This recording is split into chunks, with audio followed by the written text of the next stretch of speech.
Welcome every one of you, fellow Biafrans all over the world, those that are listening live and those that will listen after this particular space. I have come this evening unannounced to brief Biafrans on the success that the Biafra government are making globally. We need to, as we approach December 2nd or the November-December convention, it is very important and imperative that will keep you updated every time when the opportunity calls. My fellow Biafrans, you must understand one thing which will become a norm as we go forward. Always remember that Nigeria terrorist state came into being through conquest and the forceful imposition of foreign rule, which denied indigenous people the opportunity to negotiate and choose what they wanted in 1914, and it was called the amalgamation of Nigeria.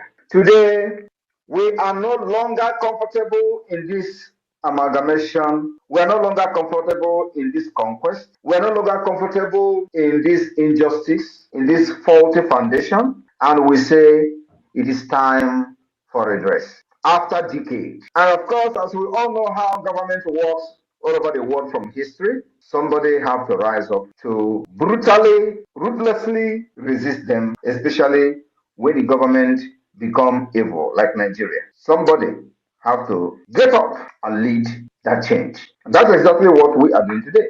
Like they have done it in America and other parts of the world. America took the bull by its horn in 1776 against the same people we are fighting today in Proce. And that's exactly why it is important that you know the diplomatic wave of the Biafra government today. In the past weeks, the Biafra government has met notable decision makers in the United States, Washington, D.C., on a diplomatic consultation over the Biafra Common Declaration in Finland. And of course, this consultation continues, including consultation with a high level individuals across Asia and of course Africa as well. Like you all know, last week, the officials of the Biafra government met with dignitaries, policymakers, decision makers, including the Speaker of the House of Representatives of the United States of America. We will continue to educate them on the need for Biafra to become an independent state.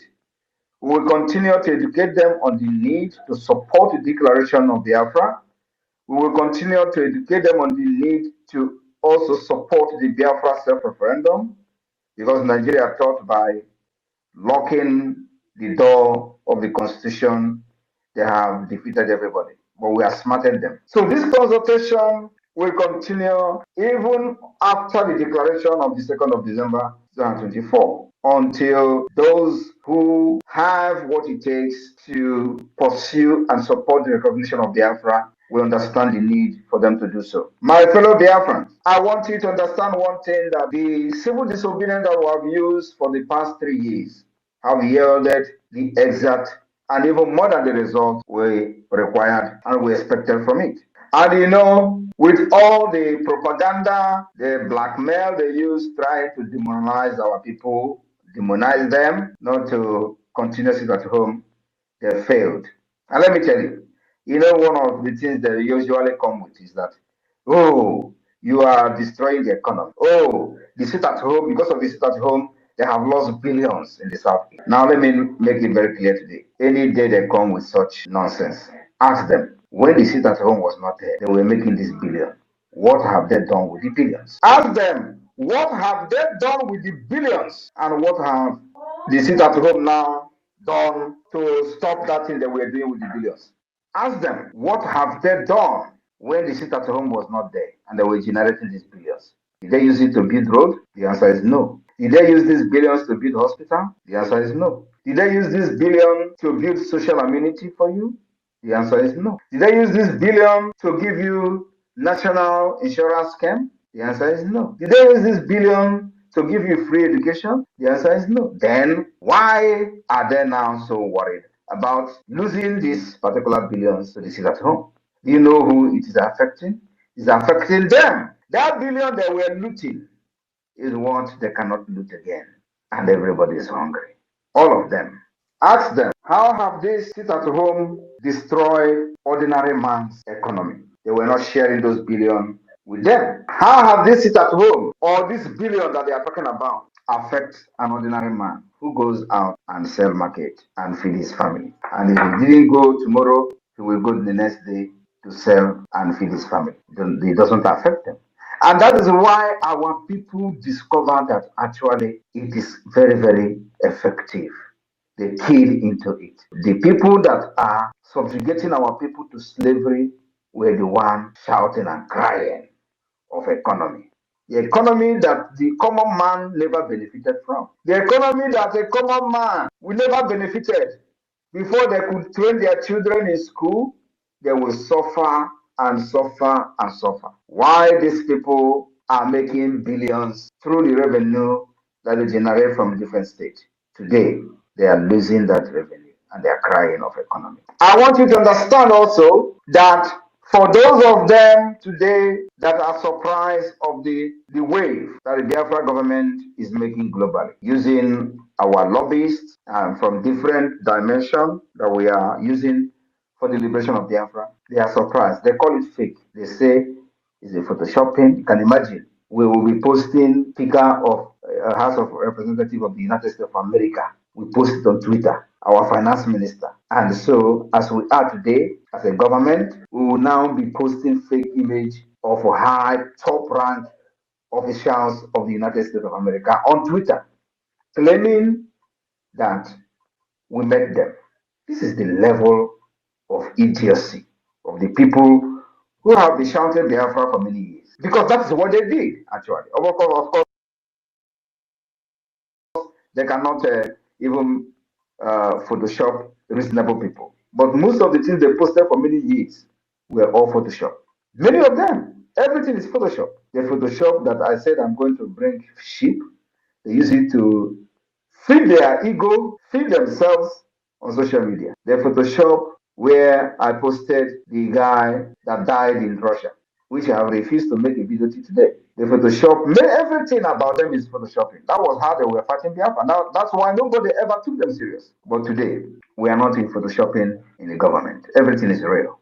I went to the office of the president of Finland to submit a document. Then, that was like 2 years ago, they say it's fake.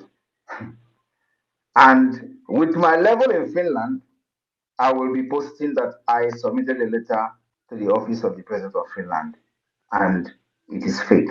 I brought even acknowledgement from the office of the president Finnish too, the former president, that they have received the letter where I was appealing to them to support the Biafra independence. They acknowledge the receipt of that letter with evidences of Nigeria, violation of Biafra rights, and this criminals, political pressure group IPOB Nigeria, they say is a fake.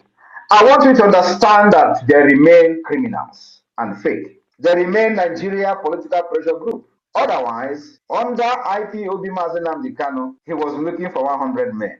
With all the idiots scattered all over the world shouting IPOB, IPOB, Mazen Amdekano was looking for 100 men. Do you think he was actually wrong? Do you think Mazen Amdekano was wrong to be shouting for 100 men on Radio Biafra, where these illiterate will littered everywhere, doing container shipping with IPOB money? Is it that Mazen Amdekano was wrong for saying, I need 100 men, where they have all these market women? If market women, I don't want to belittle the market women, they're actually very hard working. But today, when we say that we are not going to use lobbies, we're not going to waste money on lobbies, was when we do not have the foundation, was when there was nothing to show. You don't go and start paying lobbies when you don't have anything on ground. That was what this political pressure group did, only to just entice people and scam their fans of their hard-earned money. That was what they did. They deceived Mazen Amdekano to be paying 80,000. Even those people paying that money, $80,000, they were doing Abatek here with the same lobby firm. How many Biafrans know that the same lobby firm that were paying 80,000 was the same lobby firm that was defending Okonjo Iweala? The same time they were defending Okonjo Iweala. And at the same time, IPOB was paying them $80,000. And you think they actually received that money? Now ask yourself, with this their so-called lobbies, can they bring one picture of them meeting anybody in Washington, D.C.? I want to share a story. The reason the $80,000 lobbying firm, whether they actually paid that money or not, the reason why that particular agreement was revoked was because of Okorafor, Uchenna. Uchenna Okorafor, the secretary to Onyendu, wanted to be part of the meeting of this lobbyist, and she participated in that meeting few times. Do you know who is the chairman of the lobbyists like representing IPOB? Do you know? Now let me tell you. The person who was in charge of the IPOB lobbying group is called Ogbuehi. Ogbuehi that doesn't know nothing in America. Ogbuehi was the one in charge of from the IPOB group. Ogbuehi was the one in charge telling the lobbyists that he is the representative of the IPOB. Uchenna Okorafor went to the meeting several times. Ogbuehi will sit there and say nothing. In fact, nothing was being said, nothing was being discussed. That Uchenna Okorafor wanted to raise an objection that this payment of $80,000 or whatever they were paid, that the money is being thrown into ocean. They started fighting her. This was happening, bam! And Onyendu was kidnapped. Now, Oyibo came on board. Giddy, hired another one they call Allen White. We did the shambolic agreement. He started paying $60,000. This time, I was the one preparing document for Allen White. I was the one, Simon Ekpa, was the one preparing, filing annexes, evidences of the Nigeria human rights violation against Biafra people. I was the one compiling documents day and night. I didn't sleep. But they were the one receiving $60,000. Nothing. The first annex, I filed it. The second annex, I filed it. Working with somebody in Strasbourg. I am sharing this story because I don't think I've shared this story ever. At the point, I questioned why 60,000 is being paid, because I am doing this job by writing and compiling these evidences as an annex. I will do it. They will tell me to do it again. I will do it. And they will have some kind of proofread these annexes up to 5 times. I will not sleep to make sure that these annexes met the standard requirement of the ICC. At the end of the day, they will pay them $60,000. I begin to question Oyibo before she begin to say, okay, now maybe we are going to stop paying them. Why am I telling this story? Then I said, we will never hire lobby. We will do this ourselves until further notice. Because you don't hire lobbyists when you don't have any structure. You don't hire lobbyists, and what are they going to be telling the people you are meeting? Oh, that you are from Biafra land, you are fighting for freedom. What exactly are you going to show? To show how serious you are. Discussing with the people, if you actually have the opportunity to meet the people. What are you going to present to them? That you are carrying flag on the street? Is that what you are going to present to them? Or that Nigeria is killing you? No! I know what I am doing. I have the template to get there. I said nobody will hire lobbyists until the right time comes. And the right time is when we have put every structure in place, including government institutions, and which includes the Biafra Liberation Army, Biafra forces. These are part of the government institution that must be put in place. Because as we are doing this, we will not sit down and watch Nigeria kill our people and to use their picture to go to the ICC. No, we will defend ourselves as much as possible. Then we decided to start preparing for the defense of Biafra. If you remember, we started preparing for the defense of Biafra. Then the Biafra government in exile came on board. Before then, a lot of things that happened on the ground. Yet, we decided to have the first ever convention, first ever convention internationally. First. IPOB Nigeria never did it. First ever international Biafra convention where declarations were made, where alliances were signed, and it became part of the history of the struggle. After that, we begin to put in place all the institutions of the government, department, ministries. We begin to appoint ministers, cabinet members, and all that. And of course, we begin to officially defend ourselves, engaging the Nigerian terrorist army. Head on, iron to iron, gun to gun, and they're hearing it. Now, after we have achieved all these things, we also did not just achieve them, we also defined the Biafra map. Because if you want to go and do lobby, the people that you are going to meet, if they're actually serious and real, they're first of all going to ask you, where is your map? That question that I've been asking all this while is actually the right question from the wrong people. Then we define our map. We did not just define our map, we also created the state. We allowed everybody on inside that map to define the boundaries of their state. And they did. They presented to me 40 United States of Biafra, which is the structure that we have even before the emergence of Wazirike and IPOB. I resurrected the plan of Ojoko, which is not known by anybody. Now, after that, when we see that the government is functioning very well, including, before I forget, including establishing the de facto government in the homeland, which gave birth to the map and the state structure. After that, we now say that, okay, we have achieved the criteria to be recognized as a state. You can never ever be recognized as a state under a political pressure group, according to international law. The law of Montevideo Convention make it very clear. The criteria you must attain to be recognized as a state. Under IPOB Nigeria, you can never qualify for that. Where is the structure? And that is what Mazen Namdekano saw and told this idiot. Go and listen to Simon Ekpa. He is bringing a new dimension to this awareness we're making. Now look around yourself. Will you say there is no new dimension? Will you say that we are doing what they were doing since 10 years or 30 years ago? The answer is no. If he was so selfish, he wouldn't tell you to listen to me. If he was so stupid or self-centered, he wouldn't tell you to listen to me. He would think that I'm a threat. Because the time I wanted to interview him in my platform, those people who surrounded him and he was looking for 1,000 men fought against him coming to my platform. And he was like, are we still fighting for Biafra, or is there something they are protecting? If you see somebody that is better than you, bring him in.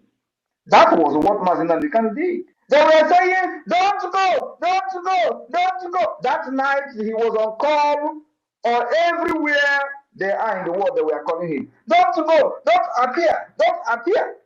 Mazen Namdekano was like, are we not fighting for Biafra again? Why they were calling him on phone?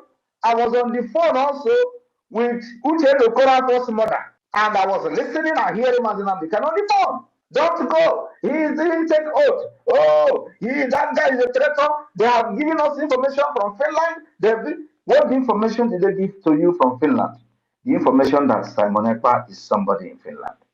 That was the information. Are they telling you that Simon Ekpa is a criminal in Finland? No. That Simon Ekpa is connected. That was the information. And for that reason, he will hijack everything. That was the information.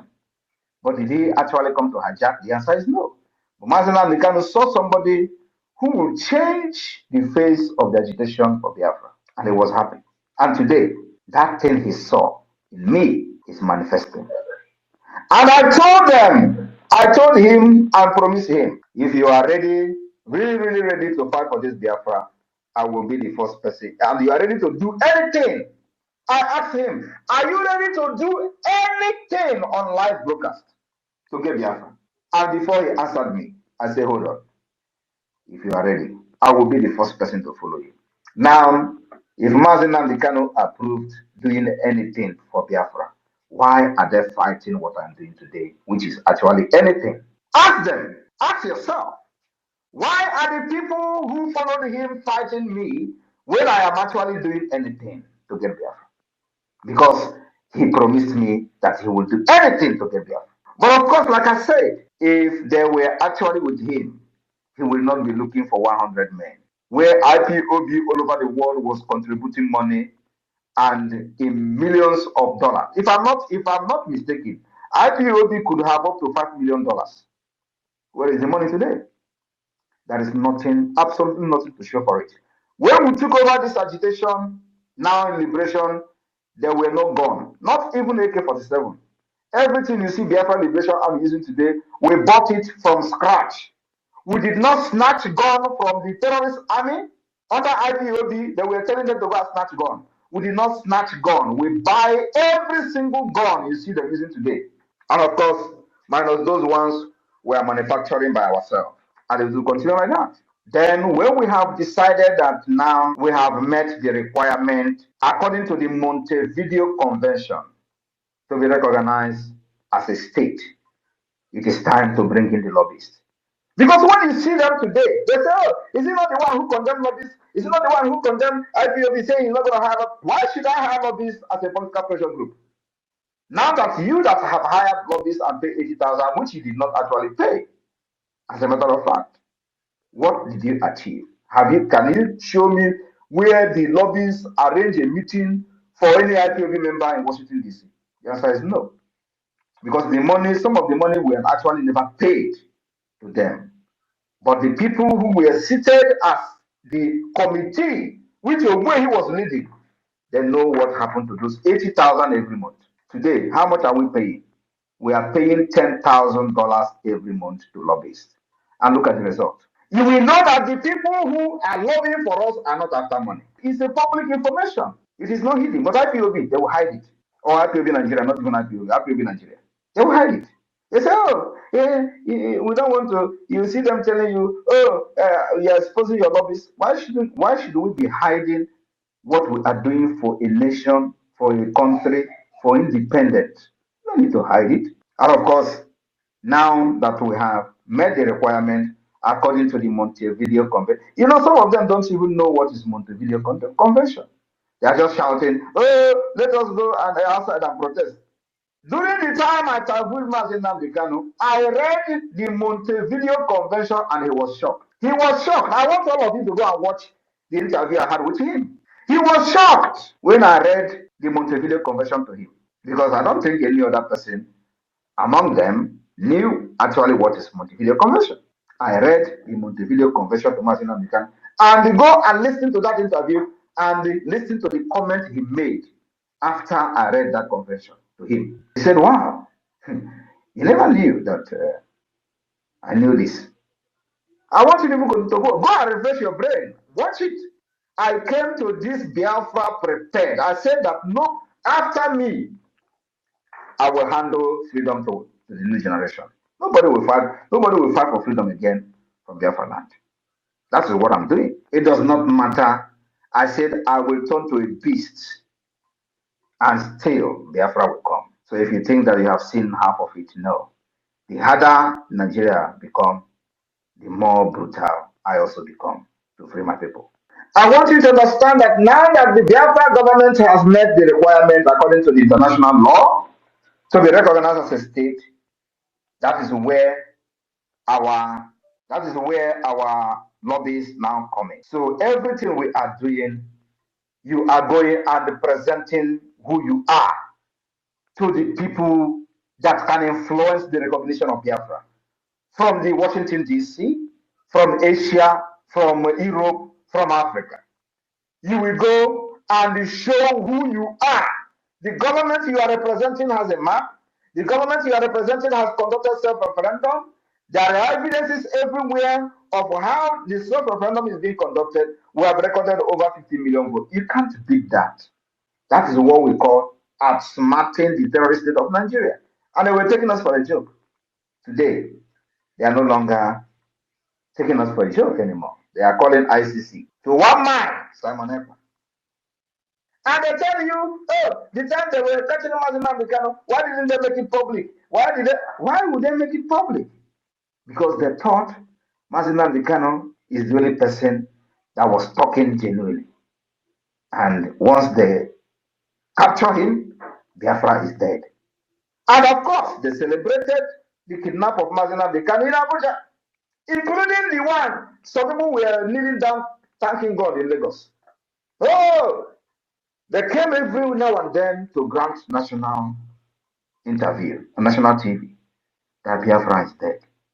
Let them see how they will rise up again. As that was happening, Simon Ekpa was somewhere observing them. Ejiofor promised them he's in charge of IPOB.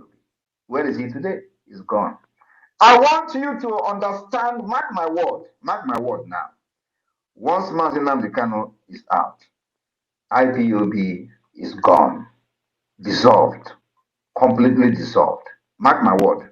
Every person today that is fighting me on the other side will be gone. I want you to mark this day. Mark this word I'm telling you now. Victor Banjo was a Yoruba who served in the Nigerian army as a major before being imprisoned by General Ironsi for allegedly plotting against him.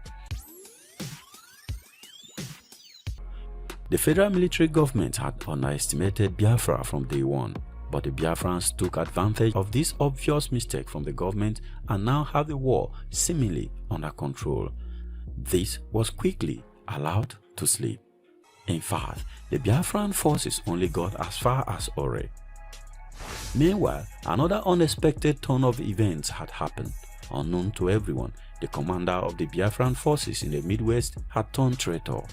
Victor Banjo was a Yoruba who served in the Nigerian army as a major before being imprisoned by General Ironsi for allegedly plotting against him. His prison was in the eastern region.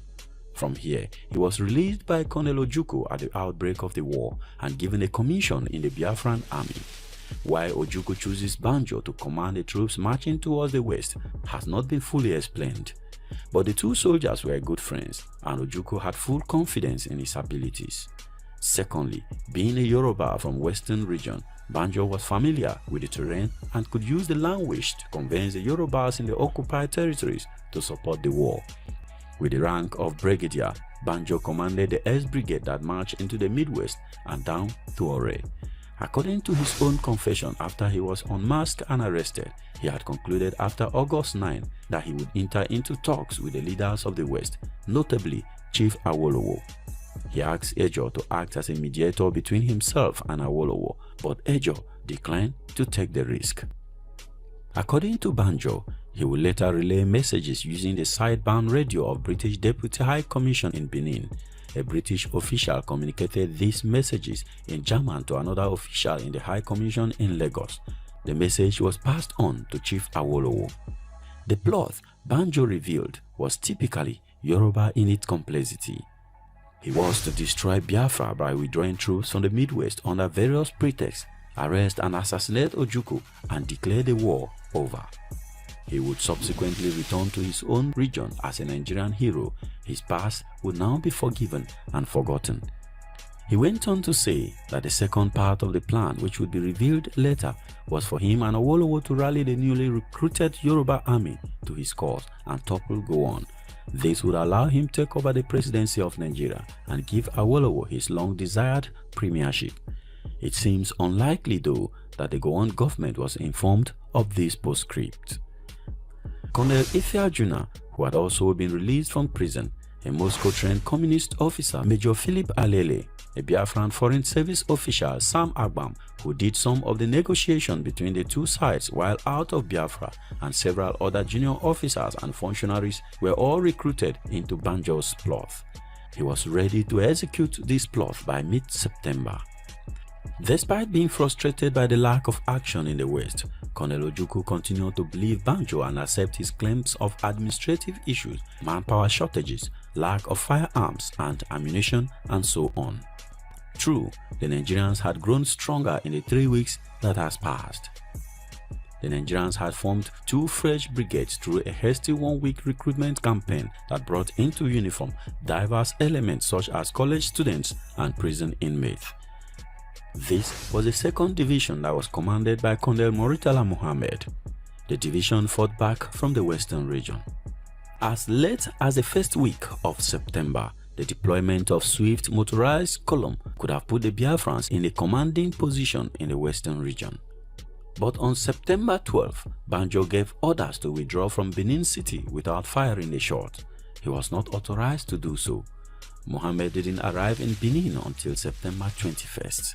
Banjo also issued orders to withdraw from Warri, Sapele, Auchi, Igweben, and other strategic locations. The Biafran subordinate officers were surprised and confused, but they did as they were told. Simultaneously, Biafran defenses south of Nsukka crumbled, and the federal forces advanced many miles down the road to Enugu, 45 miles south of Nsukka. At this point, Banjo decided to attack Ojukwu directly. In a Midwest, he met with Ifeajuna and Alele to finalize the plans for the assassination, which was to take place on September 19, coinciding with Banjo's presence in Enugu, where he had been asked to explain what he was doing in Midwest. None of the three seemed to realize that time had run out. Surprisingly, they had told several other officers and civilians about the plans, without first checking to see if they would remain faithful to Ojukwu. In fact, most of them did, but some had already gone to meet him with the details of the plot. It took a lot of persuasion to convince him, but the facts were beginning to speak for themselves. Ifeajuna and Alele were each summoned to State House, where Ojukwu met them and ordered their arrest. Banjo was summoned as well, but he arrived with a strong escort of men who he wanted to bring into the premises. He was convinced that they could remain at the entrance until he returned, while he went in alone but armed. He agreed. Colonel Ojukwu's police ADC, a clever young inspector, went out to the guard post with a bottle of gin while he was waiting in the anteroom. He offered them to come to his place nearby to enjoy some more after passing it around. They all agreed and marched off. Watchers inside State House observed their departure and then swung their automatic weapons at Banjo. He was disarmed before being led to see the Biafran leader. It was 6 hours to the time Colonel Ojukwu should have been assassinated, being close to midnight on September 18. The army became traumatized and demoralized. Even though the ordinary soldier remained loyal to Ojukwu, the entire officer corps was discredited. Although torn by his friendship with Banjo and a relation by marriage to Alele, Ojukwu had to set an example to avoid a repeat of this kind of plot. The four ring leaders were tried by special tribunal, sentenced to death for high treason, and executed by firing squad on September 22, 1967. The exact degree of complicity of some of the British officials in Nigeria remained a matter of speculation in Biafra. In his confession, though, Banjo implicated the British Deputy High Commission in Benin and the High Commission in Lagos as having been his liaison men with Awolowo and Gowon. Correspondents in Lagos later remarked they had noticed a sudden buoyancy among British officials in the middle of September, a confident assurance that it will all be over in a few days. This was in stark contrast to the near panic of 20th August and a prophecy hardly merited by the military situation. But after the attempted coup against Ojukwu, things actually changed. The damage in Biafra was enormous. We will look at what happened from now on in our subsequent video. You'll be doing us a massive favor by liking this video so that more people can see it. Subscribe if you have not done so, and I will see you in the next video. Thank you very much for watching. Peace.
Imalo na imebile emebi maka ọ dabala ide cheno so ụmụọla bobi kaba nkịtị You love the rock man funny. Before you call, you consider about the road to your love journey. Oh, you better la cha. You man connect to Kumbacha. That was the alumina chimolu. Okay, you up and butch yakewa. So the Dasilana, name man what I'm on to locha. Come rising sun and shine. If I da buana me pa, overlooking now. You got no alkai. You got no alkai. You got no alkai. Me cholia, you got no potwai. You got no potwai. You got no potwai. Overlooking one day. You got no alkai. You got no alkai. You got no alkai. I know my puta. You got no potwai. You got no potwai. You got no potwai. Hustle go pay, money go there. Mwano kwilu day by day. Aya taga ofuseka ge, but I'm on victory on the way. Adema koja. Share the wine me ni aloba. Oyo dinaka me para. Olutema kampata yo kwankusa. No retreat, no surrender, no stretch until we take over. Kanse kwado, so chuguma. Ida nunta wageba. Soon you gonna divide. Boys are the otherwise. If you my me at twice, if you ditch a boom when grace arrive. Overlooking now, you got no alkai. You got no alkai. You got no alkai. Me cholia, you got no potwai. You got no potwai. You got no potwai. Overlooking one day, you got no alkai. You got no alkai. You got no alkai. I know my puta. You got no potwai. You got no potwai. You got no potwai.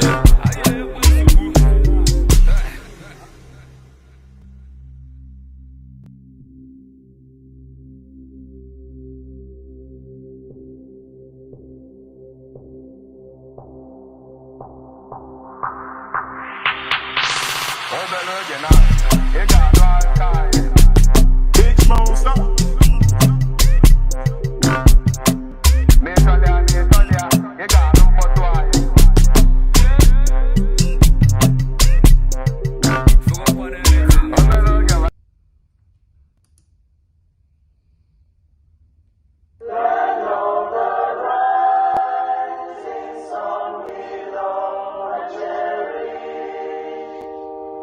BRGIE.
Let's go ahead and Fundraising. Okay. Honorable Chick Survivor, do you want to say anything before I Thank take you, Honorable Famdi. Yes. Fellow Biafrans, you are all welcome to this very important program, the fundraising, as we have already agreed.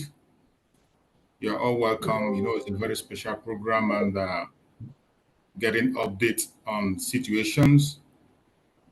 I welcome every one of you that have joined us, and recognize the presence of our Supreme Leader, Mazi Nnamdi Kanu. I recognize our Prime Minister, Mazi Simon Ekpa. I recognize our Deputy Prime Minister, Dr. Ngozi Okonjo-Iweala. I welcome every member of the cabinet who has joined us on this program today. Welcome all the media houses, the international media that are joining us, keen in to see what we are about to do. Welcome all the Biafrans, the homeland media that are joining us. Yeah. You are all welcome to this amazing program, the long-awaited program.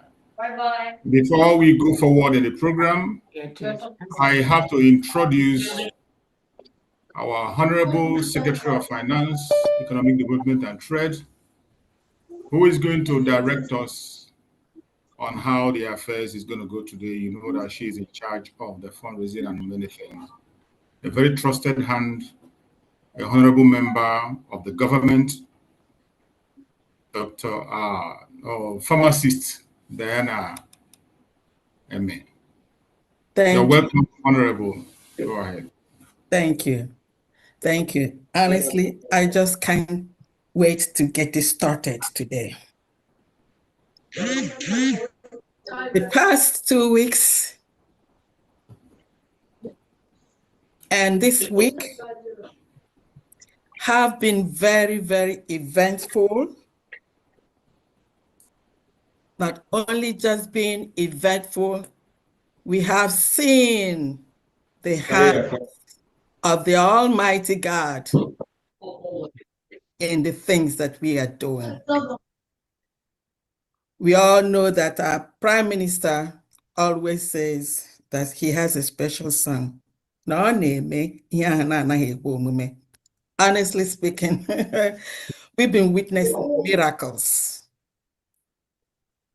You can tell that God is shielding and protecting his children. So I'll start by welcoming everyone here, our special friends. I'm calling our special friends today because we had friends that are really standing with us. And then today, we're going to have to give them special welcome.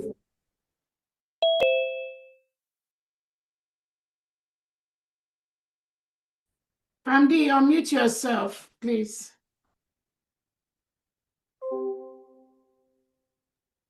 Thank you. Okay, I'm going to start all over. Thank you very much. Greetings all from the United States of America to you in different parts of the world. I welcome each and every one of you. First of all, I'd like to acknowledge and recognize our leaders that started this journey. Our great sons, Adumegwe Juku and Philip Effiong. I'm proceeding, like to recognize and then give thanks to our grandsons that are really pushing and making it to happen. I would also like to thank our special forces that are they're giving it all to make sure that we reach to that promised land. All the armed forces of the United States of Biafra, thank you all. And I also like to give thanks to you and me, those of us that are genuine and that standing to make sure that we go home. And above all, I would like to recognize and give special thanks to our daughter, our amiable daughter, N9jeria. As a matter of fact, that is only ancestors here, her ancestors, her great-grandfathers, and all Biafrans are really looking upon at this moment. And you know what? As no N9jeria ozi magagame on a joke where it was this lady, she's using her legs, her mouth, her brain, everything that she's been blessed with. N9jeria. And it's always a great pleasure to introduce and welcome our Deputy Prime Minister, the Chief of Staff, Agongwani. Azaki Ibea. They don't come often this way. This package doesn't Madam, come you often. must bow. Yes. And we are here today for you to see what we have. Wanyoma. Agongwani. Yes. Where are you? Thank you so much. Yes. Thank Like last week, we are proud of you, my dear. Thank you. Thank you very much. Over to you. Thank you so much, Fam D. Thank God your voice have cleared. Last week we missed that beautiful voice, but I managed to use it just to serve Biafra. Thank you so much. I want to use this opportunity to thank the Biafra media, the United States of Biafra media, Honorable Ugo.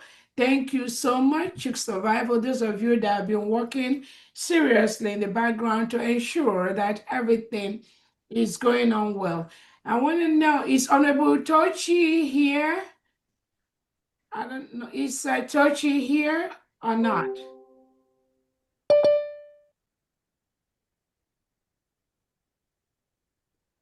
I'm not sure I'm seeing her. Okay.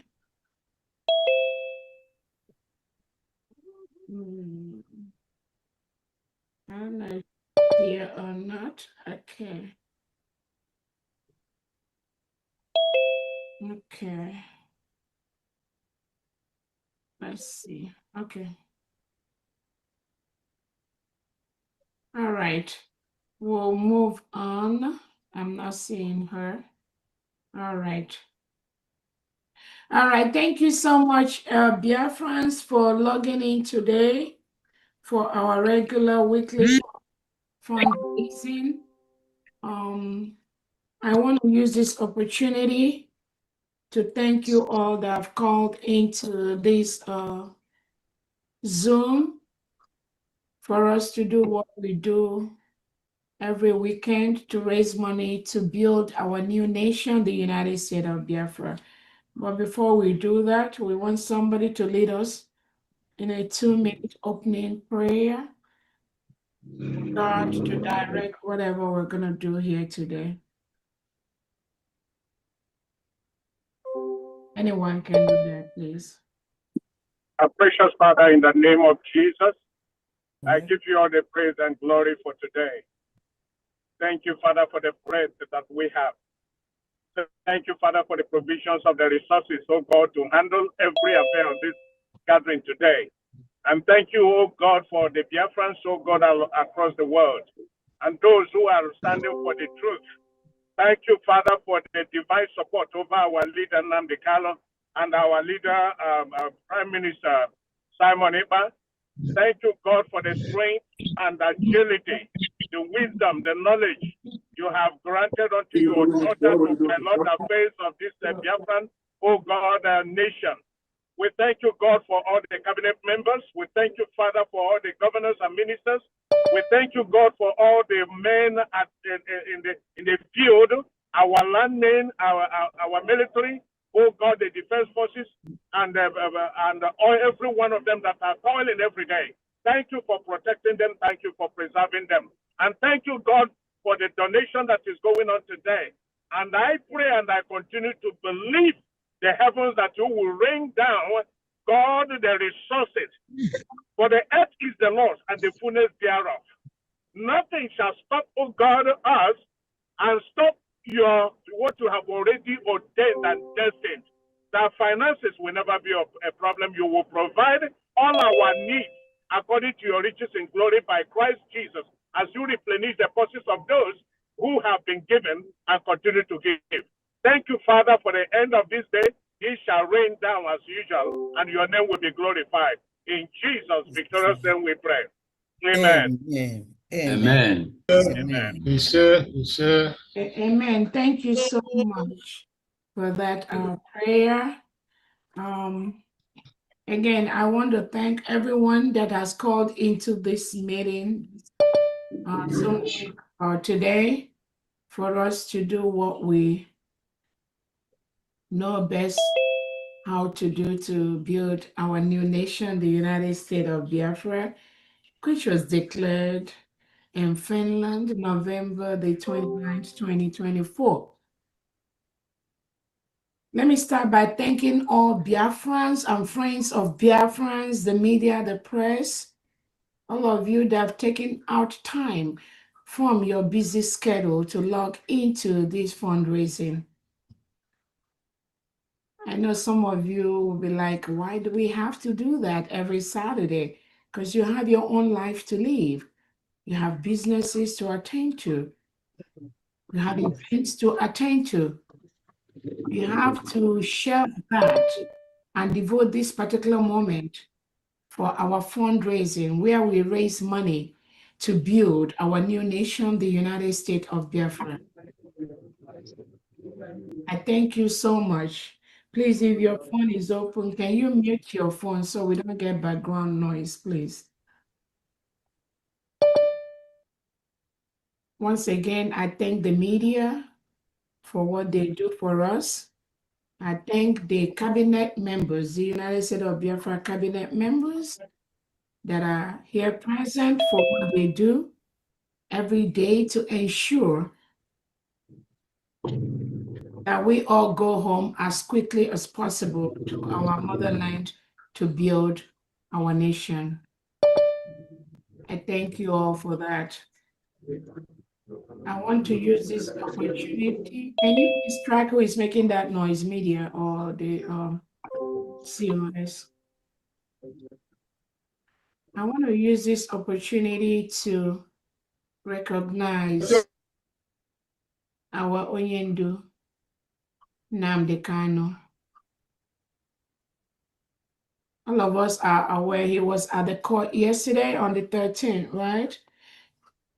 It was such a coincidence that our leader, Onyendu, was in the zoo terrorist court in Nigeria on June 13th. And our Prime Minister, His Excellency, the Peace Ambassador, Simon Ekpa, was also in Finland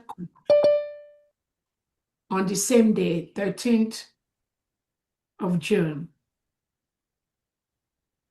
That shows that something good is going to happen to us. We are going home faster than we expect to go home and build our new nation, the United States of Biafra. For every Biafran, I believe most of you have been following what's been going on. Our leader, Onyendu Nnamdi Kanu, appeared in the Nigerian court yesterday to answer for nothing except why must we restore the United States of Biafra. That is the only reason that they are holding him. That is the only reason the Nigerian terrorist state, headed by Tinubu and the defense chief, Christopher Musa, and the delegitimized governors are holding Nnamdi Kanu.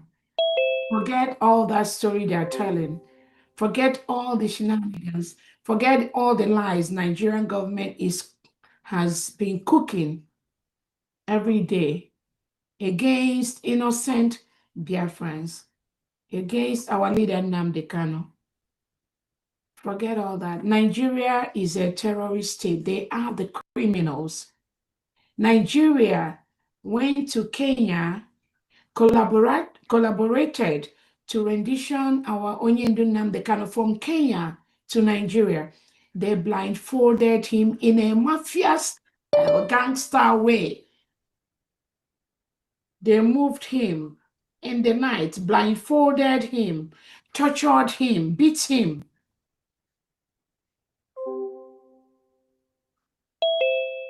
Kidnapped him from Kenya and moved him down to Nigeria.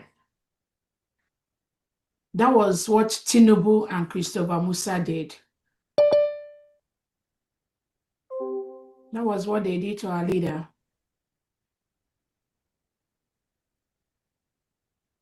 That was what Nigeria did to our leader. They kidnapped him from Kenya without going through the legal process, through the normal legal process to extradite anybody. And they signed the charter by the United Nations. They signed the charter of African Union, Commonwealth, which they are part of that body, even ECOWAS. Nigeria signed, is a signatory to those organizations that before you rendition somebody, before you take away somebody, a citizen, a British citizen, from one country to another, you must go through the legal process of that country to move that person from one country to the other. Nigeria signed those charters. But do they maintain it? No, because they operate in a gangster mafia style, terrorist way. They just talk to some people in Kenya. They are collaborators. I don't know if the Kenya government was fully aware or in partner with that criminality. But Nigeria, anywhere they go, the leadership of Nigeria is all criminality. They colluded with some criminals in Kenya, planned with them, forcefully blindfolded Nnamdi Kanu, caught him, and bundled him to Nigeria, beat him. What bigger terrorism is more than that? That is a pure terrorist act. When you go to a foreign nation, another country, you catch a citizen, you hold a citizen, blindfold the citizen, beat the citizen, bundle him, put him inside a plane, and ship him to Nigeria without any legal process. Isn't that terrorism? That is what Nigeria, headed by Tinubu and Christopher Musa now, the ones that are talking about terrorism, that is what they did to our leader, Onyendu Nnamdi Kanu. Did Nnamdi Kanu commit any crime? No. All he was saying is, I'm practicing the law that was approved by the whole world, which is self-determination. The people have a right to choose who is going to rule them.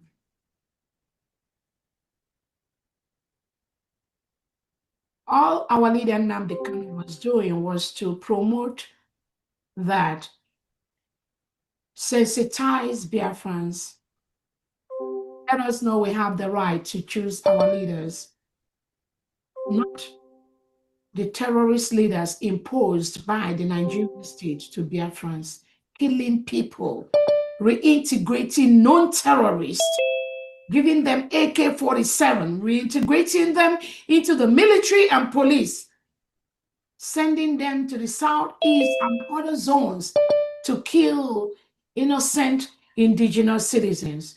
That is what Nigeria do. So who is a terrorist? The person talking about self-determination, self-defense, or the person that went to Kenya, kidnapped somebody, closed his eyes, beat him up, bundled him into an airplane and took him to Nigeria without going through any Kenyan law, without going through any normal legal process, without going through that which they signed in the charters of organizations like the United Nations, the African Union, the Commonwealth, the ECOWAS, and all other organizations. They refuse to go through those processes because of what? They are a mafia terrorist state.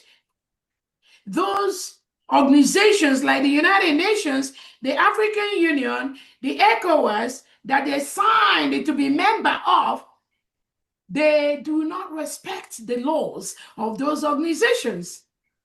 They see those organizations as people they can always bribe their leaders, which they've been doing for so many years, but not anymore.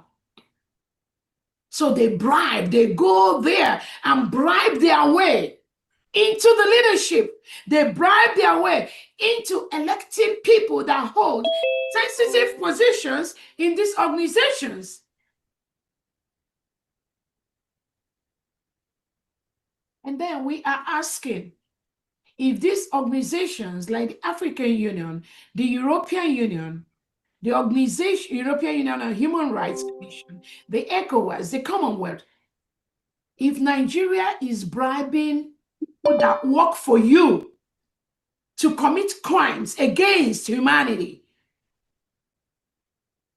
to disobey fundamental and disrupt and trample on the fundamental human rights of citizens, which these organizations were established to protect, why should Nigeria still be a member of African Union, of United Nations, of the European Union, of the Commonwealth? Why should a terrorist state be a member of these organizations as we speak? That means the leadership of this organization, some of them have been compromised to destroy the integrity of these organizations. And that must be corrected immediately. Or else these organizations are going to be relegated to the trash of history. That is what they did to our leader, Nnamdi Kanu, who currently is spending almost 5 to 6 years in DSS in prison in Nigeria for nothing.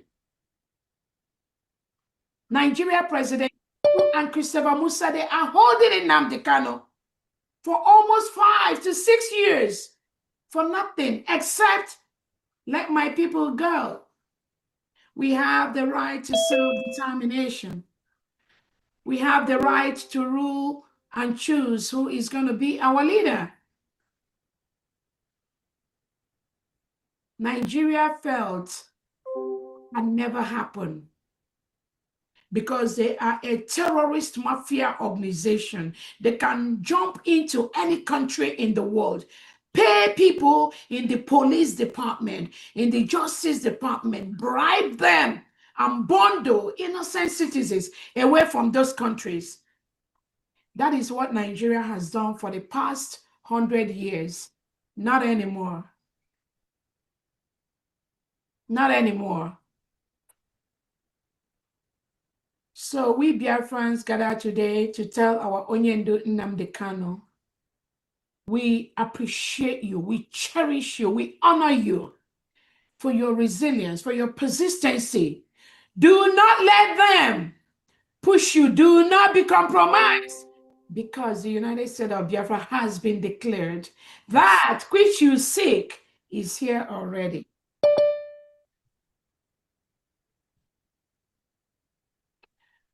On the same note, I want to also recognize our amiable Prime Minister, His Excellency Obatobie, the Peace Ambassador Simon Ekpa, whom the Finland government colluded with the Nigerian government and took him away just about a week or 2 weeks to the redeclaration of the United States of Biafra in Finland. That was what Alexander Stubb did. He listened to the terrorist state of Nigeria. He colluded, Alexander Stubb colluded with the Nigerian state for economic gains. And a week to our convention in Finland, he and his cronies, they gave the order to remove our prime minister, take him away so that he will not declare Biafra. And Finland obeyed Alexander Stubb, who colluded with the Nigerian terrorist state to remove our prime minister, Simon Ekpa. Even though Simon Ekpa has never committed any crime for his many years of residency in Finland. No record, zero. But all of a sudden, Nigeria went to tell Finland that Simon Ekpa is, in bracket, a terrorist. He is a terrorist financier.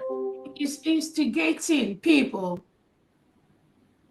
Bianca Ojukwu, Christopher Musa, and Tinubu, they went to tell Alexander, take him away.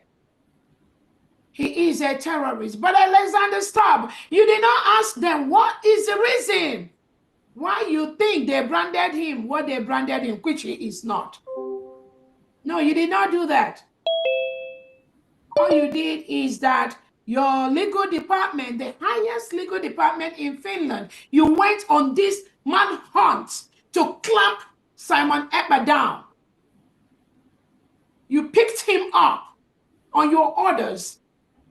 You removed him from his people that he was protecting. And within the timeline, Finland took our prime minister away in November 2024. Within just 2 months of that incident, Biafrans lost over 1,500 innocent indigenous Biafrans. Nigerian state killed them, they massacred them. Innocent children, women that have committed no crime. They removed our prime minister. Alexander Stubb removed our prime minister.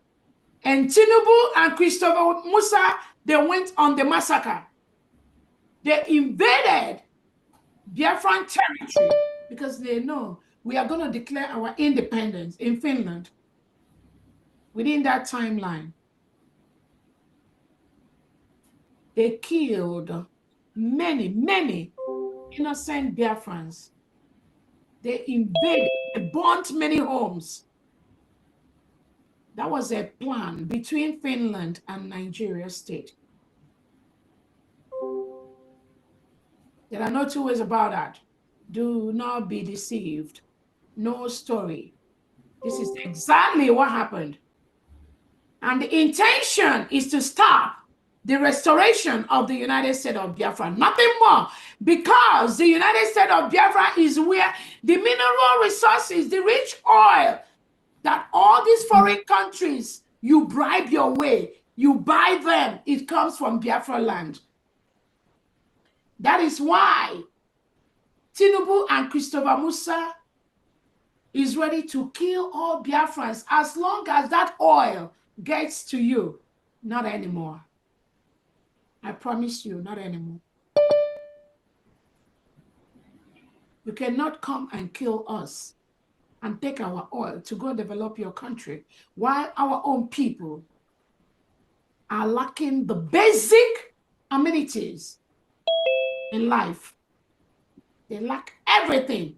No health care, no electricity, no internet, nothing. And you milk the oil to go develop your own country. Search your conscience. But you know what? Not anymore. That which you know, we know it 10 times.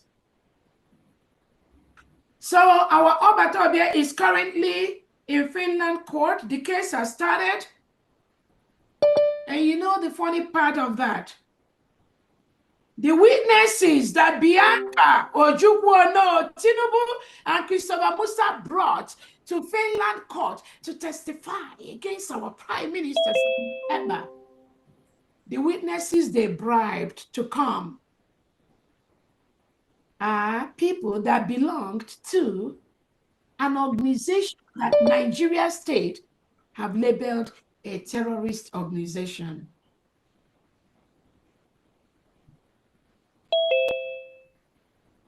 So what Tinubu and Alexander Stubb did is this. They took away our Prime Minister, Simon Ekpa, a week or two to the redeclaration of the United States of Biafra. And they locked up Simon Ekpa, just like Nigeria locked up Nnamdi Kanu.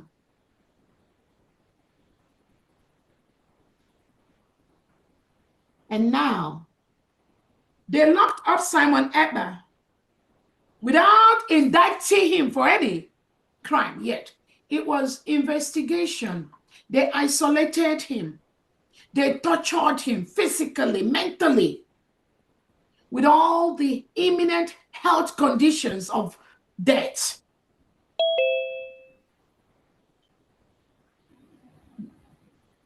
That is what Finland did. So they isolated him, physically, mentally, socially destroyed him. He is still in their custody as we speak. Without any indictment, they just suspected.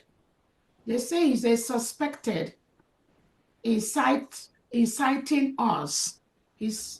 Simon Ekpa is suspected of inciting Biafrans to a, in bracket, terrorist. This is the story Tinubu told Alexander Stubb, and Christopher Musa and Bianca Ojukwu told Alexander Stubb that Simon Ekpa is inciting us.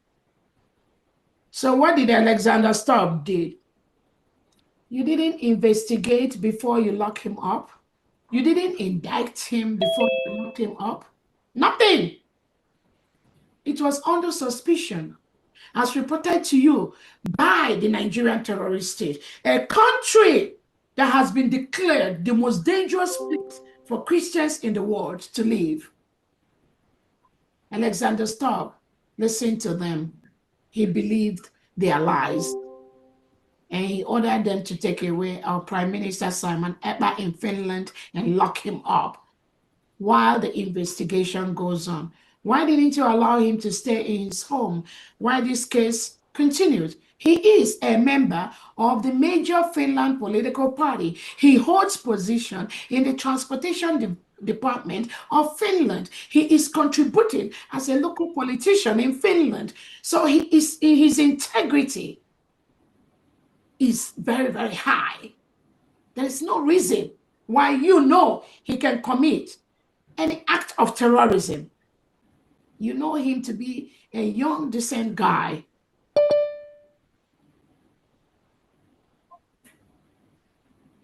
But you follow the Nigerian terrorist state. Who told you to lock him up, isolate him, even though you know he has not committed any crime in Finland? For 13 years or more, he has been living in your country. He has his home. Why didn't you allow him to go from his home and go to court or part of the investigation? Go to his house and ask him any question that you want to ask him. Why do you have to lock him up? Why do you have to lock an innocent man up?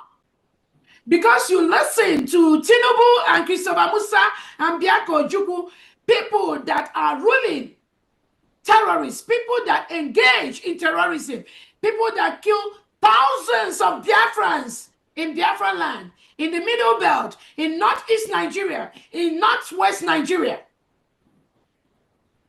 Why do you have to listen to terrorists? What makes Alexander Stubb different from terrorists? What makes you different? When you listen to a country that has been declared the most dangerous place for Christians to live in the world, what makes you different from associating yourself with them?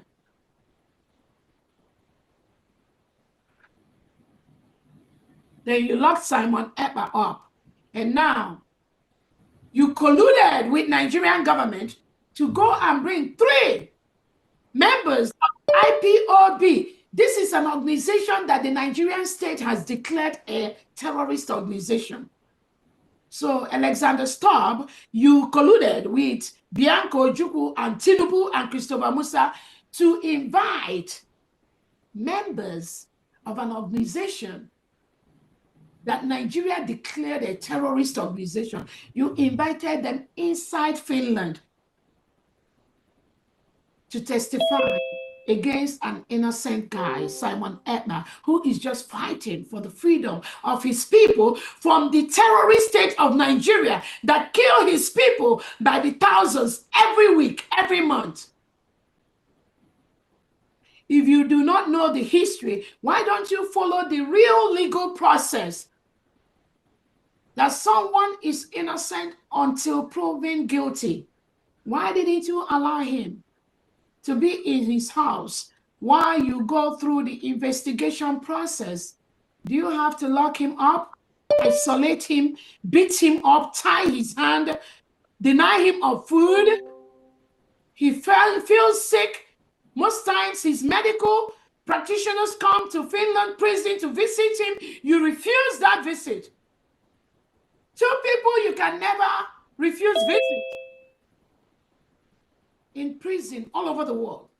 The person's legal representative and the person's representative or primary care or medical doctor.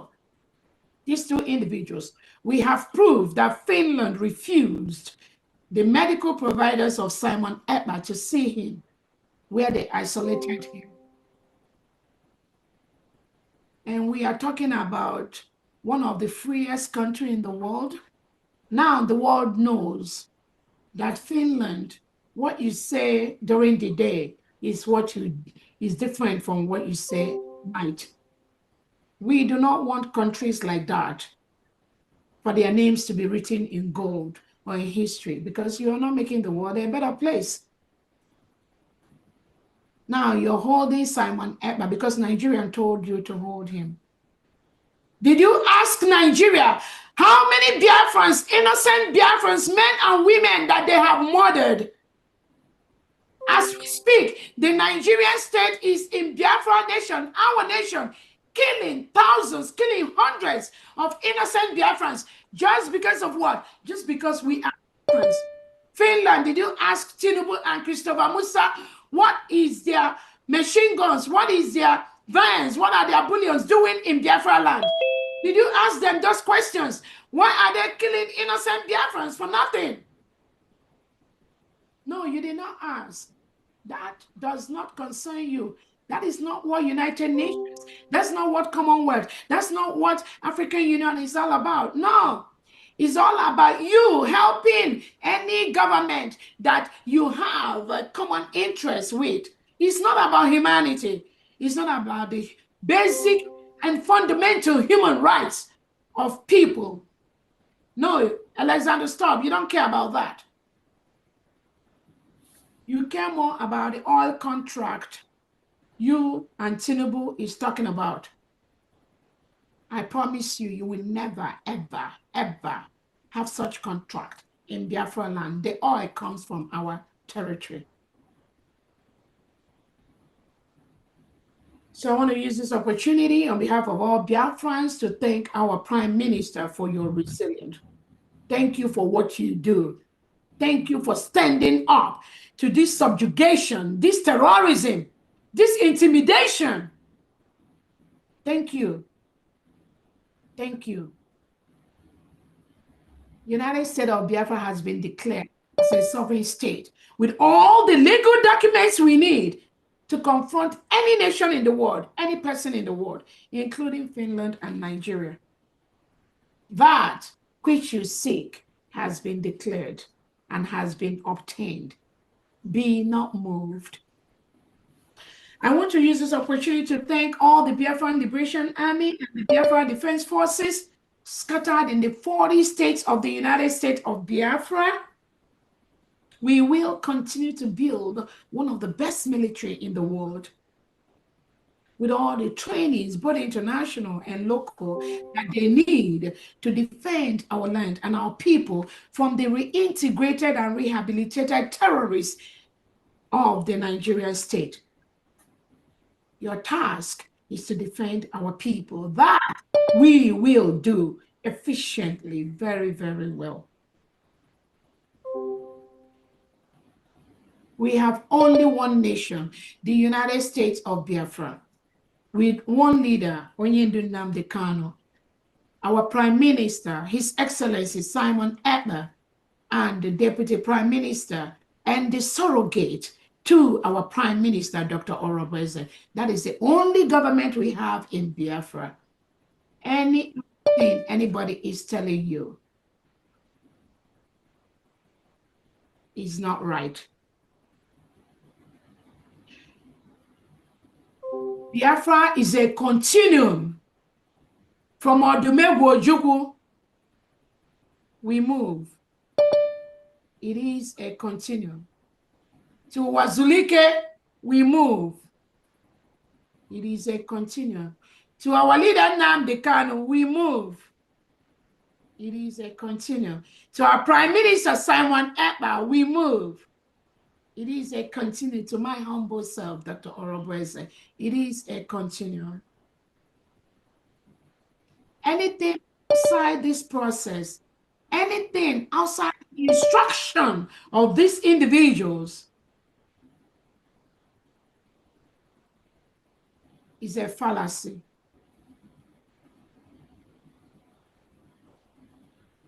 So we thank our Biafra Liberation Army, Biafra Defense Forces, and the Navy Air Force. I thank the 40 state administrators. We have 40 states in the United States of Biafra, and each of these 40 states have 15 counties with the wards and the districts.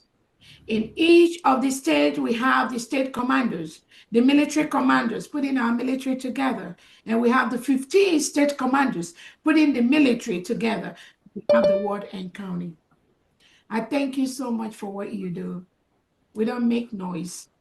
We must defend our land. It is our task to do that and flush out all the reintegrated terrorists sent in by President Tinubu and Christopher Musa and Bianca Ojukwu and co, and the delegitimized Southeast and South-South governors into our land. Self-determination is our right.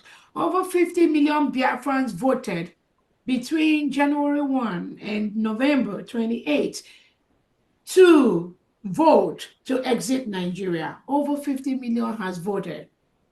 They voted for the self-referendum that we want to rule ourselves. Biafra was a nation, full-fledged nation, between 1967 and 1970.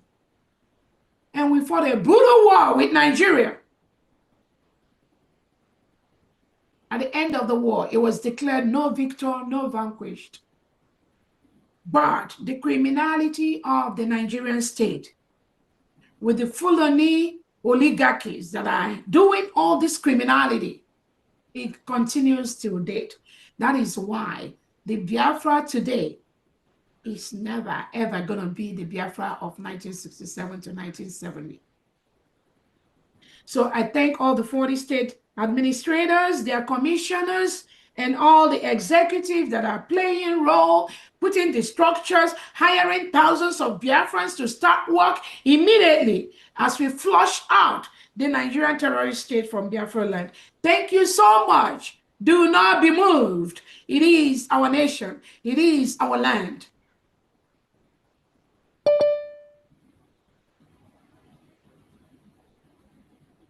I want to use this opportunity also to alert Biafrans on the enemies of Biafrans.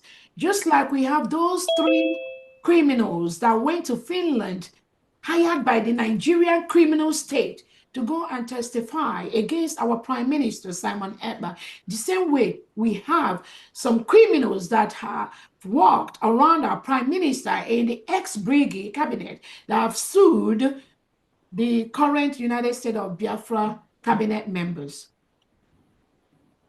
I'm telling you, Biafran, be not moved. I want you for a lawyer. Let them be ready. Let them be ready. I promise you, they have no clue what is coming. You see, this nation, this new nation, no one can tamper with that. It is the wish of the people. The wish of the people must prevail. Not the wish of the terrorists, not the wish of the agents of Nigeria, parading themselves as fallback group.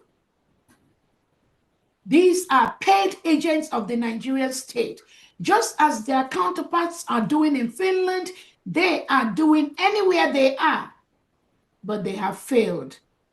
The United States of Biafra is a sovereign state. We followed all the due process. We met all the criteria for a nation. Nobody can stop that. We do not have to be recognized by United Nations to be a nation. There are countries that are not recognized by the United Nations. They are functioning as a full-fledged countries. There are countries that are recognized by maybe just one country that is recognized by the United Nations, and they're functioning as a full-fledged countries. There are countries that are not recognized by any country recognized by the United States nations, and they are functioning as a full-fledged nation. We are the people. United States of Biafra is a full-fledged nation. No one can stop that. We do not need the recognition of the United Nations to be. The countries that recognize United States of Biafra, that recognize the Republic of Biafra between 1967 and 1970, they never canceled that recognition. And those countries, we are in touch with them, and they are fully in support of the United States of Biafra. At our declaration in Finland on 29 November 2024, we have recognition from countries like Amazonia and the Eritrean government in exile. So we're already building our alliances from other countries in the world, including countries like South Korea and other countries, other nations that are in love with the United States of Biafra, nations that have ties to Biafra, nations that do not want to be ruled by terrorist government of Tinubu, nations that do not want to live with reintegrated terrorists who in their right mind we want to live in the same country with a reintegrated terrorist who I believe everyone listening to me, none of you want to live. Our nation, it lies in our hand. The declaration, the protection, everything lies in our hand. So Biafrans, do not be moved. We are on the right path.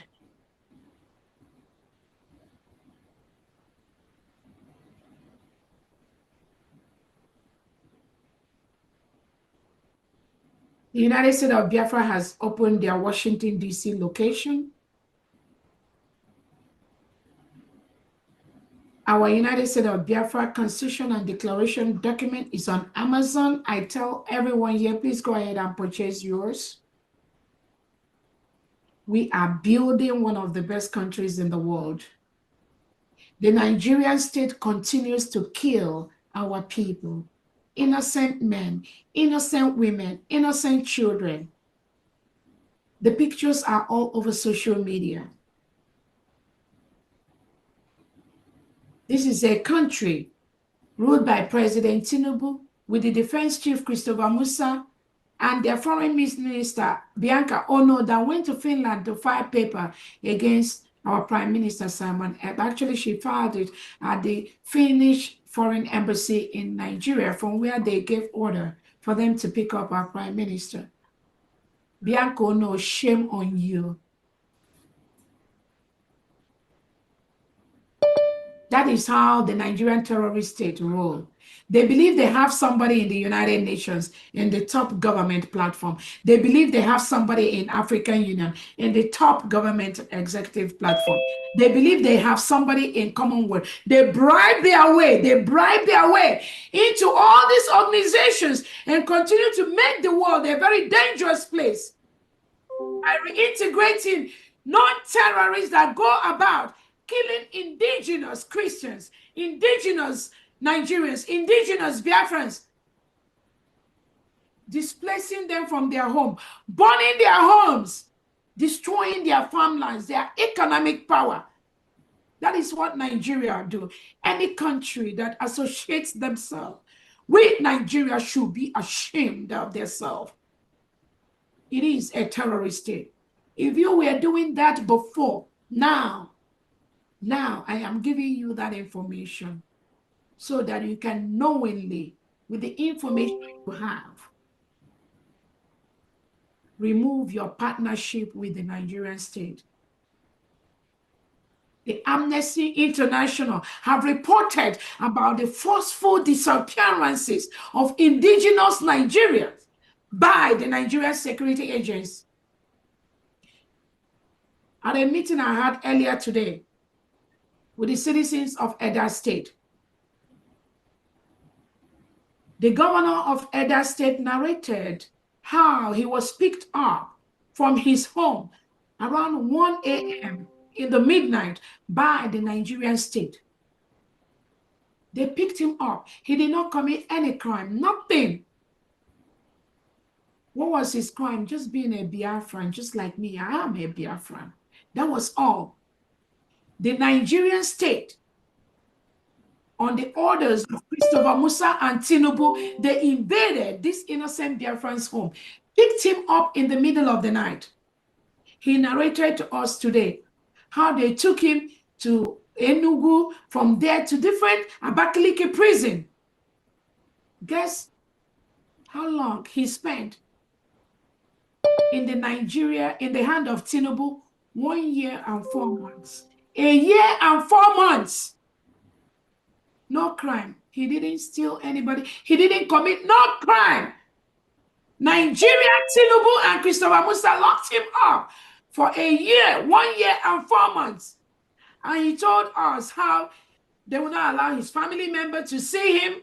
When they come to visit him, they told him that Tinubu and Christopher Musa have told them to keep him incommunicado from his family, from his children, from anyone, for committing no crime, just for self-determination, just for being a Biafran. 1 year and 4 months. And somebody is associating himself with Tinubu and Christopher Musa and any Nigerian official or politician. He told us today what happened to him. And he told us how other innocent Biafrans that were invaded and taken away by the Nigerian state, some of them died for nothing. So you have a country that is a killing machine for its citizens. And you, a world leader, you are associating yourself with that kind of country, with that kind of leadership, thinking you can continue to intimidate the people, to kill them, and to believe the lies of Tinubu and Christopher Musa. Search your conscience. So I think that's all I have today. That is what has happened over the past few weeks, and we've observed. And today, this fundraising is very special because the people that Tinubu and Christopher Musa bribed to go to Finland court to testify against our prime minister, in the same way, Tinubu and Christopher Musa bribed some Biafrans in the United States of America to sue the United States of Biafra cabinet members to court for nothing, just for the same thing, the same pattern, the same criminality of the Nigerian state. But they will always use Biafrans. Be not deceived. The Fulani terrorists will always use Biafran. That is what they call divide and conquer. So in the United States of America, they discovered some willing tools that they've used them to sue the cabinet members of the United States of Biafra government under His Excellency and Nnamdi Kanu. They sued them to the Washington District Court. But what they know is bigger than them. What they don't know is bigger than them, not what they know. What they don't know is bigger than them. They brought some foreign partners, some foreign people working for the Nigerian state to stop Biafra, to sue those that are working for Simon Ekpa. But we will see how this game is going to end. The United States of Biafra is already a sovereign nation. No one can stop that. We've met all the criteria. We're building our alliances. We have a geographical area that is called Biafra, the people. Biafrans, do not be deceived. There is a difference between the indigenous people of Biafra as a people and the indigenous people of Biafra as an organization that is currently working with the Nigerian state, perpetuating all this criminality. So anything indigenous people of Biafra organization is part of the terrorist state. They are the one that went to Finland to testify against our prime minister. So Biafrans, do not be deceived, and the world, do not be deceived. The indigenous people of Biafra are our people. I am an indigenous people of Biafra citizen. I'm an IPOB citizen. But the IPOB as an organization that was founded in good faith by our leader, Onyendu Nnamdi Kanu, was hijacked by the Nigerian state. And all of them are the terrorists that are fighting the real people, the IPOB. So everyone should always, always remember that.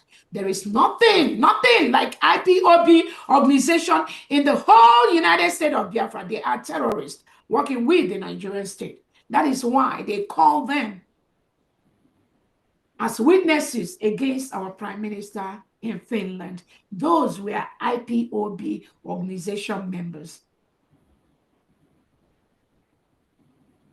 So on that note, this fundraising today, we are going to raise money just to support our military, but also the case that Nigerian government has instituted against the United States of Biafra cabinet members using these criminals that are working with them, their agents. That is what this fundraising is all about today. So Biafrans, please donate and donate and donate, so we will have all the money we need to confront this terrorist state of Nigeria. Be not deceived. When you see the court case, it's not about them, ex-BRGIE, all these disgruntled elements. It is the Nigeria DSS using these disgruntled ex-BRGIE cabinet members to sue the United States of Biafra cabinet members. On that note, I'll hand it over to Famdi. Thank you so much. I'm so sorry I talked so much, but that is what it is. Famdi, you're muted. Thank you very much. That talk is needed. It's needed. This explanation is needed so that Who no, go no. That's what it is. Nigeria's lies was just brought in the open for the world to see. And the activities of this week in the two courts, in the Nigerian dungeon court and in Finland, has just opened their behind for the world to see. Nigeria is a great player in deception and lies. I mean, they are masters in deception and lies. One of those lies is what? They always claim and they tell the world that they are trying to keep Nigeria one. All the time. And that keeping Nigeria one is nothing but colluding with the jihadist Fulanis and other stooges to exterminate Biafra. Nothing else. We didn't do anything to them. As a matter of fact, Biafrans, when you think of Nigeria, have been good citizens and law-abiding because we go to different parts of Nigeria. And then we even do our businesses there and open up their places, that bring them up. And yet, they hate us. Anytime you hear to keep Nigeria one, anytime you hear they're fighting for the unity of Nigeria, no. They're trying to keep Nigeria one to exterminate Biafrans. And we can see those. Remember, what did they do? You know they are masters, just like I've told you. They used divide and rule all the time. They look for the soft targets among us. They use their political stooges, whom they've selected, not elected, to do their bidding. And those selected ones are happy serving their masters. And I really think that a lot of us, a lot of them, are sick in mind and in head, because they should have known that there's nothing greater than their freedom. So they use that. Look at them, just like the DPM mentioned a few minutes ago. Those that they tagged terrorists are the ones that they're using as their crown witnesses, both in Nigeria by masking them, and then in Finland, those ones, they couldn't mask them. So it wasn't business as usual. So when they use them to be their crown witnesses to come and lie, to implicate a freedom fighter, you know what that means. So those that are the crown witnesses in Finland, for the few minutes they were there, perhaps maybe till the case finishes or whatever, those ones, they're hailing them. They're their crown witnesses.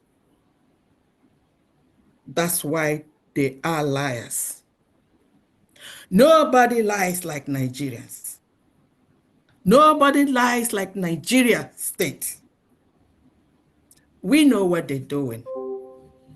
And not only that, they are using some of the ex-BRGIE fallback republic members. They're using them. What they couldn't do in Finland to stop the declaration of the independent state of Biafra, what they couldn't do then is what they're trying so hard. But I tell you, the harder they try, the harder they fall. That's exactly what it is. Nobody has monopoly of anything except Nigeria that has monopoly for lies. And it's really falling apart this time.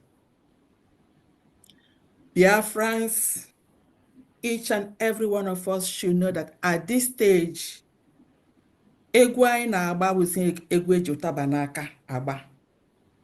rhythm, the tempo of this freedom dance, or this freedom, is not for the weaklings anymore. If you do not know that, know it today. It's better that we die standing up than kneeling down, because we have the right for sanctity of life. At this moment, we can't breathe anymore. The battles have gone, the lies, the collusion, everything, all the atrocities of the Nigerian state has made us, we can't breathe anymore. And the only way is to wrestle ourselves, defend ourselves, and protect our lives, because we have every right to do so.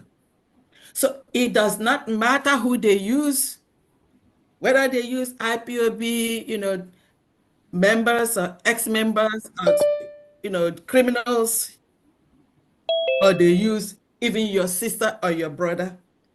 We are here. We will not let them do that.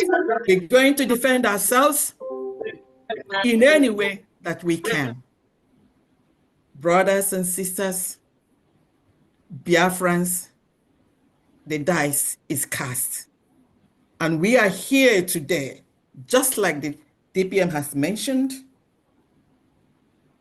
to donate, to contribute, to defend ourselves in any way possible.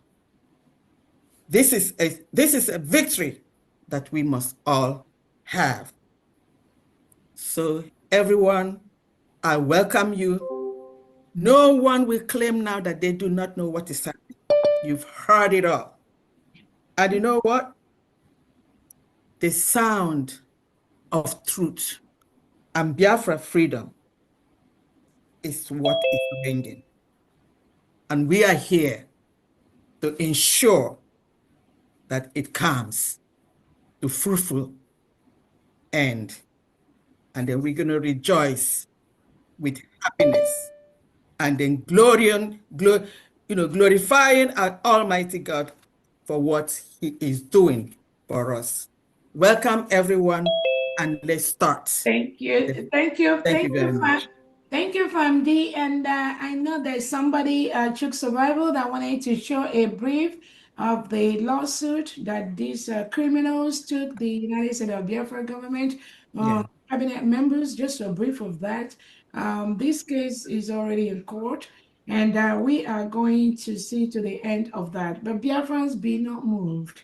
What they're doing to Simon Ekpa with the criminals is what the Nigerian DSS tried to do with some of us. But this case is dead on arrival. So if Honorable Chooks have that, you can be able to share to Biafrans and to the world what these criminals, headed by the Nigerian DSS and Nigerian Tinubu and Musa, have gone to present to the court in Washington, D.C., and so that Biafrans will be fully aware of what is going on. Go ahead, please.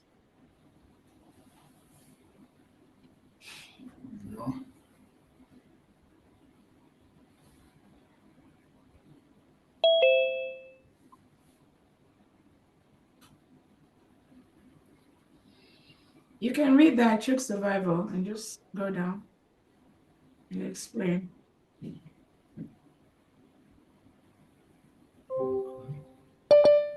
Again, I can do that. Okay. This is you can just give a brief. Yeah. All right. So this is just a summary. Again, this is on public record, public domain. Yes, it's So public. there's definitely nothing that is private that we are showing to the world. But the reason is that it's very, very important for Biafrans to be part of this process. When the Nigerian government, Tinubu and the Christopher Musa files a case against the United States of Biafra cabinet, headed by our Onyedinam Kanu and Simon Ekpa. This is exactly what they did. Like we've said here before, they will always use those that are Biafrans to fight Biafrans.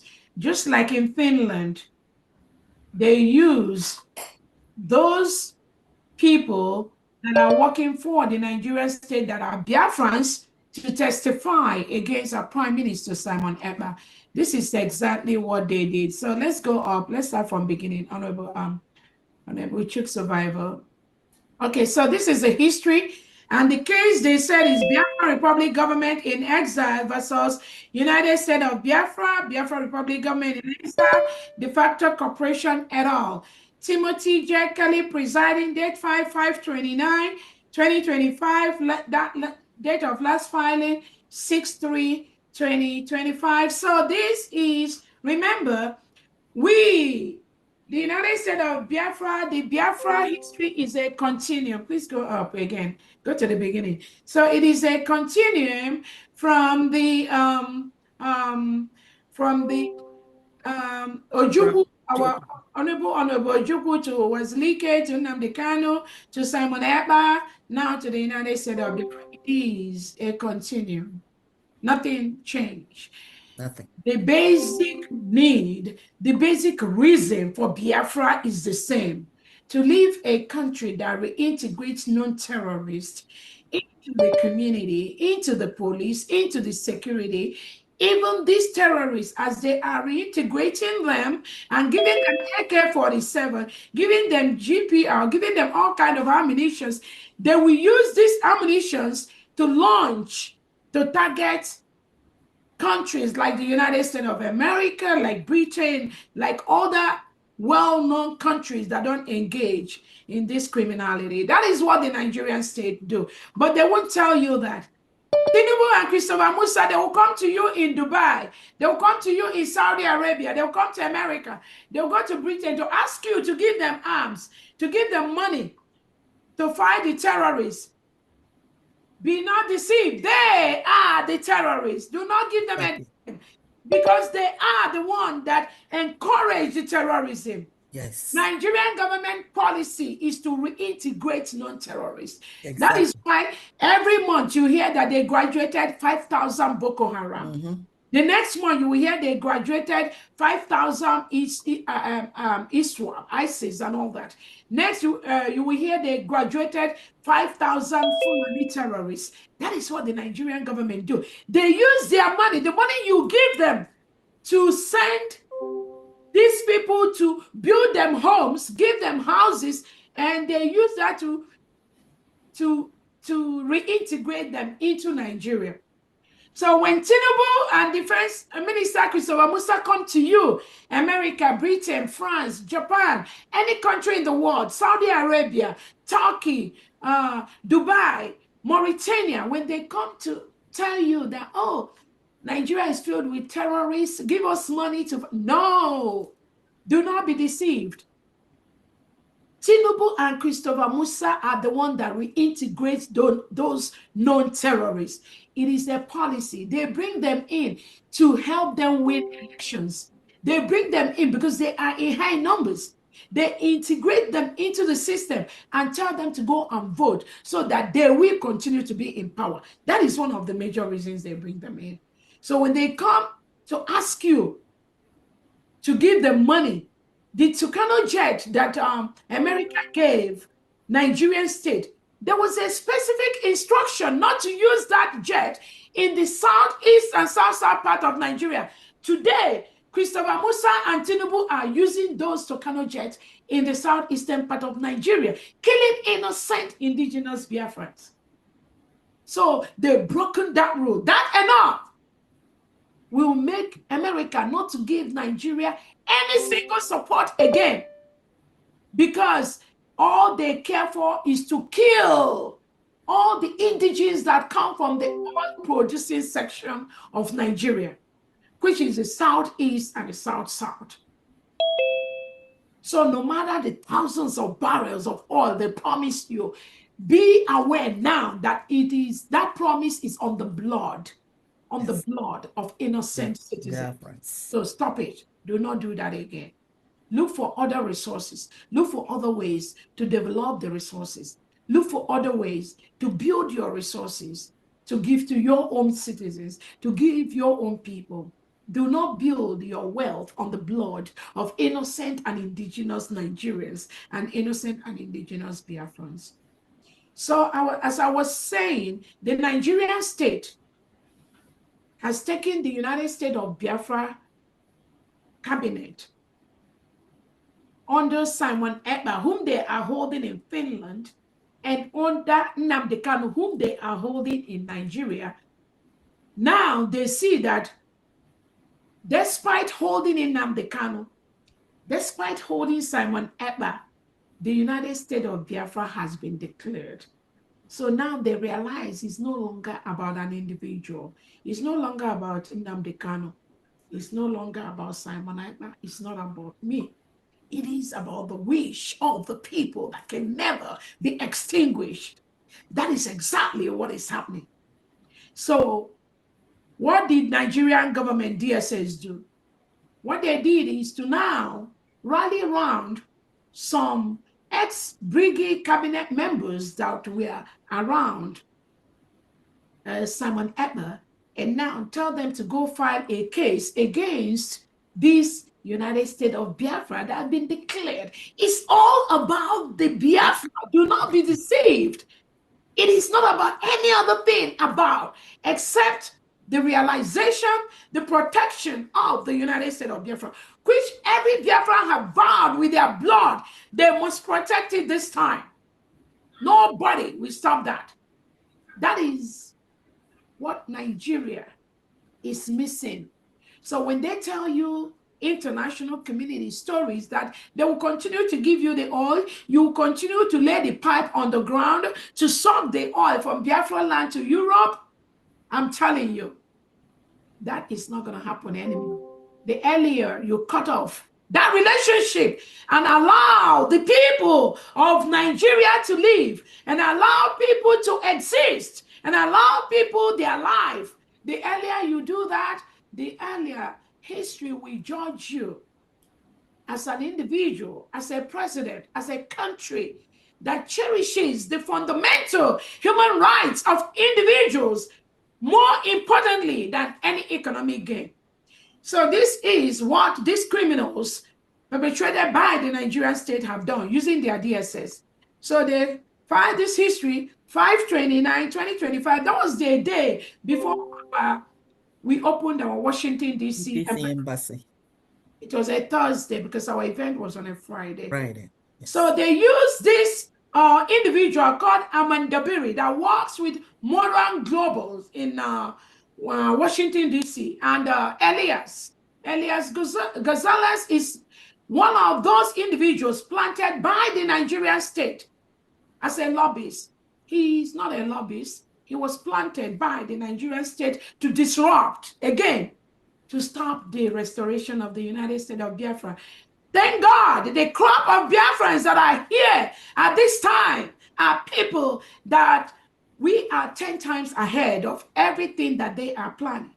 So, in conjunction with that Elias and Amandabiri and some of these ex-BRGIE cabinet members, they now went and filed this lawsuit on 5/29/2025.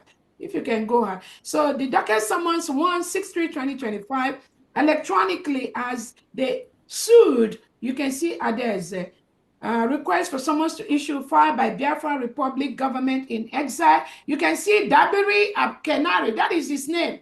Dabiri Abkenari Arman. And Biafrans are using this opportunity to tell the global, modern global, this guy, Dabiri Abkenari Arman, he is going to destroy your firm. I promise you that. You better sack him immediately. This Dabiri Abkenari Arman, he is the one used by the Nigerian DSS to sue Biafrans, so we will not get our independence. And whoever in their wider sense thinks that this guy is going to succeed, never. He entered this case 5:30, case assigned, reassigned, the case assigned to Judge Timothy. Whoever is Judge Timothy J. Kelly, again, we're using this opportunity, Biafrans, to tell you this case is instituted by the Nigerian Criminals DSS terrorist organization, using this Dabiri, Abkenari Aman, and the one they call Elias, and some of their cronies in Biafra, like those that went to testify against our prime minister. It is all the same cabal. That's what they are. Certificate of disclosure, corporate affiliation. So they docked it for certificate of the closure of financial interest by Biafra Republic government in exile. You can scroll down, please. So now you can see on number 3, the father entered. This same Aman Dabiri, working with Moran Global, they went ahead and listed all these names you see here are the cabinet members of the new nation of the United States of Biafra that was declared in Finland on November 29th, 2024. The Nigerian government tells them to go and sue us, to go and sue those cabinet members. That is exactly what Aman Dabiri and Elias and the BRGIE, some of the ex-BRGIE cabinet members that we are previously, all this while, that we are affiliated with the Nigerian government to stop the declaration and the restoration of Biafra. So when they knew they couldn't stop that because of some of us, what else did they do? They went to court to sue Biafrans. So now you see Biafrans suing Biafrans. For what? Nothing except the wish of the Nigerian government and the DSS to stop the restoration of the independence of the United States of Biafra. That's exactly what you are seeing here. You can see all the names that were listed here. These are on public record. If you can scroll down, please. Okay. So they filed the complaint against all defendants, and then they summoned about 14 or 15 people. If you can scroll down, please. Oh, that's it, right? Okay, great. Yeah, that's it. Okay, thank you so much. So this is what the Nigerian state and the DSS have done, using the criminal elements that were in former BRGIE cabinet members. And you can see them every now and then. They will say that they are this, they are that.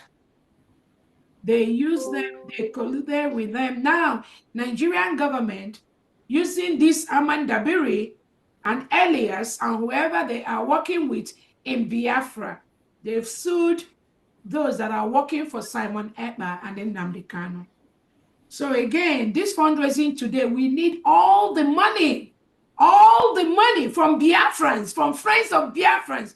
We need all the money to ensure that the Nigerian state, the Nigerian terrorist state, does not stop the restoration of the United States of Biafra. Thank you so much, Famdi. Yeah, thank you. Thank you. You can close the close it up. Thank you so much. Thank you. So I know it's already nighttime in Nigeria. So we will start like usual with people in homeland, Biafra land, and those of us that are going to work or have emergency to leave. That's what we're going to do.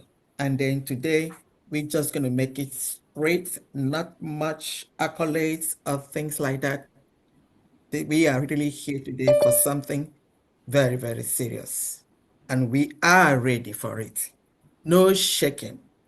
All right? Over to you, Honorable Chuk Survivor and Honorable Ugo. Thank you very much. Thank you so much, Honorable Secretary of Finance and our Deputy Prime Minister. Our fellow Biafrans, we have come back, just got to do what we have to do. There is no point talking too much. A lot have been said, and I believe everything has been understood. Please, just as we always do it, those in the homeland, raise up your hand and make your donations. Those who are going for their job or are busy, you have one assignment or the other, raise your hand.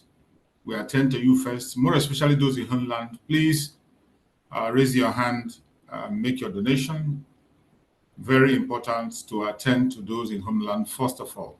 So please, we know how difficult it is with your network and other challenges out there. So we attend to you first. And those who have one thing or the other to do, please raise your hand. If you don't know how to raise your hand, you can equally jump in with your voice. We'll grant you audience to make your donations. Thank you so much. And we are starting immediately. Without wasting time, let's go to, I think I can see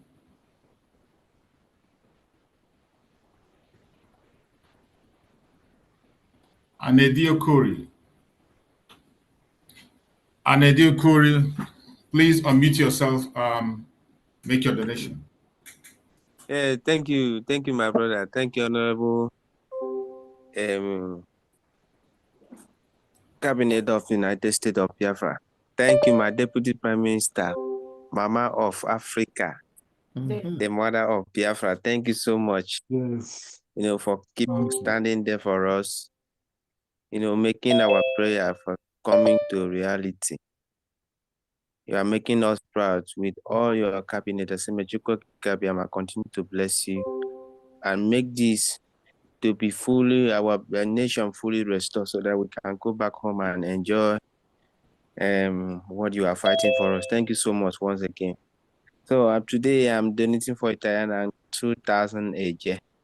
Thank you so much. Thank you. Thank you so much. We appreciate you. Thank you. We go to Ugu Paul. Unmute yourself. Ugu Paul. Okay, Ugu Paul. Ugu Paul, sorry. Yeah. Ugu Paul.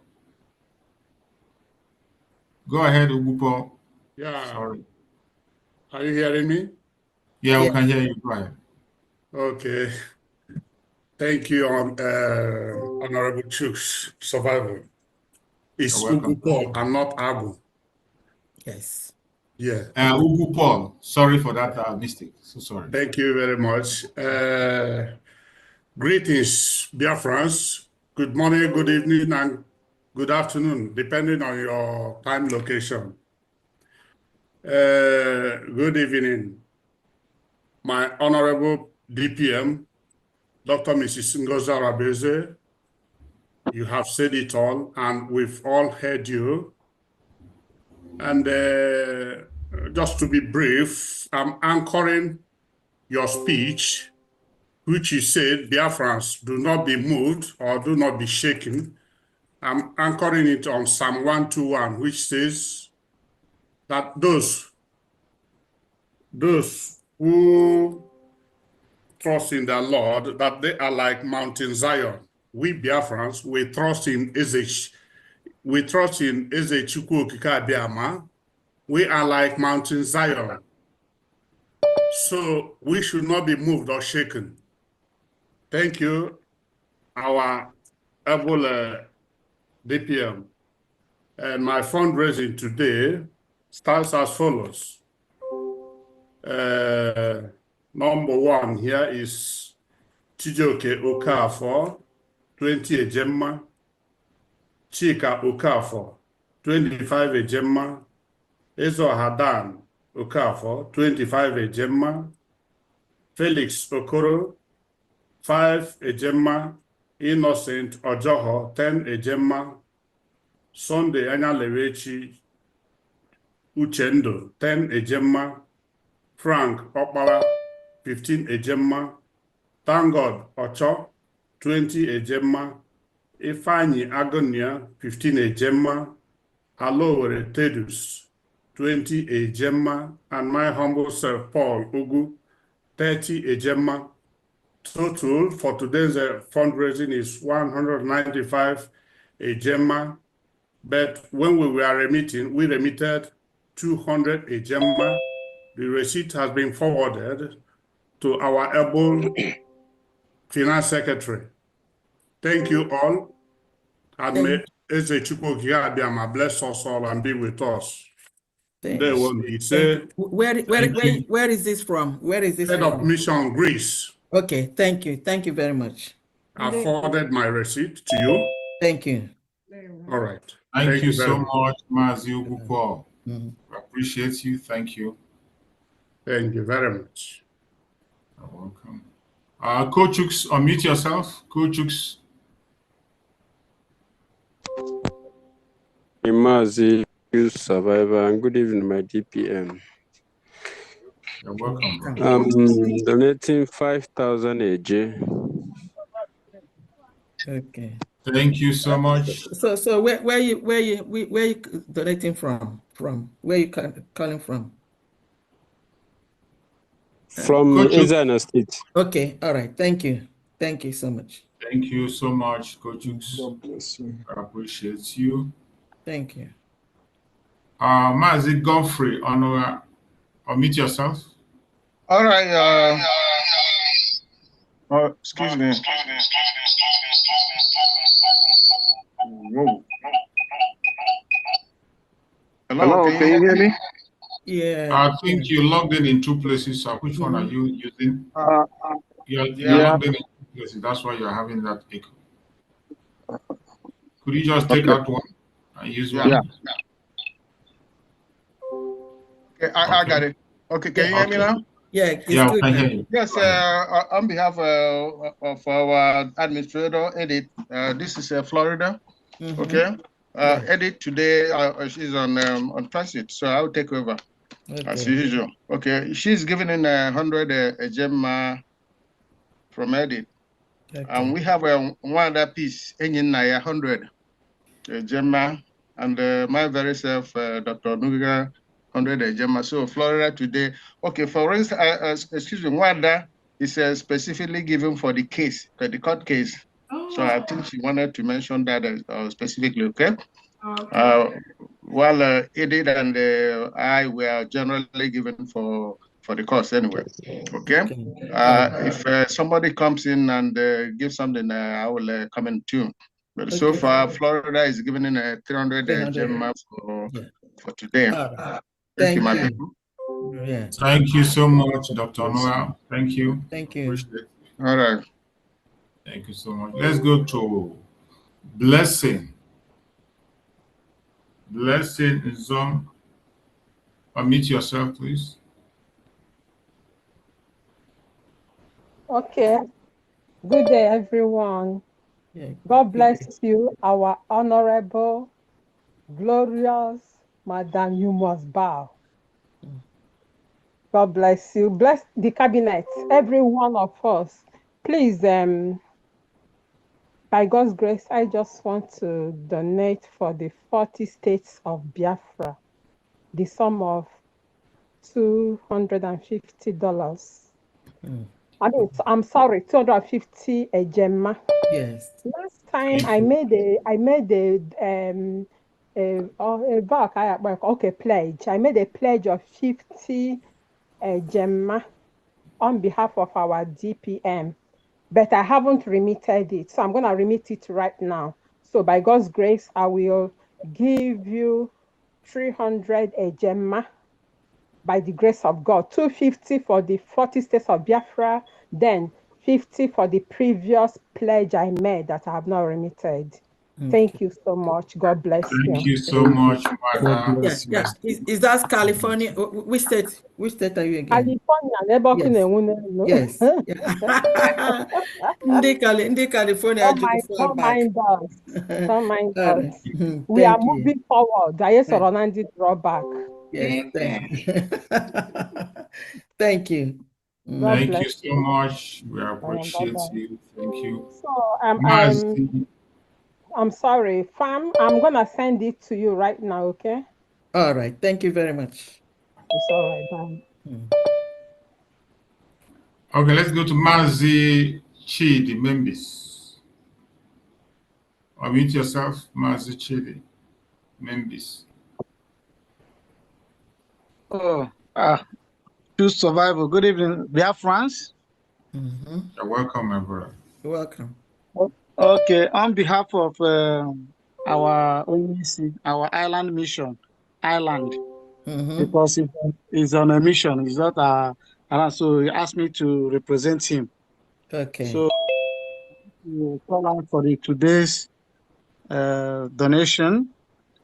Mazi Ikeme 20 ejemma, Mazi Ozo 50 ejemma, Nwada Doris and Anselm 20 ejemma, Nwada Tina Clarkin 30 ejemma, Mazi Kinsley 5 ejemma, Nwada Ngozi 10 ejemma, total 135 ejemma from Ireland. Thank you, Ireland. Thank you so much, Ireland. Thank you. We appreciate you. Thank you. Okay. But true survival, there is one question I will ask. Maybe I don't know where the time I will ask the question. Is it now or later? Right, please. Okay, sorry. Our DPM, Agunwai. The question, on this issue of this ID card, can't you maybe because already I may apply before I mention where you were reform area. So ratify everything. So but has now I'm more first batch, more second batch can get so near. So I want to get my own ID so that can you get my ID card? Yeah, it's gonna be on the second batch and just wait for it. It's coming. Like I said the other time, there were some things that were not in the first batch that we added on the second batch. So it's taking the company time to add those things into the second batch. Those of us that got our first batch of the United States of Biafra ID card, if you look on your ID card, you will see that the state, our states in Biafra land was not reflected in that. So now we have to go back to the ID card company to tell them to include Biafran state in Biafra land in the 40 state. So that is what is making it look a little bit longer. So they have to go and start the whole process and reduce so many things to now incorporate your state from Biafra land. So the second batch of people that will now start getting the ID card, the second and third batch, you will see your state declared in that ID card. So when you're using your ID card in any state in Biafra land, anyone that commits any crime, we can track it, we can trace it to the state where that individual comes in. So don't be worried, just exercise some little patience, please. And those of you that have not applied for your ID card, go ahead and apply for your ID card. It's going to be at the Biafra Security Administration, .usb.com. Biafra Security Administration. Apply for your ID card because we are rounding up with our AJ, the printing of our Biafra currency, the use of our Biafran bank. And once we start using and the remittance of money for Biafrans, once that bank procedure completes, you must have your Biafran ID card to have access to those services, to be able to use the Biafran bank to move money, to be able to engage in the process of our Biafra currency and all that. So please go ahead and apply for your Biafra ID card under the Biafra Security Administration. Biafra Security Administration. There are two links there.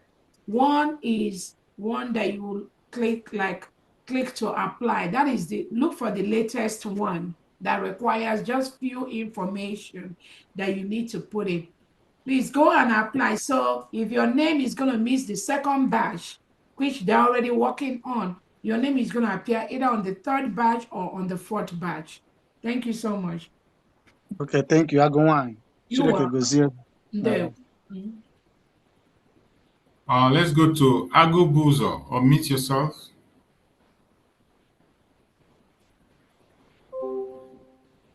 Good morning from here, from Japan.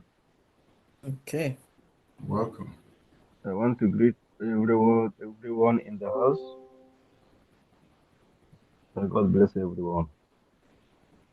From Japan, we are contributing this fundraising for May, for this June. Okay. Sure. We start from our leader, Mazi Henry Azubike, who gave us some of 5,000 yen. Mazi Shukudi, 10,000 yen. Mazi Shukutskis, Chika, Sasa Benedict, and Sentochuku, 5,000 yen also. Mazi Simon Ubonna, 5,000 yen. Mazi Shijoko Ubonna, 5,000 yen. Mazi Oji, 5,000 yen. Mazi Chinedu C, 5,000 yen. Mazi Chinedu A, 2,500 yen. Mazi Okechukuyo, 2,500 yen. Mazi Dan, 5,000 yen. Mazi Regan Jackson, 5,000 yen. Mazi Obi, 5,000 yen. And Mazi Yagobozo, 5,000 yen. Total of 420 ejema. 420 ejema. Yeah, thank you very much. Thank you, Japan. Thank you so much. We appreciate you. State of Olu. Unmute yourself. State of Olu government. Yes. Good evening, everybody. Good evening. We cannot hear you. Oh. Am I coming out clear now? Speak a little bit louder, please. Speak louder, we can't hear you. Can you hear me now? Can you hear me? Volume, we can hear you.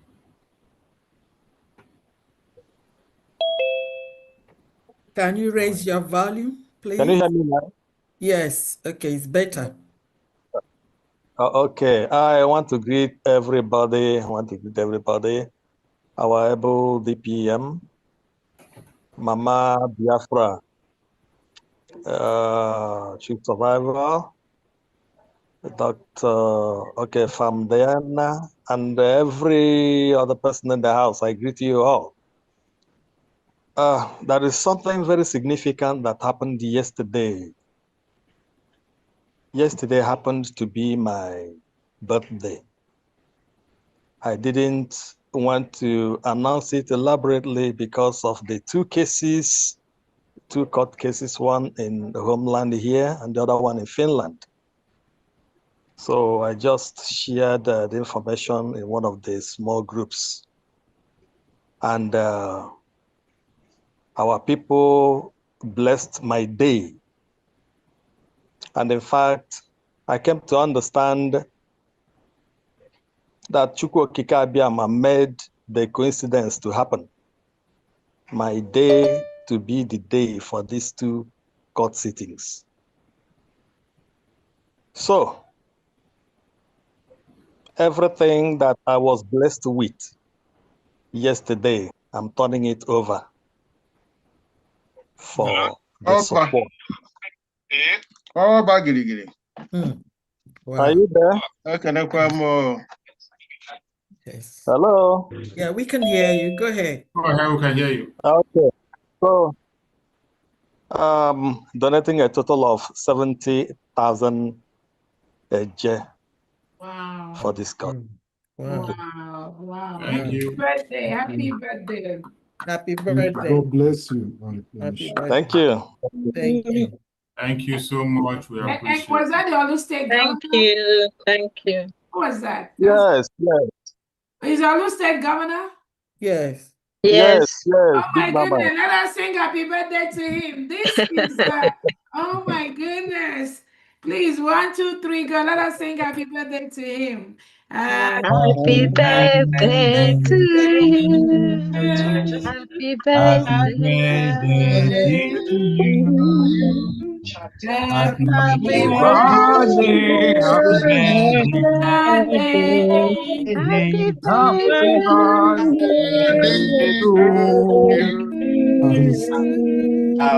Thank you so much. Thank you so much. I just want to let you know that this the governor of Olu State is really doing a wonderful, wonderful job. I'm telling you. Sometimes some of us don't know what we go through in the hand of the Nigerian terrorist state just for being who we are.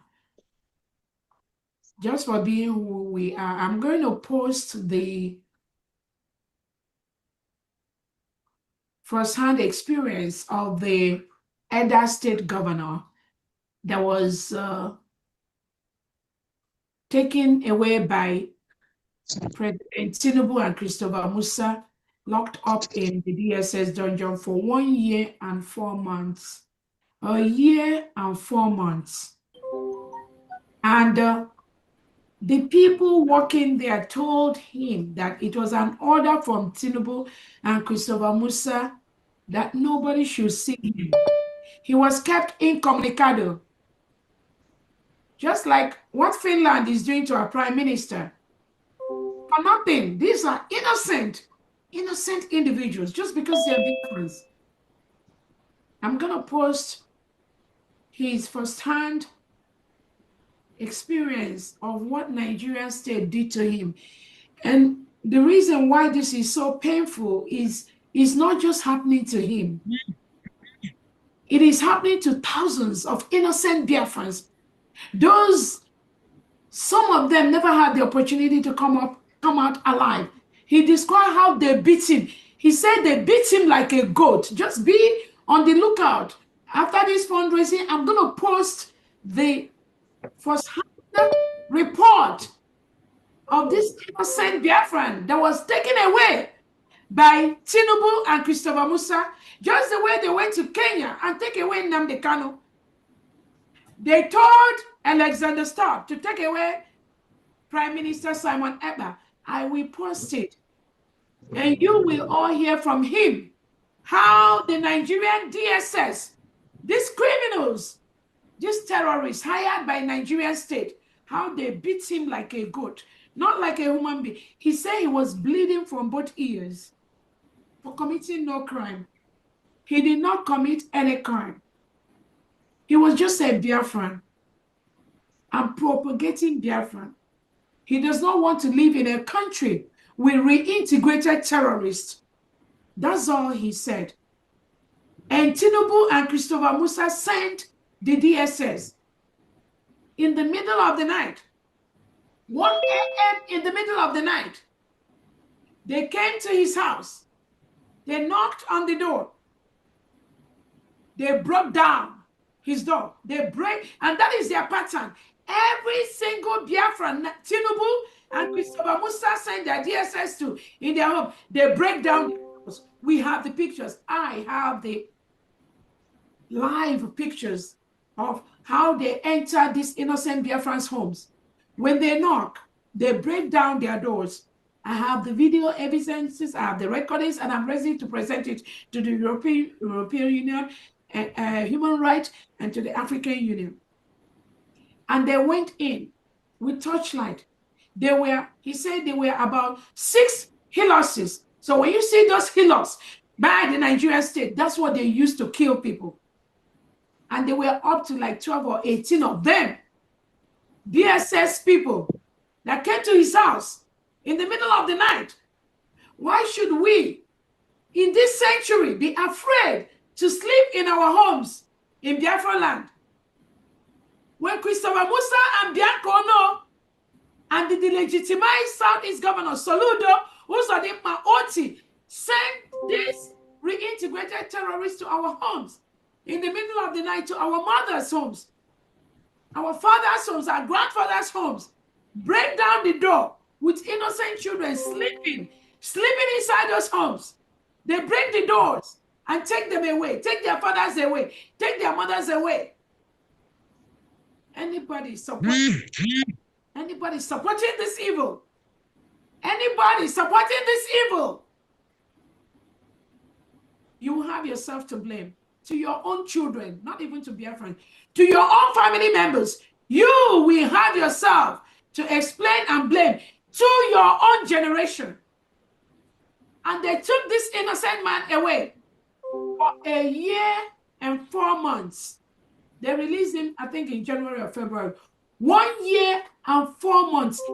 Comunicado. All the family members that came there, Tinubu and Christopher Musa, told them not to see this guy. He didn't commit any crime. None. And after a year and 4 months, because we asked him, was there any court process? Even inside Nigeria, they say did they take you to court? Anything? Nothing like that. No court. It was an order from above, from Tinubu and Christopher Musa. Pick them up, lock them up, kill them. Nobody is going to talk to them. But you know what? We will talk for them. We will revenge. All these killings that the Nigerian state is doing to our people, we will defend our people. I will pause the video later on. Thank you so much. Go ahead. Thank you so much. Happy birthday, Governor. Faith NK, unmute yourself.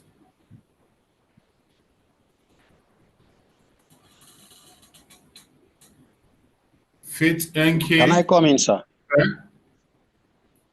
Okay, go ahead. Thomas, Victor, go ahead. All right, sir. Good evening, everyone. I greet everybody. Yes, sir. I don't have much to say, but I want to, on behalf of BRGIE Lagos Liaison, I want to donate 3,000 AJ on behalf of Liaison Lagos. So I just want to donate 3,000 AJ. Thank you. Thank you. And God bless our commission.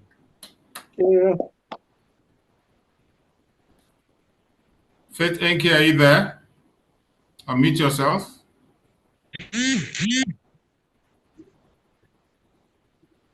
Let's go to Odogwenugu. Go ahead. Mazi Odogwenugu, over to you. Dr. Chicks, I am seeing you for the second time. You have 2 cases to answer for me now. Yeah, thank you all, Biafrans. I thought you could have called me for the first time because our DPM always gave me a surprise. Last week, I promised that I have a song that I could have, but because of time. And today, I have the same song to sing for DPM, though I have a follow-up question. DPM, I want you to remember something, maybe you forget. The day you called our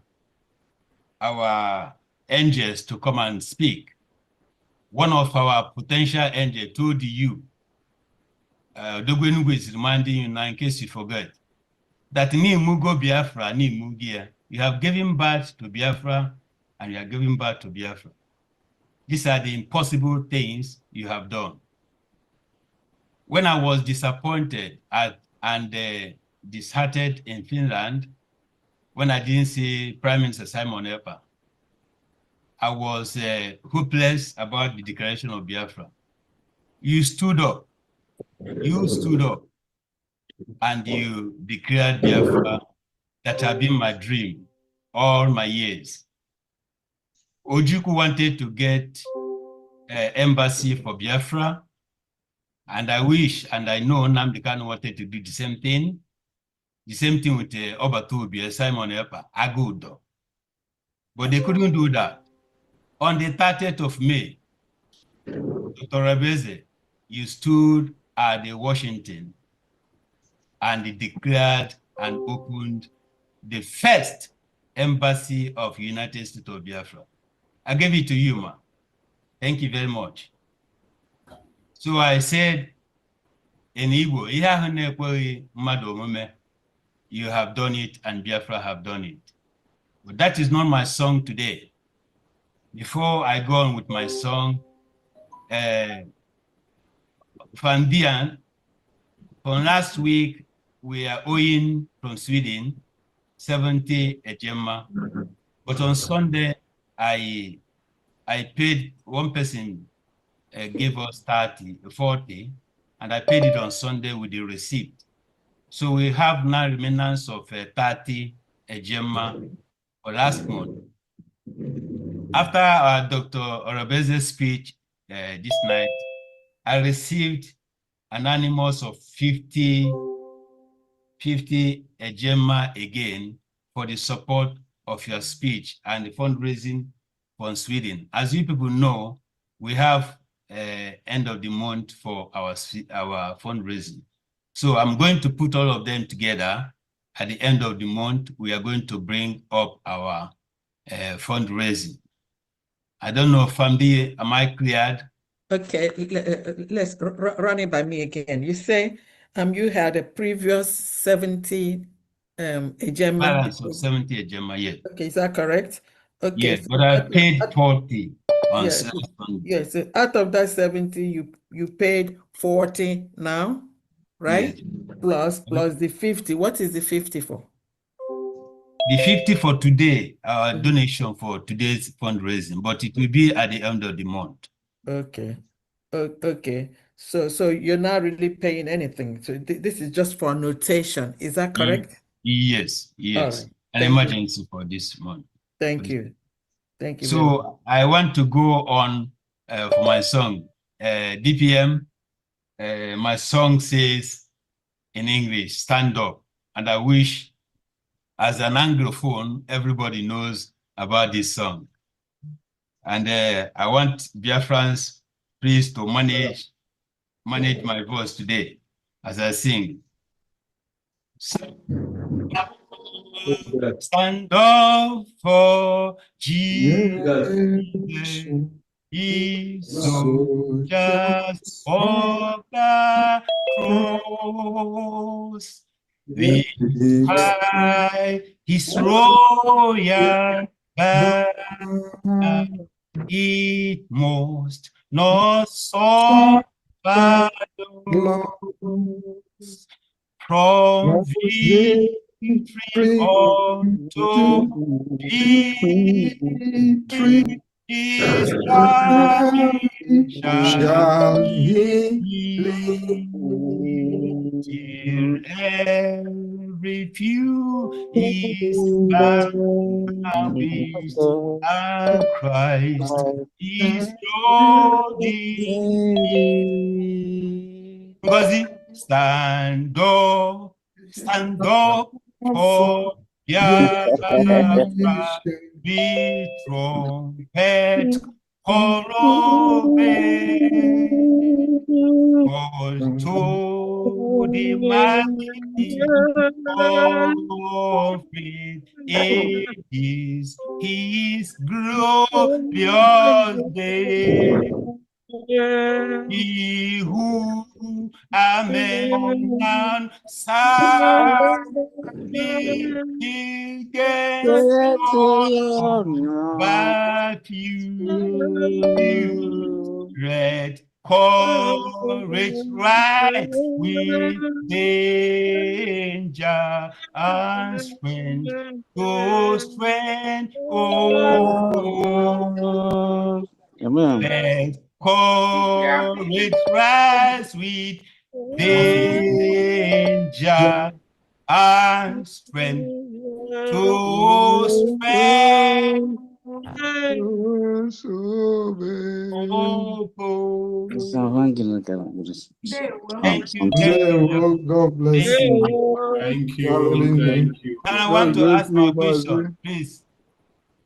Dr. Rabez, I want to ask, this has been 2 times I wanted to ask you this question. Please, kindly in 2 minutes, when you are studying or when you choose your career, do you presume that you are going to be in this position to handle, because there are so many mad people everywhere, do you envisage or do you know that you are going to be in the position you are today to handle many of Biafran mad people everywhere? I'm not saying that we are mad, but our behavior.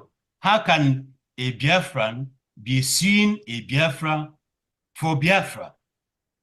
Chineke na-akpọ ụfọdụ ọkụ eziokwu. Please, can you explain to us, do you know that you are going to be, before you went into your career, that you are going to be in this position? Are you prepared for this before? Thank you. Thank you so much, Adobenugu. And again, when you ask the question, how can a Biafran sue a Biafran? You have to understand, if you are in my field, to know how the human mind works. The reason why we are very, very successful in what we're doing is because I understand how human mind works. And it takes a special training for you to be a psychiatrist, to be able to study and know how human mind works. It is important also to understand how you can get the best out of people. It is also important to understand how people can use people either for good or for bad. So what the Nigerian state has done over the years is to use Biafrans against Biafrans.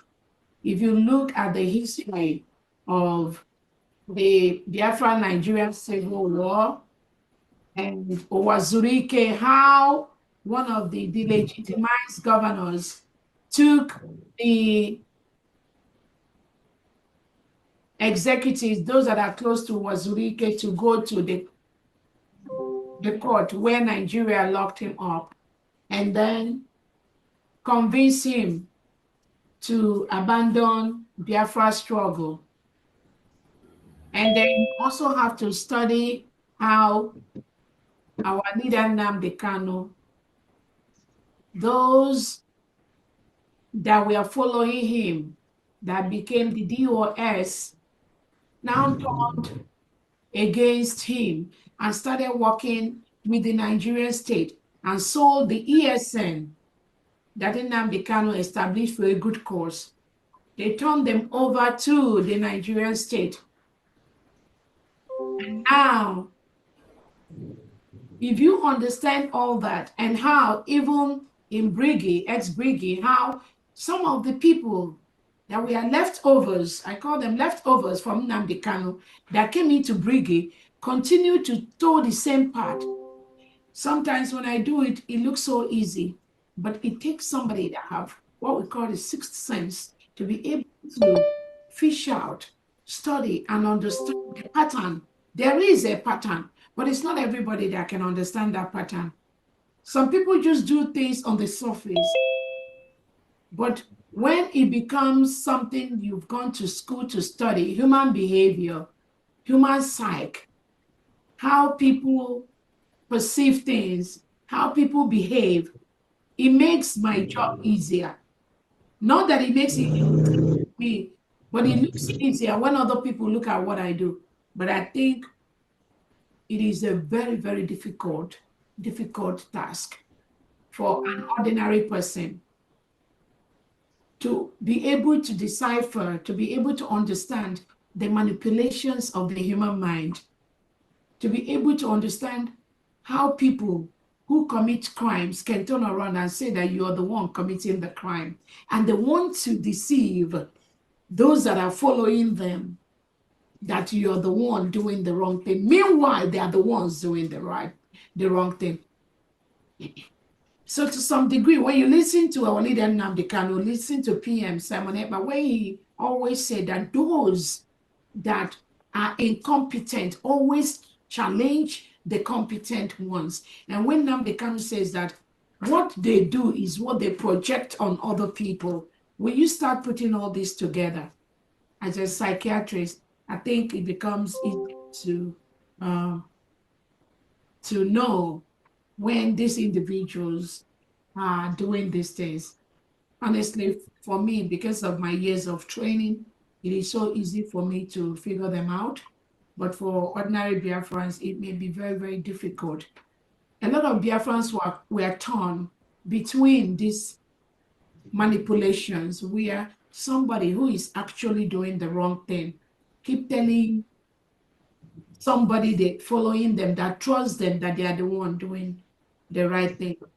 And they may follow them either out of ignorance or because they trusted those individuals. So that is the only difference we have right now. That difference that ensures that the leadership of the United States of Biafra at this time is in the right to be able to point out and be able to find out and be able to call out those that are manipulating the system. That is the only reason why we've gotten so much success in what we are doing. Because left alone for the ordinary Biafrans that are just, it will be very, very difficult. Some of these people, when they talk, you think they're saying the truth.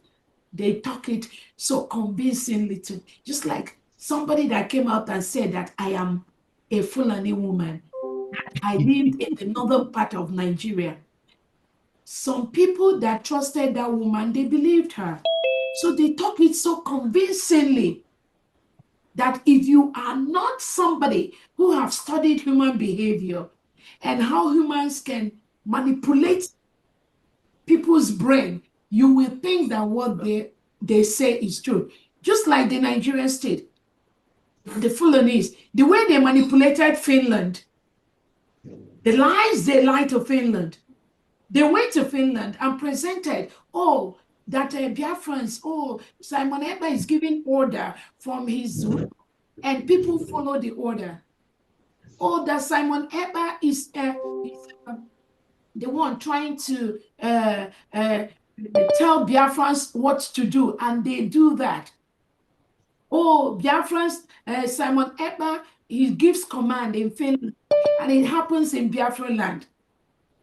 These are all manipulation of innocent minds. But did Nigeria tell Finland that they sent their Tucano jail, they sent the reintegrated terrorists into Biafra land to kill Biafrans because they want to take their oil? Did Nigeria tell Finland that? I believe they didn't tell that story. Did Bianco Ono tell Alexander Stubb that Tinubu and Christopher Musa, that they are sending the reintegrated terrorists to go to indigenous Nigerian communities and kill the Christians and take over their lands? In the term of herders, herdsmen, there is nothing like herdsmen in Nigeria. These are terrorists that are brought into Nigeria, and they pretend to be herders, and they move from one state to the other. And when they settle there, they displace and kill the original owners of the land, and then they displace them. Did Nigeria tell Alexander Stubb that? No.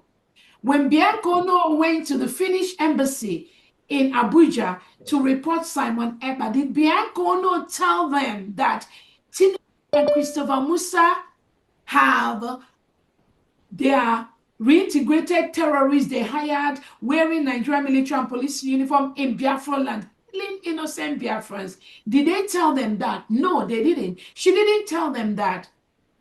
All she will tell them is that maybe 1 or 2 or 3 Nigerian police, reintegrated policemen is killed. But she did not tell them that these people are in Biafra land. They are in Biafra land, killing Biafrans, killing innocent Biafrans. No, she didn't. Bianca no didn't tell the Finland ambassador that shit. No, she didn't.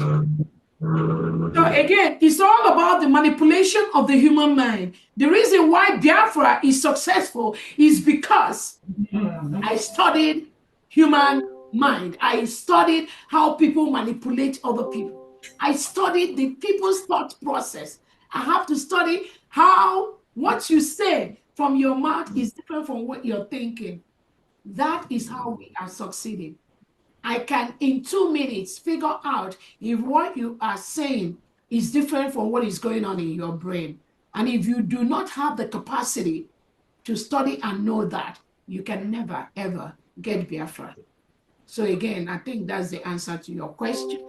And again, for this time and this purpose that I am using it and God has put me to use it, I never envisaged that. But is it a coincidence? I don't think it's a coincidence. I believe that God brought some of us out at this time to be able to use that intelligence, which ordinary person will not have, to be able to ensure that our nation is restored, our nation is protected, our nation is defended, and we start to build one of the best countries in the world.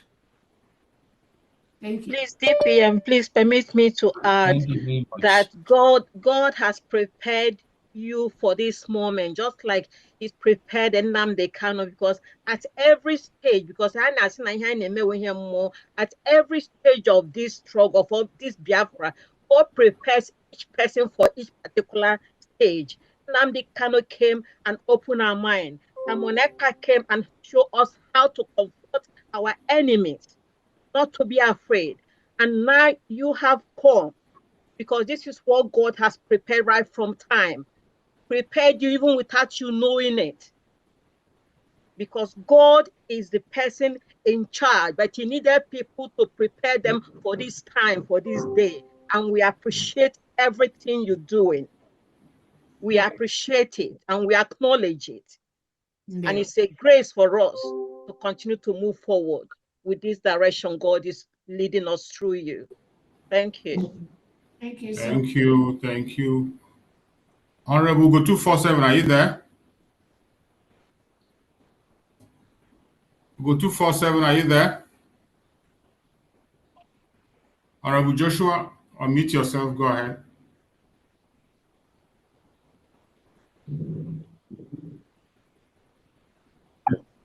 Okay. Can you hear me? Yeah, we can hear you. All right. Thank you very much, Honorable Chief Survivor, the media. Special greeting to everyone, especially DPN. Greet you, and also members of the cabinet, you are also greeted. And fellow Biafrans, you're also greeted. Co-admins, you're also included. Today is our fundraising, general fundraising, and we're here to present Maryland state update. I thank everyone for gathering here today. No matter what Satan do, is sent down to the place is deserved to be. So we are winning the battle and we are headed ahead. So today I've already announced previously, that was like 2-3 weeks ago, if I'm not mistaken, the contribution from members for the embassy event. I think previously I announced 300 jemma, and then I said that there will be more coming. So here I have 4 more names that contributed, which I want to mention before I go straight to present contribution for today. So here I have 4 more names from the contribution, which is Maazị Austin Williams, 100 Ejema, Wada Ebele Williams, 100 Ejema, and Wada Angela Unebu, 100 Ejema, and finally Wada Ohanyere 100 ejema, which is 400 AJ, added to these 300 given, so the total amount is 700 ejema for the embassy contribution. So that is that. And then to move on to the next is our fundraising today, which have 4 members who contributed, and their names as follow. Mazi Gideon Ihezie, 100 ejema, and the next, Madam Chinyere Ohanyere 100 ejema.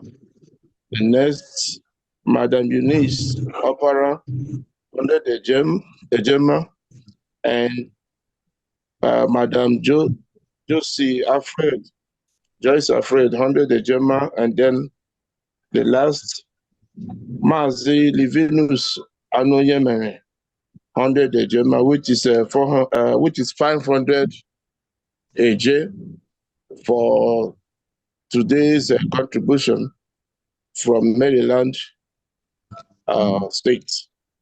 So I don't know what is the rate, but this is the amount, 500 AJ.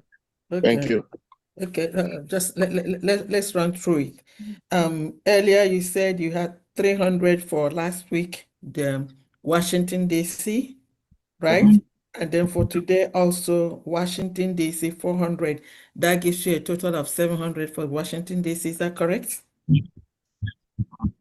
Yes. Yes. Okay, and then also today you have a list for regular contribution 500. Right? Yes, ma'am. That's altogether 1,200. So we don't have to worry about the exchange, because nothing here is for homeland. Thank you very much. Thank you. Thank you so much, Honorable Jidofo. Can I take a leave, please? Yes. Yes, you can. Yes. I have an event I want to attend at DC. Thank you. Okay, go ahead. Thank you. Right. Thank you. Good evening, my Deputy Prime Minister, Dr. Ngozi Orebeze. Good evening, all Biafrans. Thank you, my Deputy Prime Minister, for lecturing us. You are not just our leader. We are learning a lot from you. And I appreciate everything you do for Biafrans. From the Kingdom of Netherlands, we have some of our brothers, members who contributed for this week.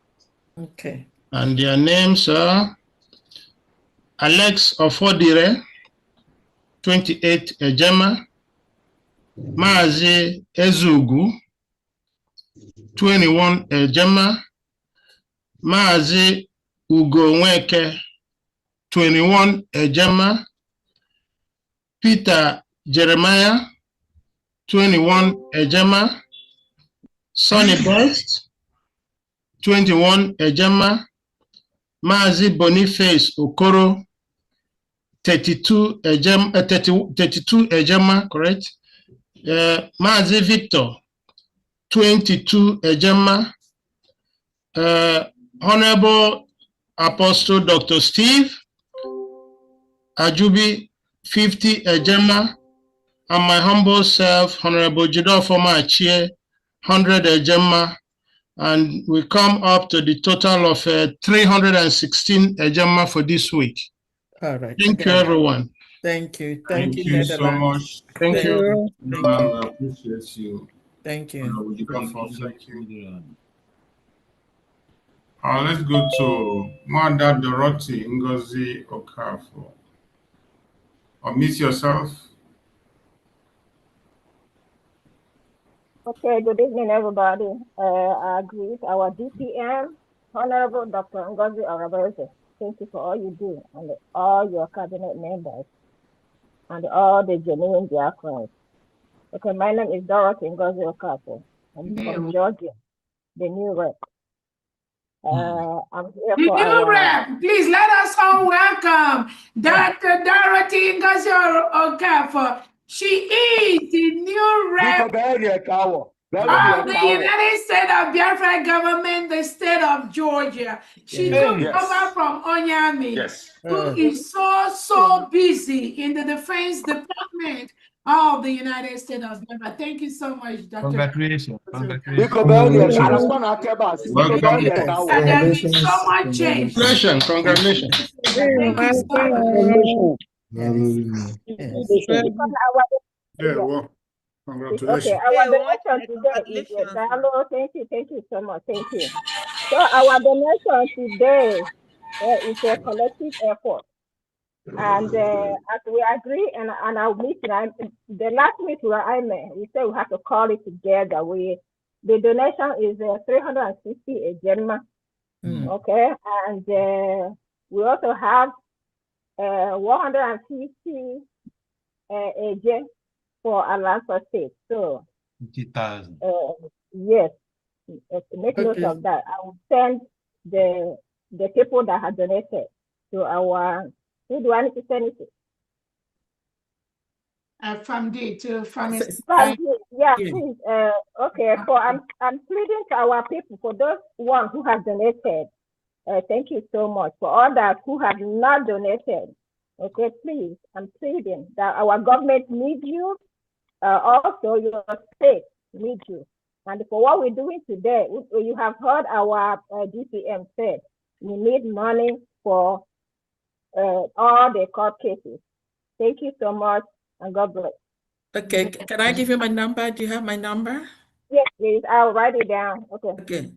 347. 347. Okay. 369. 369. 9305. 9305. All right. Yeah. Thank you. Thank you very much. Thank you, Georgia. Thank you. Thank you. Thank you.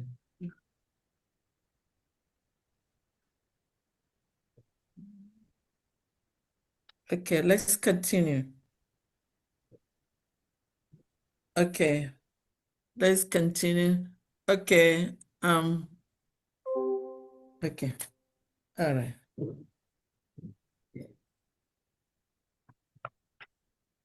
Okay.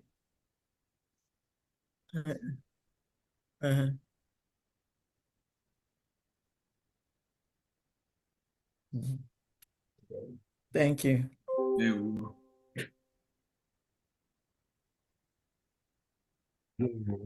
Okay.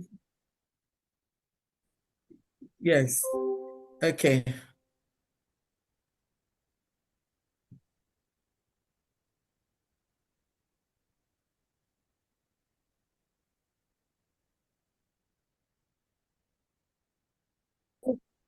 Yeah. Good evening, everyone.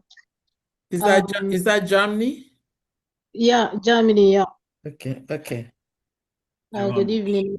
You're want to welcome. use the opportunity to thank my DPM and honorable in the house and comrades here. Thank you very much for all your wonderful work.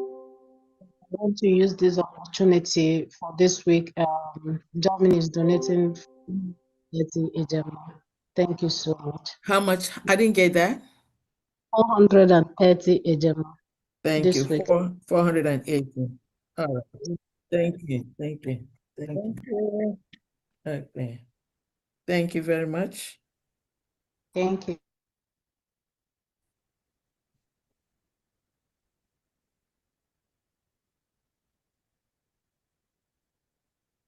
Okay. Not Congo Brazzaville, Congo DRC.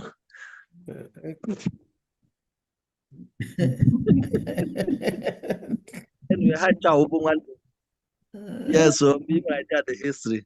Good evening, everyone. My DPM, all protocol observed, my co-admin. I greet everyone, and I say may God bless each and every one of us for this effort we are putting together to fight for our generation to come. And I pray that God will grant us our heart desire, which is our nation. So we tried as much as possible today. We have few people that responded in today's fundraising. the names goes like this. Oka Toifani, 50 Ejemma. Ebenezer Nduku, 50 Ejemma. Mazi Michael Ume, 20 Ejemma. And myself, 40 Ejemma. In total, 160 Ejemma. That's all we can get. I pray maybe we can do better tomorrow, next time. All right. You did so well. Thank you. Thank you, Congo DRC. Yes. Thank you. Thank you. Good. I want to make, which account are we going to get the money? Is it do you yeah. Or That's is it correct. That's correct. What you just said is correct. Okay, Nduka Ebere. Yeah. And Ali Ibrahim. No. All right. No. Okay. Send me a text. Amadu. Send me a text. Let me send it to you. Okay, let me. Send me a text. Let me forward it to you. You have my number? Do you have my number? Yes, I have your number. Let me send you a message. Okay. All right. Thank you.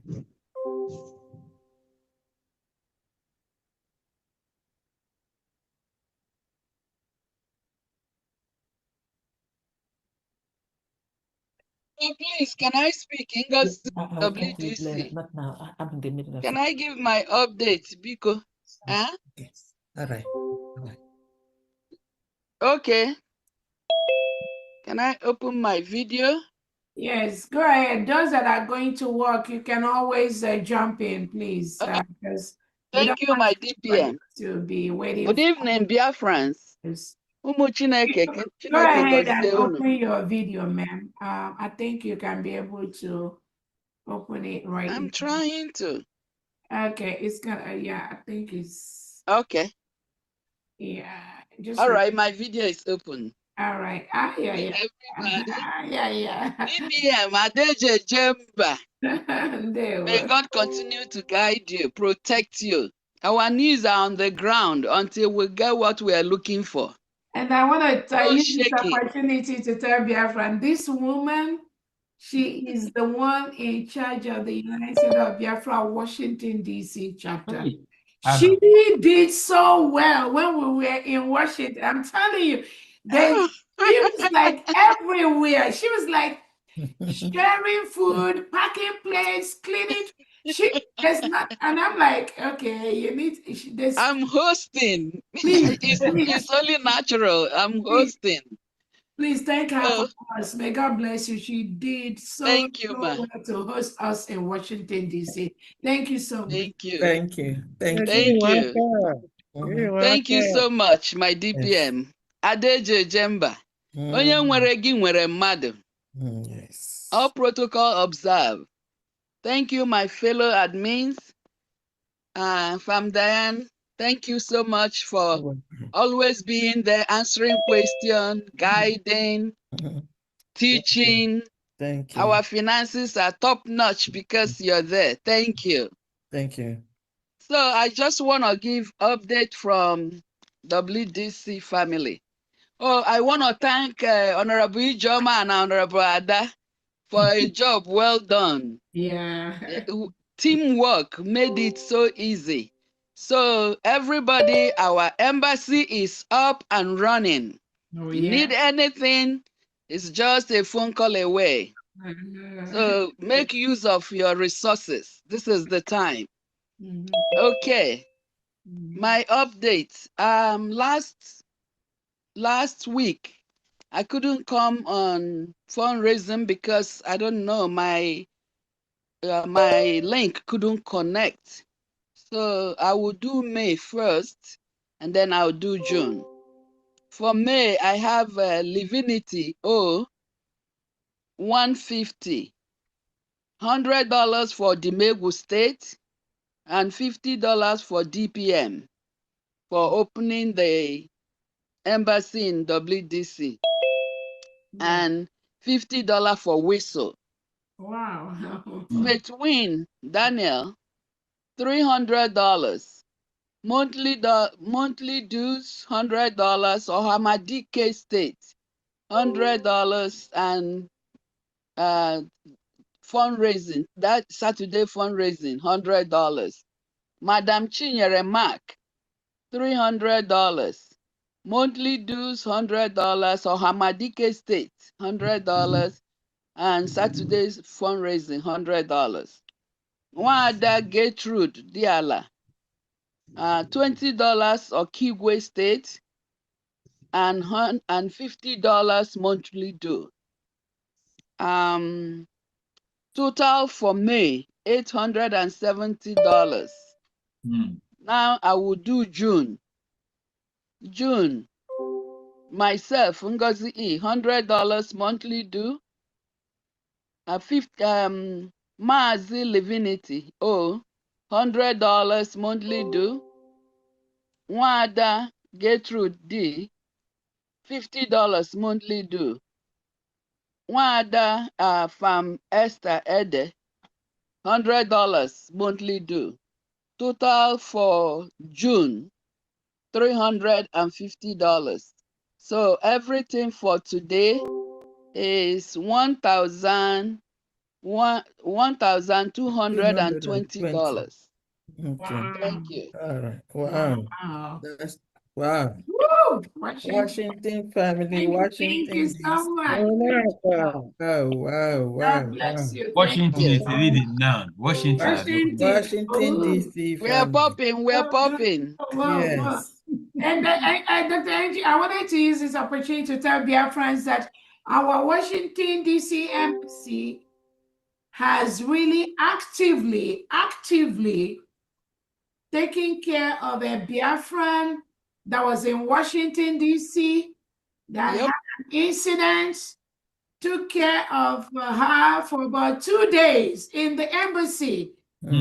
After that, the person was able to continue to go about her normal business. So our Washington DC is very, very active. Yeah. And correct. Time we will bring this person to narrate her experience, the problem she had in Washington, D.C., how the embassy took care of her problem, how she was able to successfully go back to her country without any problem. So we thank God for this. Thank you. And DPM. All the stuff, yeah, go ahead. DPM, if they need the pictures and video of the days, you can order too. Awesome. I'm gonna okay. Thank you, my sister. We need that. Thank you so much. We need that. Thank you very much. We come again. Okay. we're able. We're open. All right. Thank you very much. Our doors are open. Thank you for your hospitality. Thank you. You're welcome. Ugo, please, can I say? Condemning.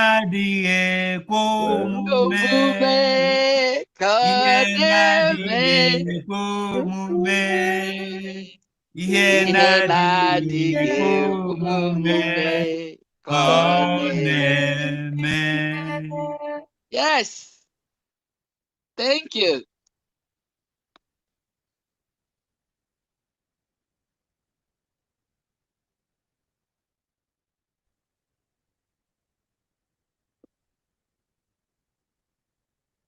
Yes, hi. Can you hear me? Yes. All right. I have a very special greeting to our DPM, Our Excellency Dr. Ngozi Orabweze. Good evening to our honorable members of the cabinet, our governors and state administrators. Good evening, fellow Biafrans. Who is that? My name is Adindo Osumoke. I'm the deputy rep for the mission of Belgium. Okay. This is what we have for today. Mazi Ogui Joseph Obu, 30 Ejema. Mazi Godwin, 25 Ejema. No. Honorable Justina Nonye Odozo, 20 Ejema, Mazi Gabriel Robert Okafo, 30 Ejema, and myself, Mazi Adendo Sunwoke, 20 Ejema, bringing it to a total of 125 Ejema for this week. Thank you very much. Thank you, thank you, thank you. Thank you, Belgium. Thank you. Thank you. Thank you.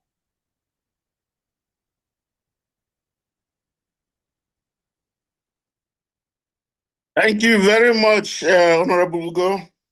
I really appreciate this opportunity. Let me start with saying that all protocol observed.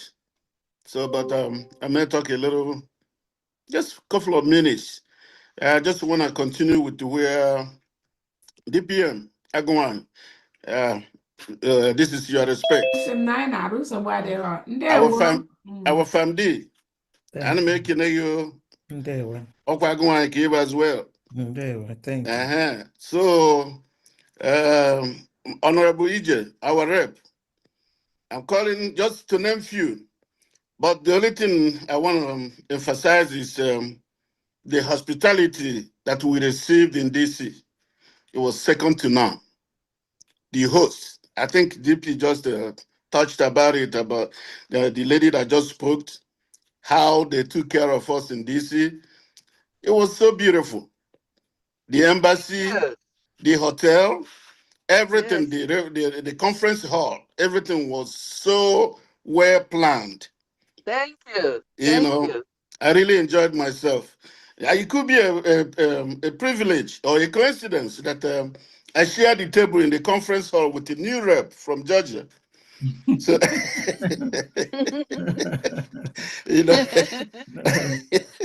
so that was wonderful. Also a coincidence that I shared the same hotel and elevator with my DPM and FAMD. Even on my way back to California at the airport, I ran into FAMD again. I said, whoa, what a pleasant trip. Yeah, it It was so nice. So thank you guys, the DC. You guys, in fact, one of these days, I'm going to recommend we do something like that in California. That would be a payback. Okay. Okay. We do it in California. Even when I came back, my people in California, when I was giving them reports, I had to forward some pictures that I took with my phone on our platform. Everybody was so happy, So to cut the long story short, I just want to say, okay, thank you to DC. My donation here today will be, well, just $100, but I want this money to go to be for the case in DC. That's where I want to donate to. Wow. That's what I want to do for now. And as time goes on, as the time progresses, if we need more, we do something. We have come to stay. Yes. So, this is less than a son. This is less Thank than you a son. so much. Yes, thank you. Thank you, Mr. Eke, for the role, all the things you did in Washington, D.C. That was awesome. Thank you, ma'am. He was like, this guy was like everywhere. He just like took over everything. And I'm like, oh, is this person? He was like everything, making sure that everything is going as planned. Excuse me. He was like waiting for those that said they're from California that would disrupt the government. He was like, hello, come on, I'm waiting for you all. Thank you so much. That's correct. Thank you, Daisy. Thank you. Just to top it up, this is my survivor whistle. Thank you. Please blow that survival whistle again. Okay, anyone here that was survival whistle, please blow it. Go ahead and blow it. I'm waiting for my own. Okay, thank you. Totally forgot. Thank you so much. Thank you. There were. You're welcome.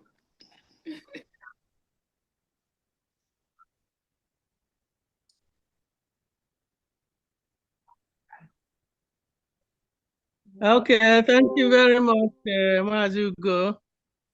Good afternoon from here in Washington State. Thank you, Agumwany, the mother of Biafra. Thank you for what you are doing. The week has been a very wonderful one. We are winning all round, both at home and in Finland. What we are doing. Today, let me not waste your time. We have a lot of hands here. I will be donating 30 Ejema for today's fundraising. Thank you.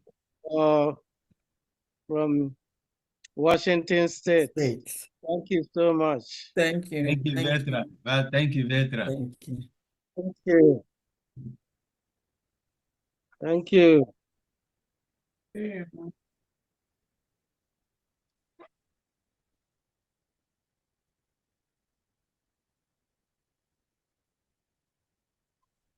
Okay. Honorable God, please, can I have my video? Thank you.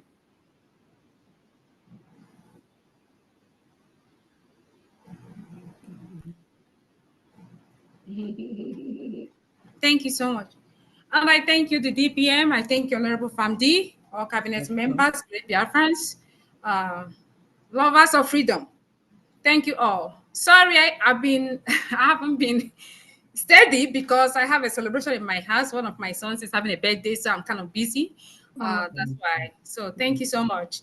And I want to give a shout out to our new rep, Honorable Dorothy Ngozi of Georgia. Thank you so much, and thank you for taking up the lead in Georgia, to help our Honorable Deputy Defense. Welcome aboard. Also, I want to give a shout out to my brother, Lawrence Eke of California. Thank you so much. And thank you for coming to Washington, D.C. Honorable Ngozi Adelson, thank you also for what you did. Thank you, my rep. I give you all. Thank you so much. Thank you so much. So I just want to call out some donations that I have here. First of all, is for my state, Ohio. For my rep, Honorable Chichi, she's kind of busy right now.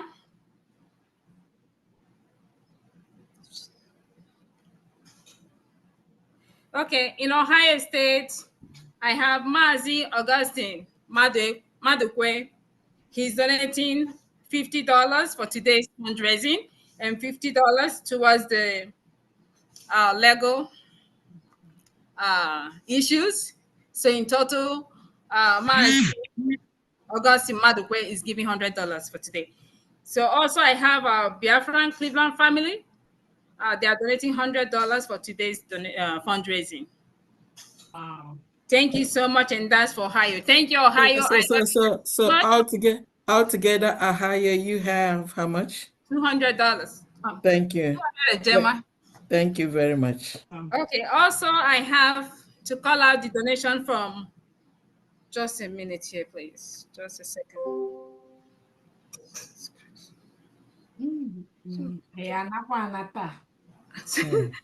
Please, I have to call out donation from Obowo County in Okigwe State. I have here Chief Innocent, Anosike, 63,000. 63,000 Eje. Okay. Chief Peter Nwaiwu, 10,000 Eje. Obiageri Nnabuike, 5,000 Eje. Uchechukwu Ejim, 5,000 Eje. Monday Stephen, 3,000 Eje. Paul Chimezie, 2,000 Eje. Basil Isiakaku, 2,000 Eje. Zuruwa Nwabara, 2,000 Eje. Godi Echere, 1,000 Eje. Benedict Ike, 1,000 Eje. Silas Nwoke Nkwu, 1,000 Eje. Louis Ezigbo, 1,000 Eje. Henry Anthony, 1,000 eje. Chinedu Anthony, 1,000 eje. Ichie Christopher, 1,000 eje. Amadiwe Amuneze, 1,000 eje. So in total, they have paid already and they sent me receipt. Honorable Famdi, I'll send it to you. In total, they paid in here. It's in 2 different payments, 120,000 eje. Thank you so much. Okay, wait a minute. 120,000 AJ in 2 payments of 60,000 each? No, they paid 2 payments of 100,000 AJ and 20,000 AJ. Okay, and one more thing. You said this is for Obo County in Obo County in Okigwe State. Okigwe State. All right. Yes. Thank you very much. Thank you. And I also have one more to call out. Okay. This one is from sorry. Okay, this one is from Obumne Keuzebu. He donated 10,000 AJ. Thank you so much. From where? From where? For which place? It's from Olu State. Olu State. Yeah. Okay. I'll send you the receipt as well. He's paid that. You say 100,000, is that correct? 10,000. 10,000. Okay. 10,000 AJ. Yes. Yeah. All right. Thank you so much. I love you. We move. Oh, Thank sorry, please. I want to say something also. We have a Biafran mug, which every Biafran would love to have on their house, on their table. Yeah. Go ahead. We forgot it. Go ahead. Okay, please. I just want to say that a beloved Biafran has donated. Donated those mugs to our government, and it's selling for a carton, 250 a gemma. And the carton has 4 boxes inside. And the 1 box out of the 4 boxes in a carton is selling for 65 a gemma. So if you want a box, a box contains 6 cups or 6 mugs. It's 65 a gemma. And if you want a carton, it's 250 a gemma. If you want that, I will send out. Currently, you can send me your information. So I'll send it to the Canada rep. Honorable Gochukwu Okoro. The mugs are with him currently in Canada. So thank you so much. We move. Thank you. Thank you. Thank you.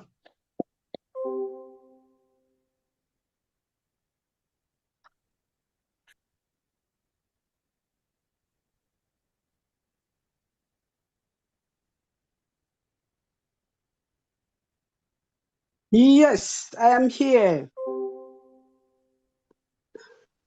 Good evening. All right, thank you very much. 247 Ugo. Thank you very much for accepting me. My greetings go to all the cabinets. But my most greetings go to our beloved, Honorable Excellency, our DPM, Ngozi Orabeze. Only God, only God, we continue to sustain you all. Only God will continue to protect you all, bless you all in all your efforts. He will continue to be with you all this time. Without wasting much of my time, I will first of all donate $100 for Justina Dulu from Okigwe. Justina Dulu from Okigwe.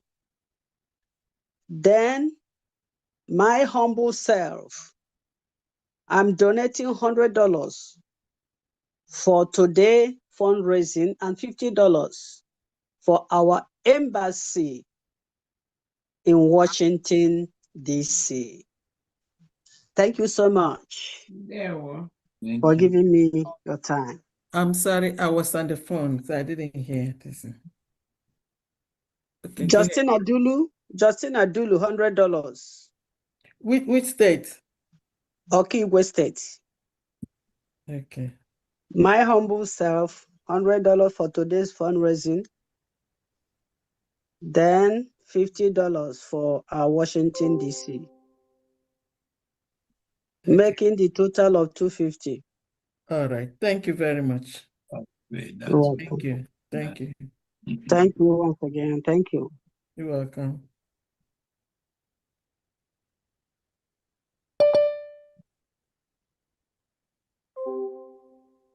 Yeah, greetings, everyone. Greetings. I just have an update from Algeria. They donated 70,950 AJ. Thank you. Who's speaking, please? Yeah, it's me. First two says it. Okay, you said for From Algeria. Algeria. How much?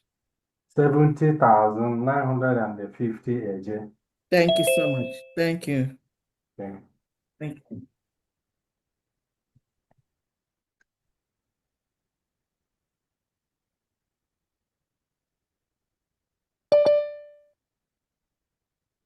Is it Jama from Spain?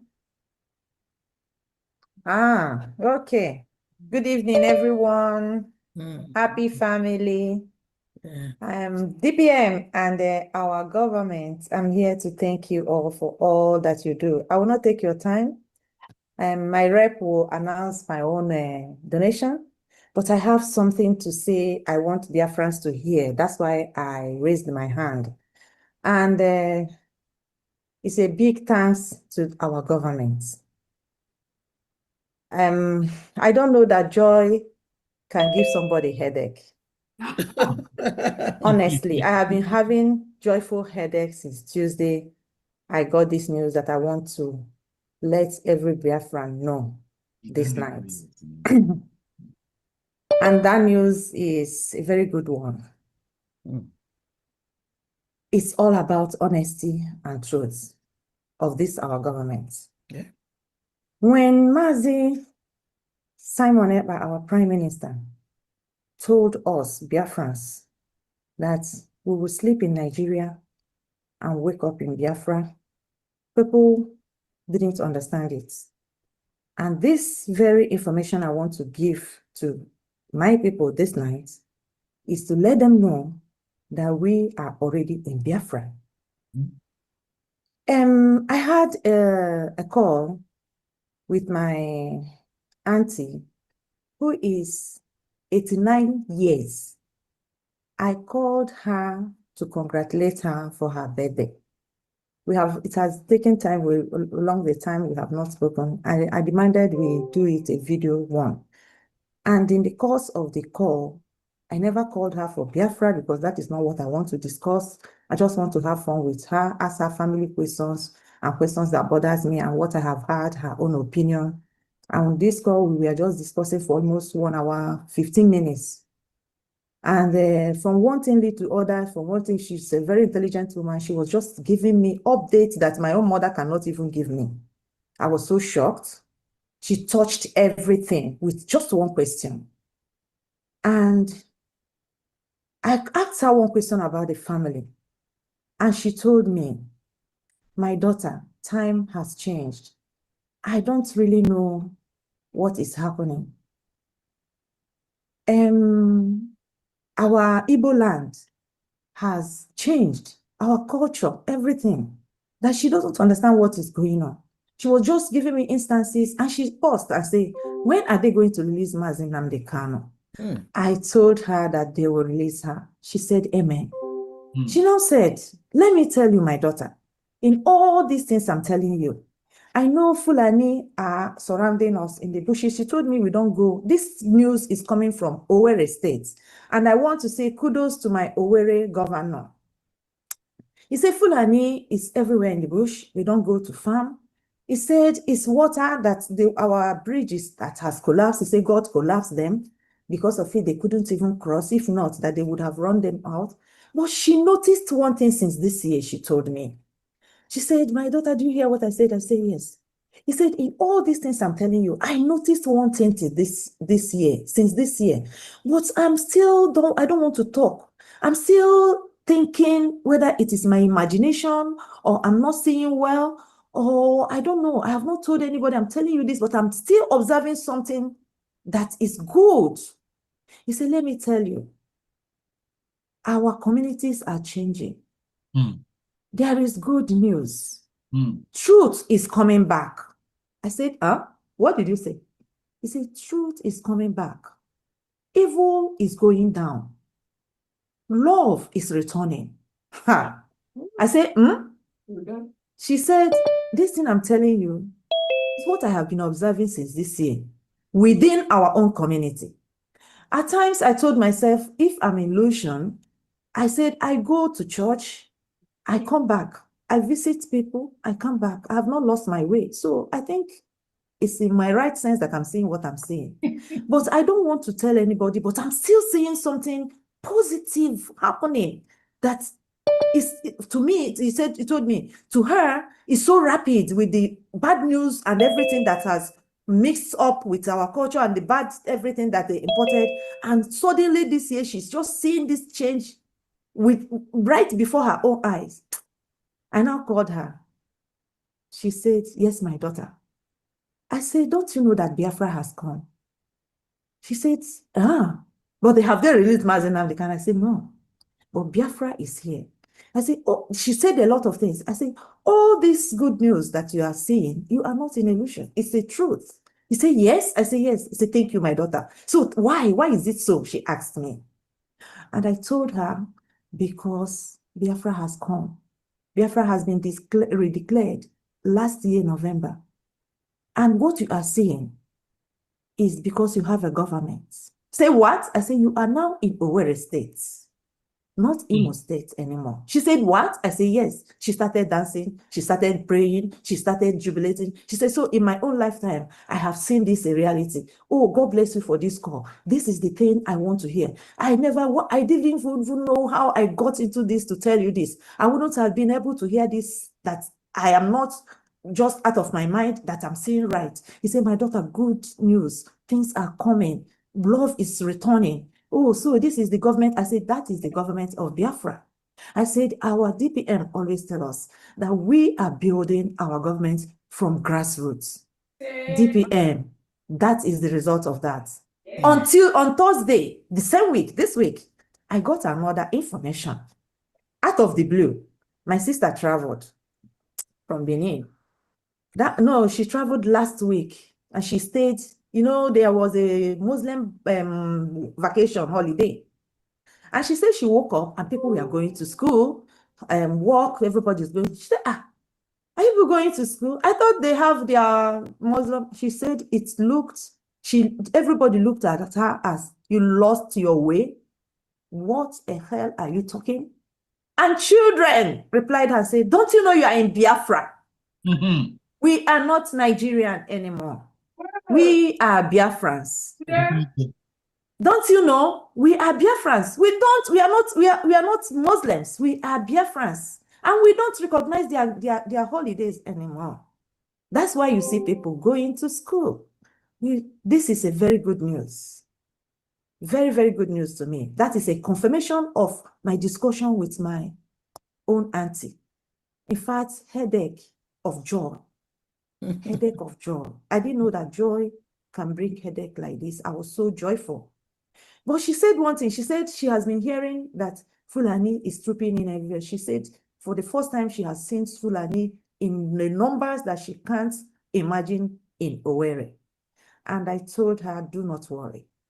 They will be taken care of by our government at the due times. These are good news. These are to tell you people that Biafra government is functioning. So if you're out there waiting for when Biafra will come, you are out there witnessing against Biafra. Biafra is already functioning. You and your families that are seeing you doing that, they better call you to caution, because you are in Nigeria and you will go to remain in that Nigeria. For those you are witnessing against, we are already functioning. We know now who we are. And nobody will take it away from us. It's here to stay. to be defended and to live in. When our DPM always say we are going home this year, this good news made me to know that she is saying the right thing. Yeah, thank you so much, my Thank government. you. God bless you. Well done. Thank you so much. Good job. Thank you.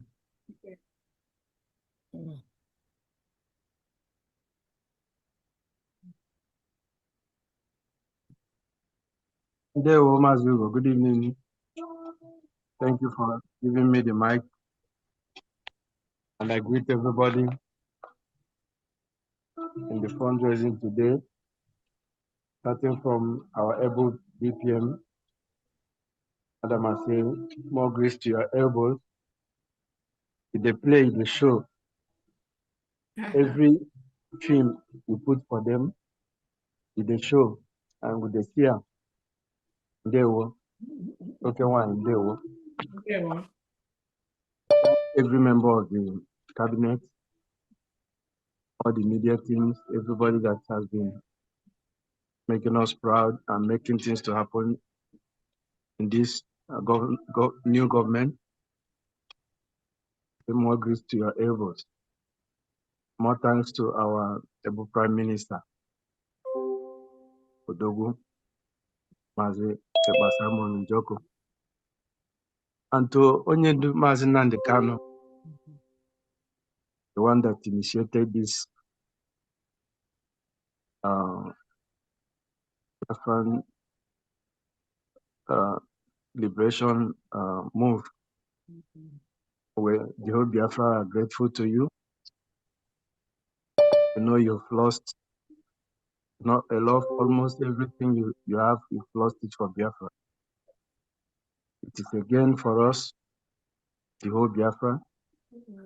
We have not seen anybody like you or any human being in this present moment like you, who will come out to even die for a people that a lot of them doesn't know or know you.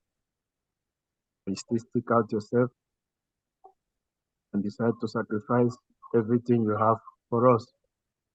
And they will. We're hoping to see you soon.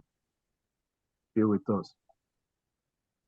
So I have a quick update from Spain, and this week I have quick updates. And the first one is Wada Kalista, Ijoma Vals, 20 Ejema for BLA. I have Mazi Jordan Brian, 30 Ejema, also for BLA. And I have Wada Ojenihu Godwin, 10 Ejema for BLA. These are the three updates I have for Spain for today, and they have been posted. The receipts have been posted also. What's your total, please? Yeah, we have 63.33 Ejema receipts have been posted. 53.33? 63.33. 663? Yes. Okay. All right. 33. Thank you. They will. Thank you. Okay. Thank you.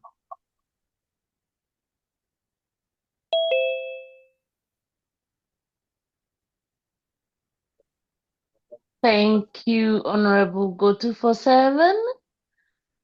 Thank you, all the cabinet members, information minister, and most especially our Deputy Prime Minister, Dr. Ngozi Orabweze, and our Finance Minister, our Finance Secretary, Famdian.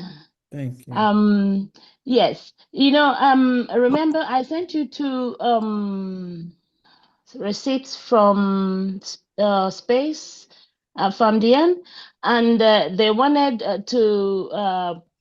they said because I forgot their names the last time, and I wanted to call it out now.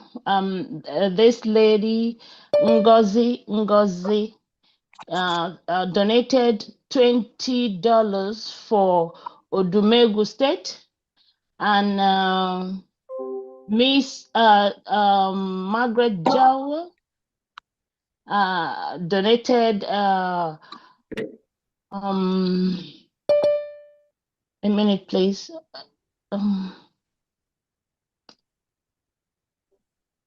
She donated 55.40 euros for that Washington DC opening of our mission. Okay. And I will also want to take this opportunity to just inform you and our Deputy Prime Minister that we were supposed to do donation for space yesterday, but due to circumstances beyond my control and some others, we couldn't do it. So we're going to do it before next Saturday. So hoping that you come and say hello to us. So thank you so much.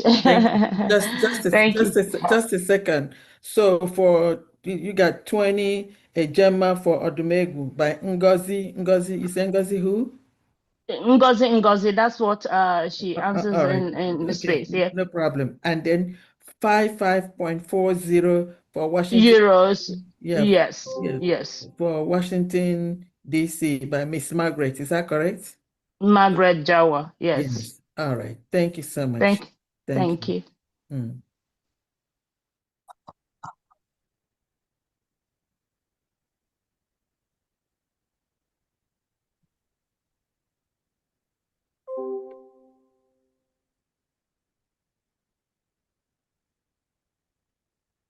Yes. Victor Bian? Victor! Open it for me. Never open. You can't. No. Okay. Are you hearing me? Yes. Okay, good. Let me see what I have.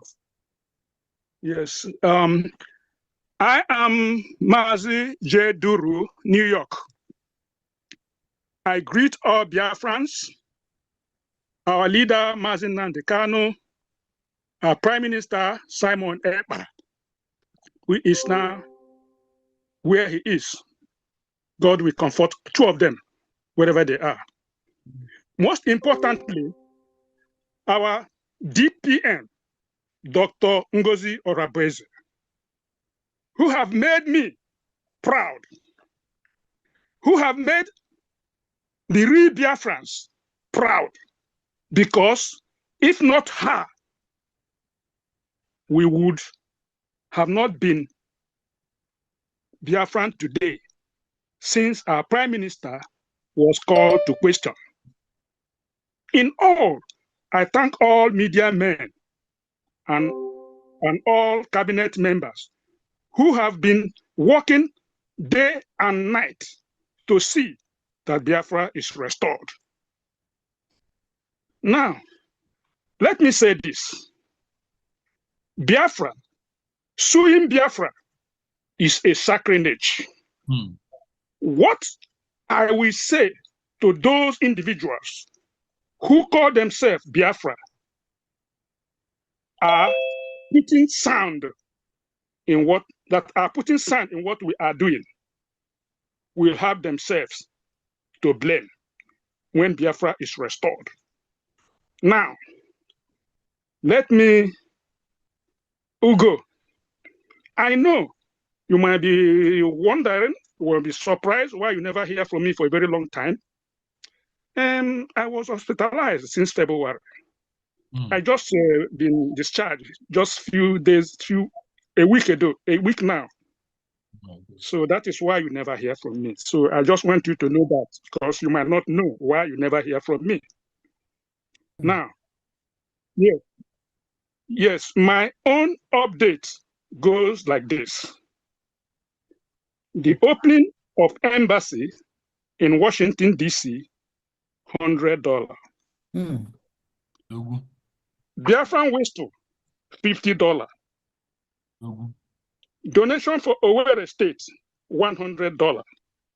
Total, $250 a Gemma. Wow. Thank you. Well, I would like to say something. I would like to say something. I'm just looking at the picture you sent to me from your hospital bed. Yes. It's just unbelievable. And then I see the pacemaker, what they placed on the pacemaker. And then I see here, you were even talking about you not coming to Washington. And then I see your discharge paper here, June 5th. It's just unbelievable that somebody in the hospital from that February for that length of time and all you're thinking about is Biafra. That goes to tell you that this Biafra thing is a spirit. A lot of people really do not know what it is that we're talking about. Yes. You remember in the American history during when the blacks were fighting for their freedom, there was this lady, I've forgotten her name at this moment, who tried so much in setting her people free. And she said that she could have set more than 1,000 free if they had known, or if they had realized that they were in bondage. And that's exactly what is happening here. Look at somebody on a sickbed. What I'm seeing here is really kind of touching to me. My son was praying for me while I was in the hospital. Yeah. And then some of us are really, doing what they're doing. Like you said, it's a sacrilege. But you know what? God is taking care of us. And then the end will be joyful. Thank you very much. I appreciate it. Okay. My receipt have been sent to to Diana. You have sent them to you. 250 is there in your distance now. Yeah, I've just seen it. Thank you very much. That's a total of 250. Thank you. Thank you. Thank you. Thank you. God bless you. God bless you. Thank you. Thank you. Thank you. Thank you. Back here. Yes. Thank you. Wow. This is a big one. Let's continue.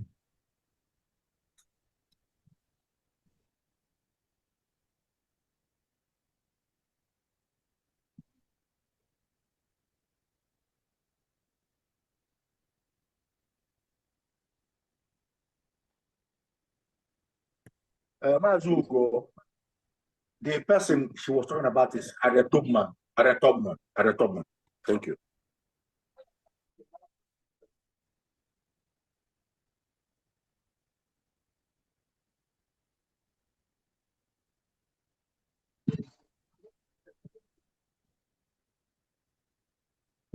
Hello, good evening from here. Yes, I'm here. Yeah, good evening, Honorable DPM, the Secretary of Defense and Deputy Secretary of Defense. I greet you all. Honorable Famdiana. Thank you. Welcome. The Foreign Minister of Affairs. All protocol observed. I greet you all. Please, I'm from the state of Enugu. Tonight, we are supporting this fundraising with the sum of 10,000 AJ. And as of last fundraising we made, we also got from last fundraising, from my list here, we got 1,000 AJ from Enugu. Okay. The second person paid 3,000 AJ, which I have mentioned their name in our last meeting. Okay, then, hold on. Honorable I am Christian paid 6,500 AJ, which is the total of 10,500 AJ, together with tonight's support of the fundraising, making it 20,500 AJ. Okay. I was supposed to send it before now, but the account has been filled. No money can go there. So I have tried it with 2 different accounts. It could not be able to go through. Don't worry. You can do it tomorrow or Monday. I need clarification. You said the one for last week. The one for last week, did you mention it during last week donation? Did you mention it? Yeah, I mentioned it, but the network couldn't allow me. Okay. So I'm Couldn't not allow gonna. me to finish. Yeah, Honorable Ugo knows about it. Yeah, I'm not gonna write it down because it's already mentioned. Mentioned. Yes. I'm just gonna say that it was mentioned last week, but it wasn't paid. Last week, yes. Yeah. So we are going to pay everything. Yeah. So I'm today supposed to pay everything this night, but the account is filled. It can't contain any amount again. You told me that. All right, I got it. Thank you. So what I have for you today is 10,000, and then when we added the one for last week, the last week that was mentioned in the air, so it's just that the payment wasn't. Yes. So I'm expecting a total of 20,500.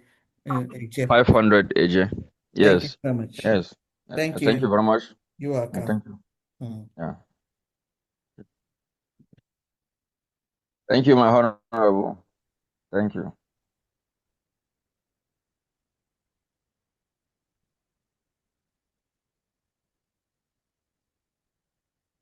I'm here, brother. Hello, everyone. I won't have a lot to say. I just want to greet every one of you here. Onye bụrụ nke ọ na-eme jisi ike, ka ọ na-eme dị mma, onye na-eme nke ọjọọ ya hapụ. Eji m 50 eje mma a support ihe na-aga na enyego m ya my brother already. So Okay. Where is this from? From Germany.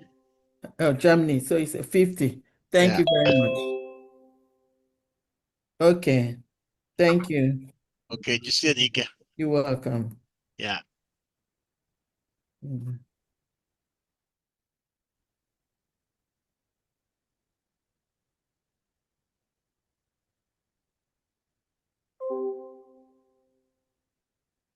I'm here. Thank you so much, Mazi. Thank you. Greetings to our DPM.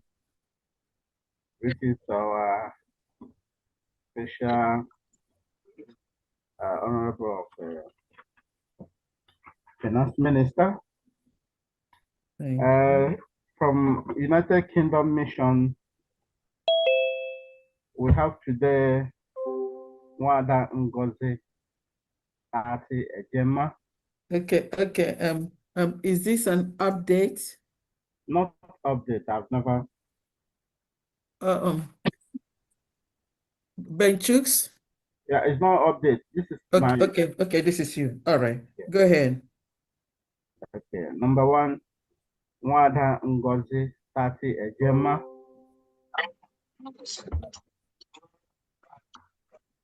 Wada Caroline Iwunne 25 Ejema. Sister Mary Nwosuji 20 Ejema. Priscilla Azubine 50 Ejema. Margaret Ndale Izukane 10 Ejema. Wada Cordelia Eze 50 Ejema. Wada Christopher 50 Ejema. Wada Gloria Machus 10 Ejema.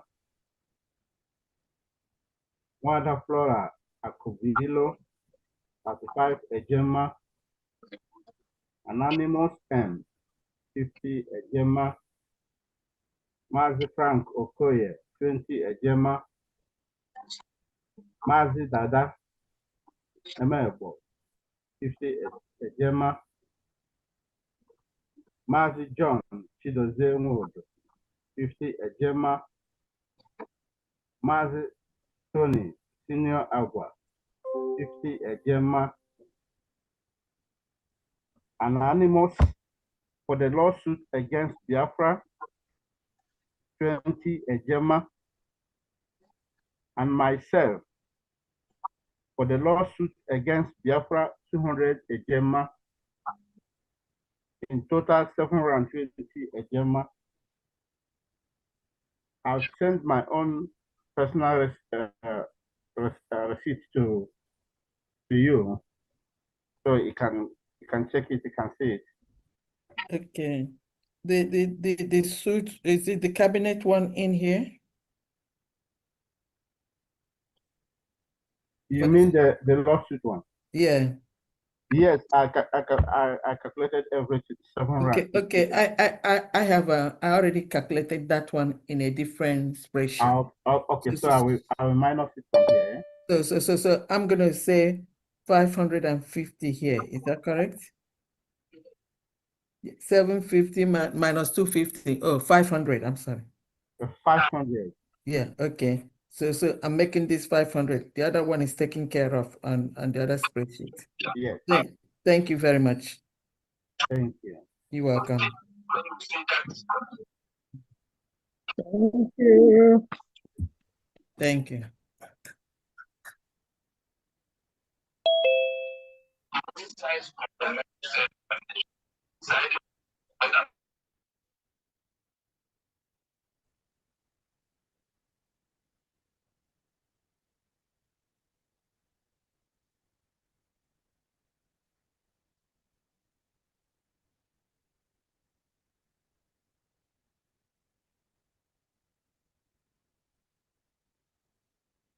Please, you first of all correct that name before Mazdag now.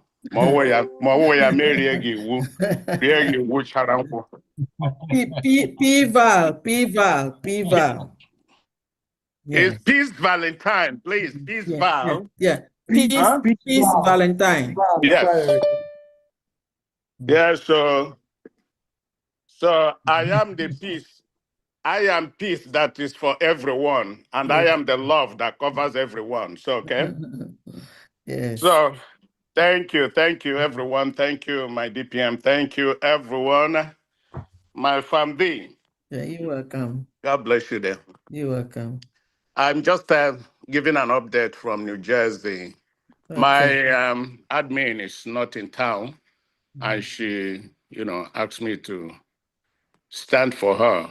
Okay. Meanwhile, we just have $200 from New Jersey, and that is for Miss N9jeria Osimiri and my very self, 100 apiece. Thank you. There was a recap that she mentioned, but I know that it's been announced earlier before, and those were the pledge I made for both the whistle and the state this thing, which came up to $455 that I made before, but it doesn't have to enter into this new here. But she mentioned it in what she wrote me. I don't know if believing that it's been announced already. I remember the day of the whistle. I made a pledge of 3,000 whistles, which came to 255. Yes, I already took care of that in a spreadsheet for that day. Okay. So the rest 200 was for the different state of wherever for the past periods. Okay. So this 200 is not for today, it's for last week. No, the 200 I mentioned earlier, myself and Madam N9jeria Osimiri is for today's fundraising. Yes, yeah. So today's fundraising is $200. Is that correct? Yeah. Correct. Yes. Thank you very much, New Jersey. You're welcome. Thank you. Bless you. Thank you. Thank you.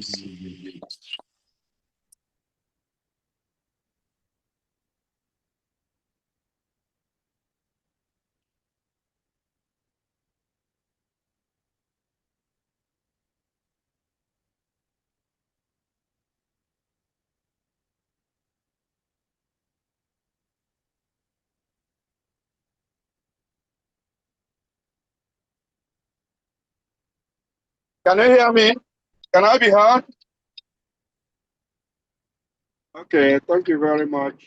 The media team, the 247, DPM, I believe you're still here. My greetings. From Diana.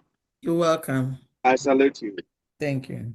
Honorable IJ, as always, good job you're doing. Host of Biafran today in this fundraising. My fraternal greetings to you. This is Onyame. Today we can see as Biafrans tribe to thrive in their new nation. And a lot of people are trying to make that impossible, including some disgruntled Biafra. They have gone to court to shoot themselves on the legs again. Nigeria will continue to make this mistake. They kidnapped our leader, mistake number one. They arrested Mazi Simon Eba, our prime minister, the biggest mistake. Now they are on the international community. And now they have come to make Biafra official by themselves. Because in this court in America, this case is going to be USB or Nigeria versus United States of Biafra. So it actually will make Biafra official. So their mistake will continue. I want to inform Biafrans that we just have to be happy instead of, being like we are angry. Everything is working according to God's plans. And so shall they continue to make this mistake with the last day. Thank you, Biafrans, for trying to support. This fundraising for this legal issue is not what we are going to do. It's not what we are going to try with. Because that is the only reason they did this lawsuit. To try to dry our pocket with hope that we may not be able to fund it. But they are making a mistake. Biafrans live all over the world. Even $1, we will be able to fund it, and Nigeria must go down. So with this, I'm going to support today. I know we still have a long way to go. We will call for special fundraising for the court. So today, I will support the new admin in Georgia, Honorable Ngozi Okafor. He's going to do a great job for Georgia. So now I'm going to support Georgia with 100 again. Thank you very much. Thank you. Thank you, Onyami. Thank you. Thank you. Thank you. Thank you so much.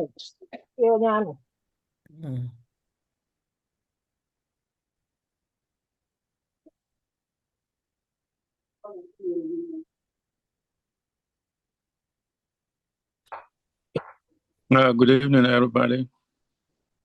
I just want to thank all of you for your commitment to the cause of Biafra. My special thanks to DPM.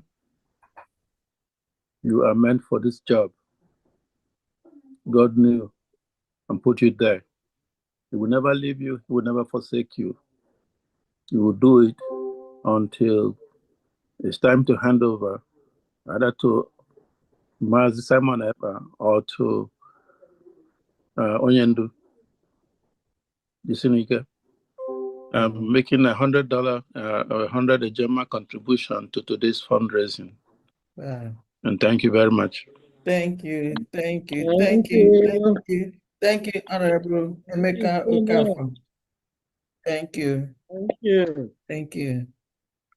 Wow. Okay. Thank you so much. Thank you, Honorable Go. Thank you, my DPM, Fam Diane. I greet you guys. I greet everybody in the house. And Faith NK from North Carolina. I'm here to call out my people that have given for today.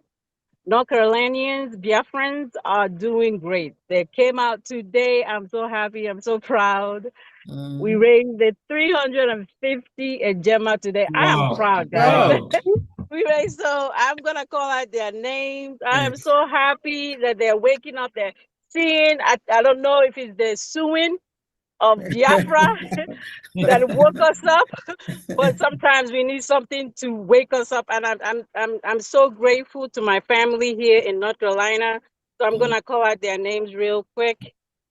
So today we are giving, me and my spouse are giving 50 Ejema. Mazi Alexi Ike, also known as Ike Biafra, is giving 50 Ejema. He said he wants it to go to Owerri State, but we'll give he's giving it today. Mama Bridget is giving 50 Ejema. My sister Regina is giving 50 Ejema.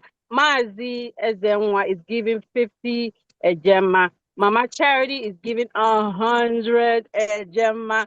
Guys, y'all don't know. I am so happy. My people in North Carolina is coming back. I am so happy.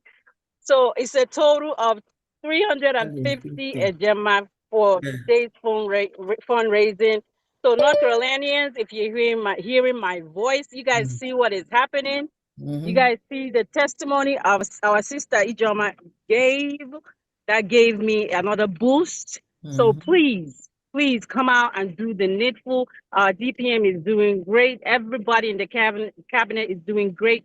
This is our nation. Call me 678-200-0217, and we must protect our land. I yield. Thank you. Thank you, North Carolina. North Carolina, Ekunie. Thank you. Yeah.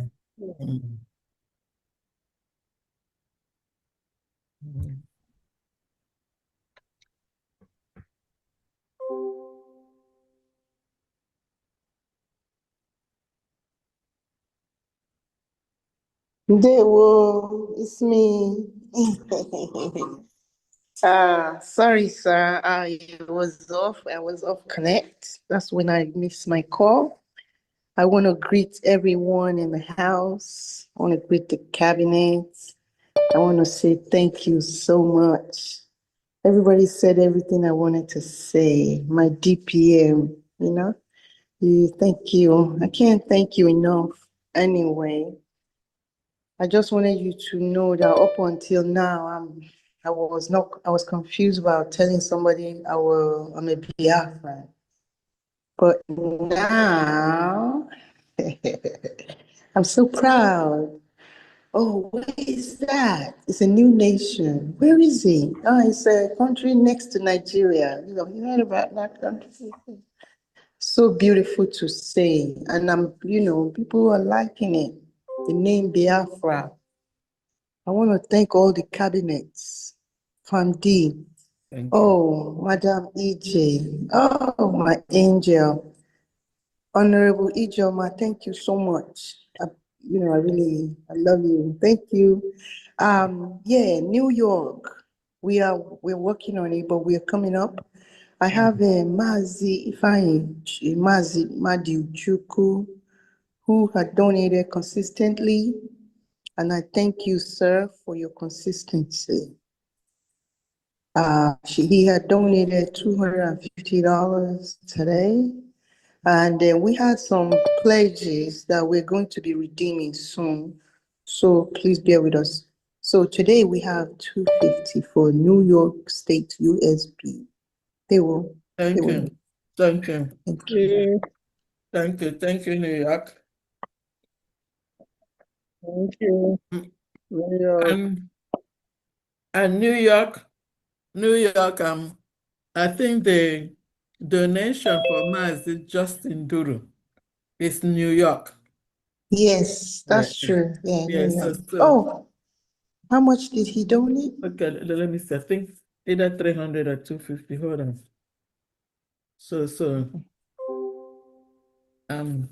I don't have my papers. Mazi Duru donated 250. 250. Yeah. Okay, so I'm gonna add it to New York. So okay. I'm gonna bring his over here, and then that's gonna make New York 450. Is that correct? That's gonna be 200. That's 500. How much did you tell me now? You said 200 or 250? 250. Oh, okay. Thank God. So 250 now plus 250, that's gonna give 500 for New York. Can you please send the receipt? Yeah, I'm gonna forward the receipt to you. Thank you. You're welcome. Thank you, Ms. Fandi, my lady. You're welcome. Thank you, sir.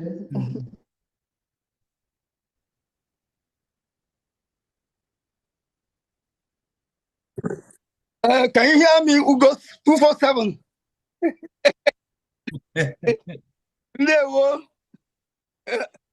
Yeah. Good evening, greeting everybody, giving Biafran, the cabinet members. My special greetings goes to, of course, our DPM, the only strong woman we have now. We thank all of you. For here in Massachusetts, something happened yesterday. Because of this new fundraising, this very important fundraising, I had to meet with each and every one of them. So we encourage them to step up financially, and then with a minimum of 100 each, no 25. Please let us step up, because this fundraising is a special kind of fundraising. Because they have sued us to count, then we have to raise money to face them. The Zoom was full. Starting from myself, I made $100 donation, and others followed suit. Emmanuel Maazichidos, they made $100 donation. Innocent Onyenehu made $100 donation. Stephen Igedu made $100 donation. Roslyn Aldo made $100 donation. Chukwu Emeka Onwuchekwa made $100 donation. Today, donation is 600 Ejema. Wow. Wow. Wow, Massachusetts. Wow. So listen carefully and listen very attentively. I urge them to make the payment by Tuesday. No long pledging, please. That's a good thing. And they agree with me. By Tuesday, the payment will be in. Wow. That's an awesome one, Mazi. I mean, Massachusetts, and you say you didn't do any 25 today. You said it's a ceiling of 100. Yes, oh, my and they all follow suit. That's a good one. Please, I want to say something very important. They want me to address this problem. Can I say it? Yeah, go ahead. It's regarding the ID card.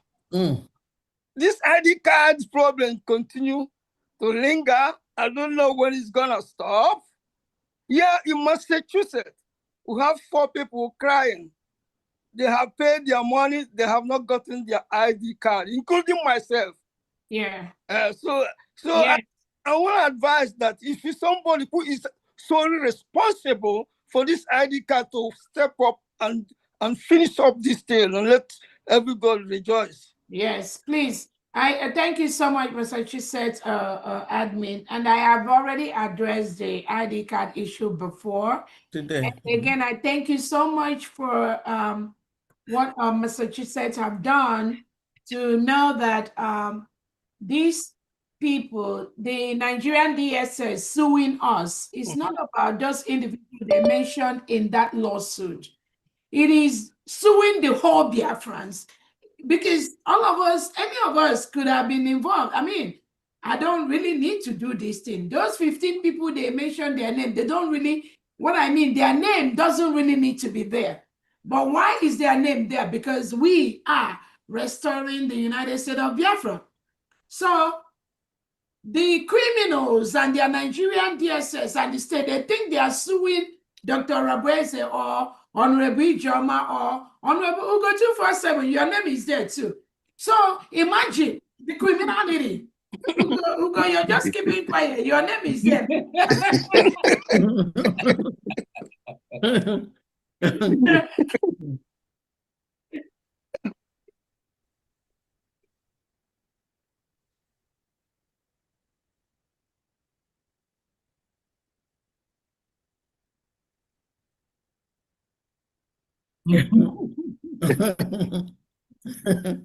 So you can see how foolish, I call it the foolishness of the criminals in Nigerian state, the DSS.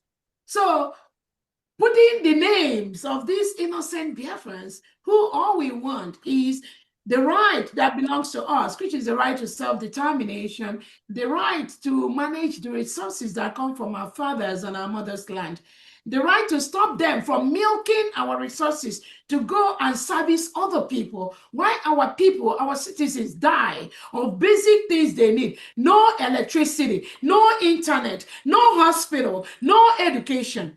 That is what some of us have said. We cannot continue to live in a world like that. Anybody that can dispute and go to court with me on these things that is going on, we are. That's why Finland is just messing themselves up with our Prime Minister Simon Ekpa. And you can see how Nigeria, Tinubu and Christopher Musa, they are messing themselves up in homeland. So this lawsuit is not just about the names of the individuals that are there. It is about all of us. The only thing is that the mediocres that they are using, they were able to put some of our names there because their master, Tinubu and Christopher Musa, have told them, put somebody's name there. That's exactly what they have done. You have to put somebody's name. And whose name are they going to put there? You have to put the names of those who are really making sure that this Biafra is realized. That's all that is there. That's all that is there. And where have you seen Biafrans suing Biafrans if they are not criminals? If they are not rogues, they are bandits. They are people that are paid to stop the restoration of the United States of Biafra. That is why they do what they do. And they think they are hurting Ugo 247 or Dr. Obrese or this, you know. So Nnamdi Kanu, Nigerian state, DSS is holding him. Simon Ekpa, DSS is colluding with Finland to hold him. So they told him, you people are not working well. You need to go after those that are really making things happen. That's why they now have to use that Dabiri and the Elias, the one that said he Googled the Prime Minister online. That is how he now found Biafra and started talking with the Prime Minister. The DSS, they planted him. And that's why he's working with the people he's working right now. So it's not about me. Again, we told them, you see that money they think they have, we will all that money from them. It's a promise. They will pay the United States of Biafra and they will pay us big time. They want money from us. The person that want to criminalize somebody will end up being the criminal. That's a promise I'm giving them. They already are. Because they've lost in diaspora. They've lost in homeland. They are attacking each other. Those of them that think they got everything, they got the men on ground. The Biafrans told them, oh, you produce one man on ground. Produce one military you have in the United States of Biafra. Even the Biafra Republic government in exile, the Biafra de facto, the USB, it belonged to us. I was the chief of staff of BRGIE. I will decide what they do. So they are already have no reason to be doing what they're doing. But in the midst of all that, they challenge us that we don't have nothing. We challenge them, oh, you produce your own military. You say you have somebody, you have military in homeland, produce them. During the Memorial Day, any sensible person during the Memorial Day, the remembrance of our heroes and heroines, you're supposed to bring something. Let Biafrans see that. Did they bring? Not even one. Not even one person. They have nobody. Because Biafrans have rejected them, both at home and abroad. They have nothing to show except the criminality of Christopher Musa, the DSS, and Tinubu that is using them. And those people paying them, using them, have realized that the power is not with them. They have nothing. So they will come out and be making this noise just to confuse people like them. Biafrans know where the mantle of leadership is. And all Biafrans have keyed into that. I'm telling you, 99% of Biafrans are with the United States of Biafra government as I speak. Amen. Yes. Amen. Amen. I'm telling you, that little 1% are the ones, those of them in the DOS cabal, working with Nigerian DSS. And you can see them calling all the criminals that used to attack that used to attack this government. They are finding way to bring them back. The one that call himself 10,000 teeth or 7,000 teeth. The one that all these criminals, Paula Chebe and all these criminals, these are the so-called people that are calling themselves following Simon Ekpa, they want them to come now. They want to interview them. They want to bring them in. And that's why I keep telling some of them, before they move, I already know where they're going. Again, Biafrans may be too busy to pick some of these things. So, but when I pick them, I'll keep on bringing it to the attention of Biafrans. So this court case they instituted is not about me. I can get up tomorrow and walk away from this. It's not about the cabinet members. All we're doing is volunteer. Nobody is paying anybody. That is why all Biafrans must know the target of Nigerian DSS that is using these criminals in ex-BRGIE. What is their target? To stop the restoration of the United States of Biafra. Why are they holding Simon Ekpa? To stop the restoration of the United States of Biafra. Why are they holding Nnamdi Kanu? To stop the restoration of Biafra. Why are they suing us in DC? To stop the restoration of Biafra. Their agenda is the same. Do not be deceived. Their agenda is the same thing by the Nigerian government. But like me, my target is not them. They are too small. My target is the Nigerian government. Christopher Musa. Those are the people we are looking for, not these riffraffs that are making noise on social media. Again, we've won this. Do not be moved. Do not be moved with all these crayfish flying around. Do not. Do not. Ikohe, you go, their cup is full. And the whoever had you as well. Like this, trust me. Thank you so much. Biafra freedom is irrevocable. Yeah. Yes. My DPM, I'm sorry not to buzz in. I just have a quick question, please. With respect to the ID, for some of us that receive ours in Finland, now the new ones coming, they have new information. Yes. What do we do? Do we wait until please renewal? wait. Please wait. Actually, we had a meeting with it. They're going to gauge you, Anna. They're going to gauge. Okay, you mean those that already got the first batch, right? Yes, the one that we received from Finland. Okay, just hold that one because they're taking the second batch and the third batch. So the new information, the only new information they had moving forward on the second and third batch is, like I said before, they're going to be adding the state where you come from. No, not the state. Not the state. They're going to be adding your town. Of your town, not state. So everybody knows their town. So they're going to be adding your town in the second and third batch. So those of you that just be happy you even got to one first. So you're going to keep it like somebody said. Then because some people are already using their ID card, a Biafra ID card for pass in different places all over the world. So just hold that one. And once they finish doing the second and third batch, then we will think about those that got their first batch without their town in Biafra land. We can now think about what to do with them, whether they have to reproduce that first batch, but let them do the second and third first, and then we'll come back to that. Thank you so much. Nothing really changed except adding town, so that if you are in Enugu State, in Biafra land, and you go to Aba State and commit a crime, they know where to track you to. Track you down to. Okay. Thank you. Remember, we're still going to get our driver's license, which will be more secured and with more information. And then our passport is coming, which will be like that. Or people are already lining up for their ID card and passport for Biafra. So it's going to get better. Eventually, we might be using more of the driver's license for identification. So don't worry about if your state is on the first batch or not. Thank you.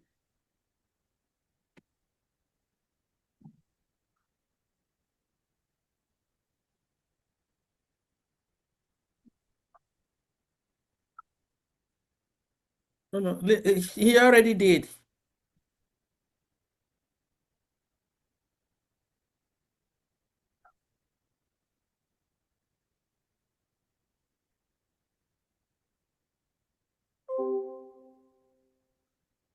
Okay, maybe he's sleeping.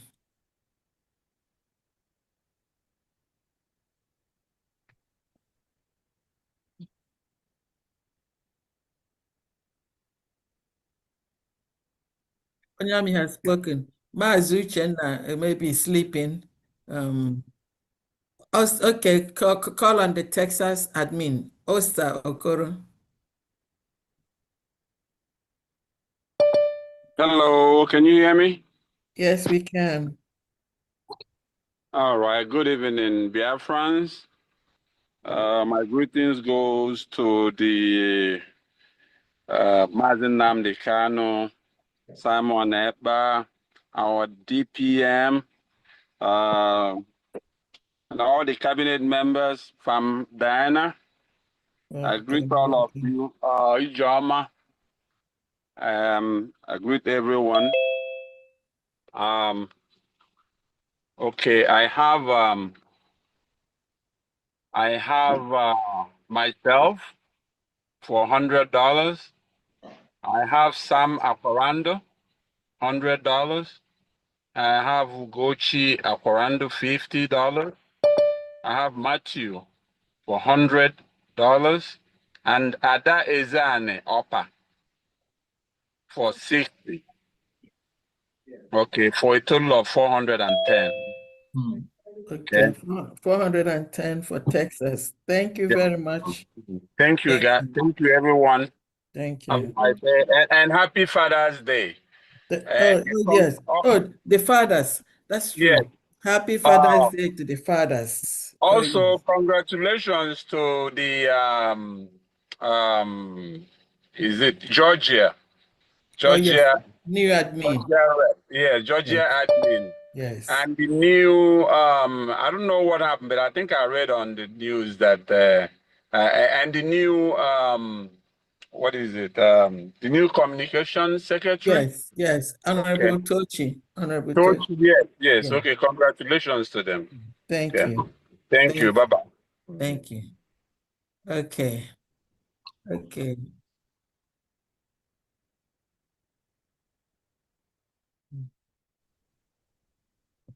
Can you hear me, please? Yes. Greetings to all Biafrans, and special greetings to the team that is leading us to our freedom. All protocols observed. For today's, I'm just contributing for the case file with 50 ejema. This is Illinois, right? Yes, ma'am. Okay. What did it go? Thank you. Thank you very much. Thank you. Thank you.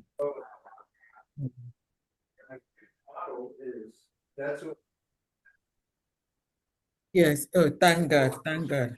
Ikabukulam. Yes, Ikabukulam. Thank you. Thank you so much. Ikabukum today. Okay. Well done, sir. Because apparently, please, I'm going to I want to ask our DPM. Please, this Thomas Victor.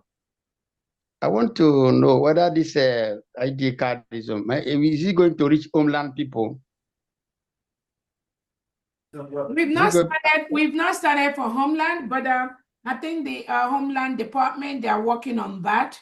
But for now, we've not started. But once we extend the ID card to homeland, they will announce it to Biafrans. But they are looking into that, and they are looking into finding a way to start having our homeland people obtain their ID card and driver's license. Yeah. But not now, yeah. Okay. Another question I have is that about my hometown, about my homeland, my own state, Italian state. I want to know because when in my investigation, I discovered that Eko is the capital. But now because of the previous person that they appointed, they now make Yatimipo to be the capital. So in my own research, I discovered that it's Eko that is capital. So I don't know whether we can do something about it. Sir, I don't know. You say who told you who changed the capital to what? To Timepo. Who you and who did that? that is where because of the first person that was taking care of that, and before we change, we were doing that our PM, where we now change to another decent. So but the main place is Ikorekbene. I don't know. So that is where. Yeah, I don't understand. Who told you that the capital was changed from Ikotekbene? Who told you that? Where are you getting that false information? Okay. And I was getting it from them. Then the person that was there before. Who is them? That was Boniface. That was the first person that was there. They took it to Atimepo. But we believe that it's Ikorekbene that is the place.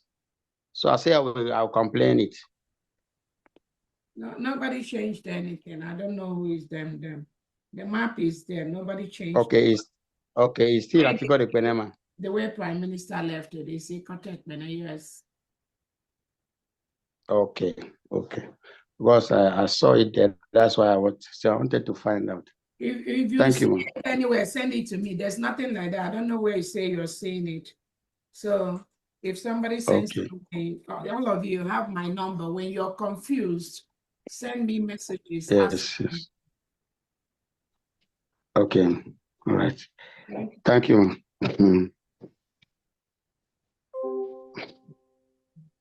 Okay. Yeah. Is Honorable Benchuk's here? Honorable Benchuk still here? Someone sent me a receipt for 30 ejema. It says from UK. So I want to know whether Honorable Benchuk did mention it. No, Honorable Benchuk is not here. So I'm gonna put this in question mark until further clarification. Thank you. Oh, we're finally done today. It really rained. It rained heavily today, and then even most of the states, really kind of not only doubling, quadruple, like Massachusetts. Some of them that usually give this in 25 made it 100 because of this suit. Biafran say kunugo, makana and we're going to see where God is really working in a way that kind of mysterious to human beings. We do not know. Like I said, some people do not know na ha water.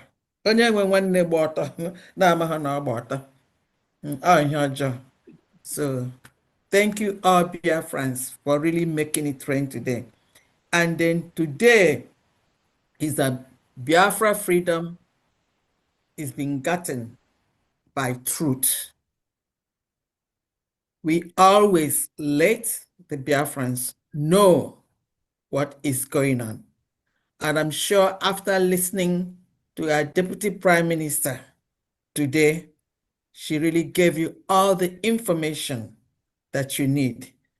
Do not listen to anybody giving you propaganda or trying to twist it, because all they do is twist and turns. You have heard it and you've seen it. It's nothing but the truth. And the truth must reign, and Biafra freedom must reign also. Honorable DPM, are you still here? Yes, I'm here. I wanted to thank you so much. Today is Donald Trump's birthday. Yay! So we wish our president a happy birthday. And we are very, very happy. He is there and doing the wish of the people. And today I took time to go out earlier to present the Biafran, our USB Constitution and Declaration to some congressmen here. And they are very, very excited. Actually, I had so much stories today. You would be so surprised how these individuals we are in Biafra land during the Nigerian Civil War.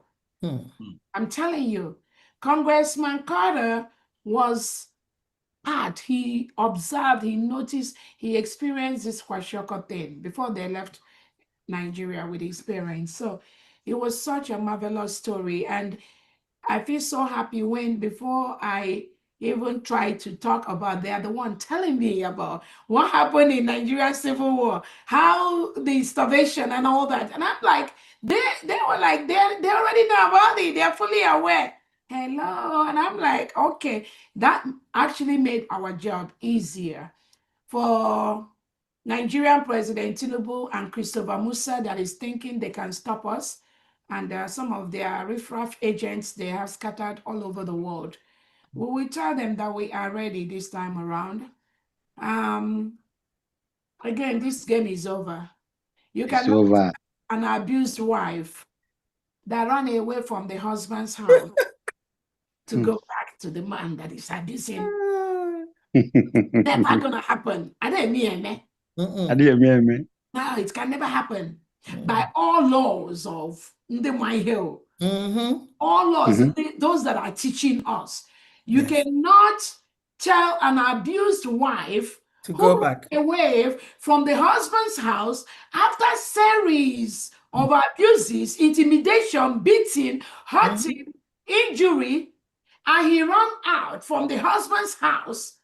Only a crazy person will tell that woman to go back to that husband's house.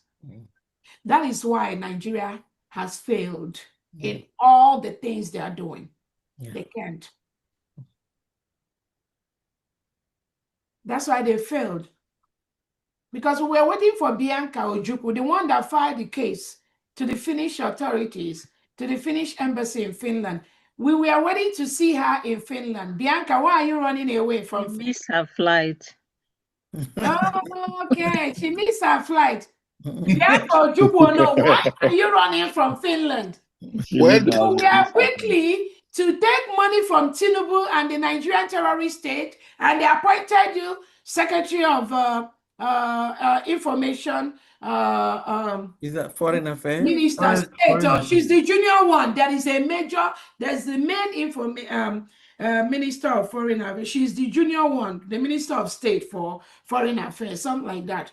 So now they gave you money and you took it. They gave you the position, and then you quickly ran to the Finnish embassy in Nigeria to tell them, oh, your husband has been doing it. Many lives were lost. If this Biafra comes again, many lives will be lost.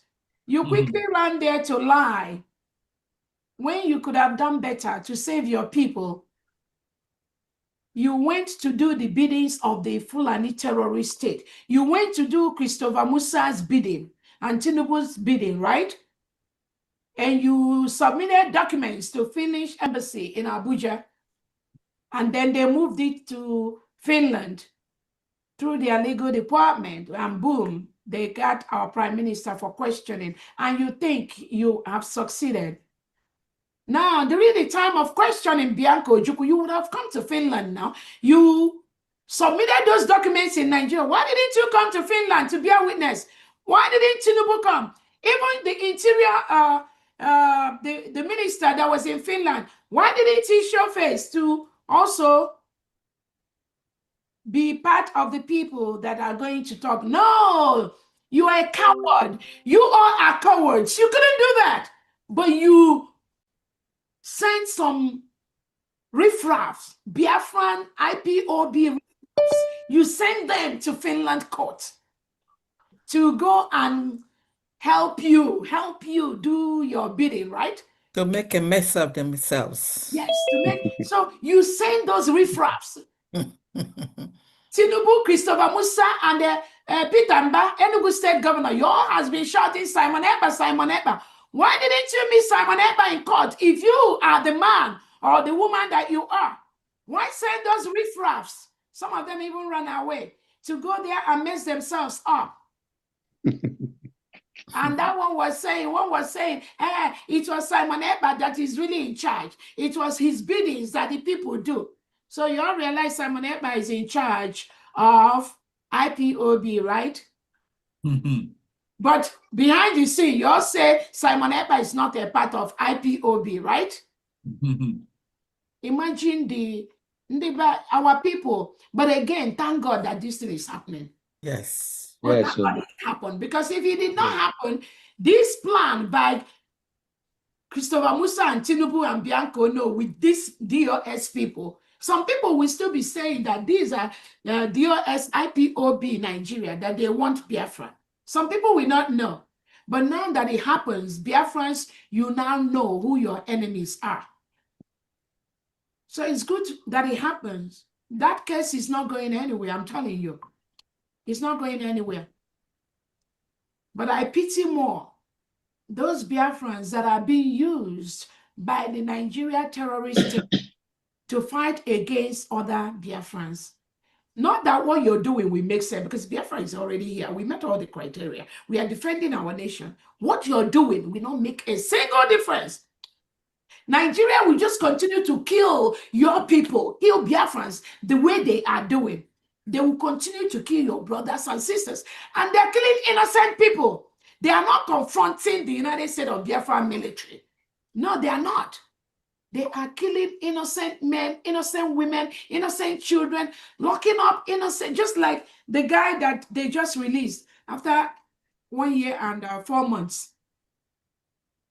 Unarmed Biafrans. So that's all they are doing. So Biafrans, this battle has been brought to your doorstep. You must make sure that Nigeria leaves Biafra land. They have no business in Biafra land. And those of you that are the Igwes or the chiefs and the religious leaders, you need to start telling Nigeria presence, those of them, to leave our land, because Biafra is a sovereign nation. They have no business being there. And those of you wearing Nigerian military and police uniform in Biafra land, you need to start leaving. You need to resign that job. If you really cherish your life, you need to resign, because you have no reason being in Biafra land at this point with Nigerian uniform, because we've declared our independence. We will protect our people. We will protect our land. So thank you so much, Biafrans from D. That's all I have. It rains today. Thank you. It's almost like, oh my goodness, almost 7 going to 8. Oh Lord, Yes. we need to go and rest. Yeah, we have tried. Thank you so much.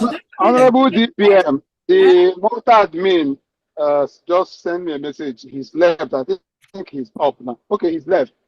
He has left? Okay, he has left. The multi-admin. Okay. All right. Please go ahead. Thank you. So again, thank you so much, Biafra. And those that are watching and you've not donated, you can also donate anonymously, please. Go to www.newdimensionmandate.org and donate. Reach out to FAMD for Homeland accounts. We have several Homeland accounts. Almost all the 40 states of the United States of Biafra government now, they all have their private accounts. So reach out to your state governors. They will give you the account numbers. Continue to donate in those accounts. We have the right to donate on those accounts to use the money to build Biafra land. Do not be scared of what Nigerian terrorist state will be doing. You know, no, you don't.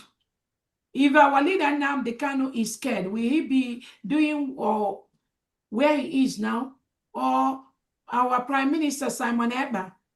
So they are the one that will be scared of us, because we are the people. They are 1%. We are the 99%. Both them and their delegitimized governors, the Ebubago, the Operation Udogaj, they are 1%. We are 99%. Put your leg down. Tell them to leave. It is our nation. It is our land. They must leave. There are no two ways of, they don't leave today, they will leave tomorrow. I promise you that. So thank you so much, Famdi. Thank you. and then that brings the curtain down. All right, I see Honorable Chukuma. Honorable Chukuma, can you please make it in a jiffy? Why do we have 4 hands up again? The other ones are not there. Honorable Chukuma, are you there? Okay, good.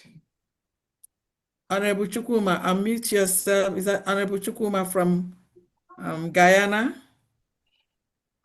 DPM, Okay, please. yeah. I just sent you a message.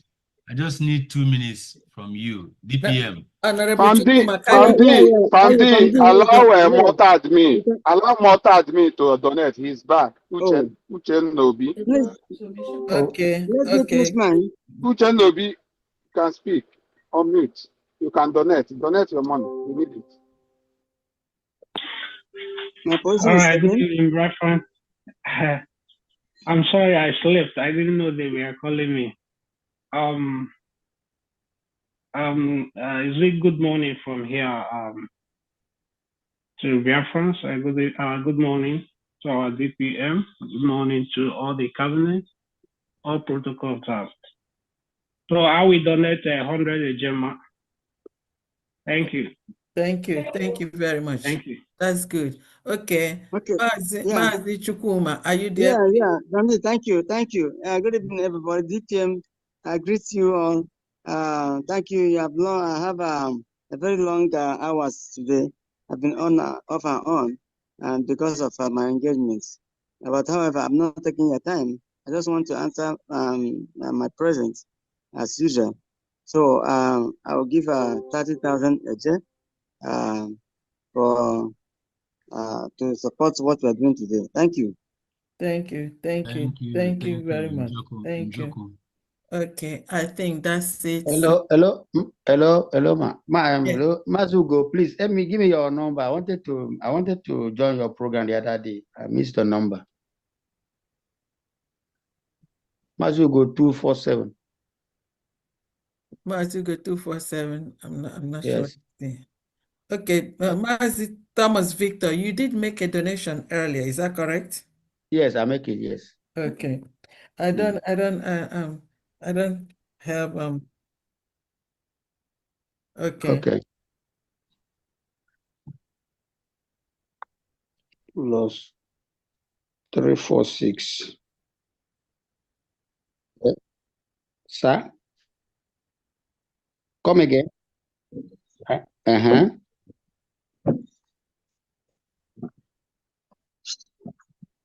I'm hearing, sir. Plus 346.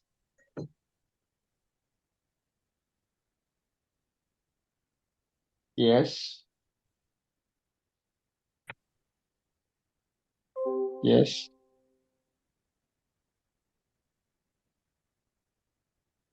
Six, 3, 0, 6 and 6. Okay. Thank you very much, sir. Thank you. Thank Good you. night, everybody. Good night, everybody. Thank you. Is Ekpa Kano here or still sleeping?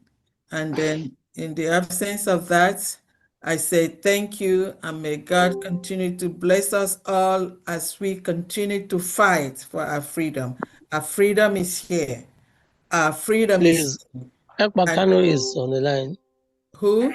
Ekpa Kano. Okay, Ngwano. Ekpa Kano. Yes. Good evening, everyone. The Honorable DPM and all the cabinet members want to seize this opportunity to thank you all on your relentlessness towards the final restoration of Biafra. I am calling from Ohabeni State. I am the Ohabeni admin. We had a little fundraising in support of the new Biafran embassy and the useless Sue. That's the case that is already dead on arrival, according to our DPM. So the case they had is gone. They have no case. So they don't have no case. They are implicating themselves the more. We did fundraising as follows. Mazi Ogbonna Ephraim, 5,000 eje. Mazi Nwagod, 5,000 eje. Ifeanyi Stanley Obeta, 50,000 eje. N9jeria Ifeanyi, 1,000 eje. Chima Bartholomew, 1,000 eje. Ogbu Martin, 1,000 eje. Pastor Innocent, 2,000 eje. John Obeta and wife, 1,500 eje. Ogbonna Joseph, 3,000 eje. Anonymous, 5,000 eje.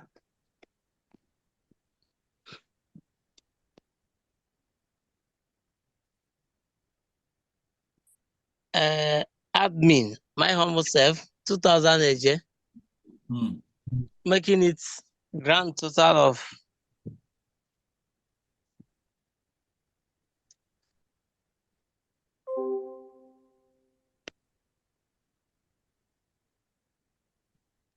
please hold on, I'm coming.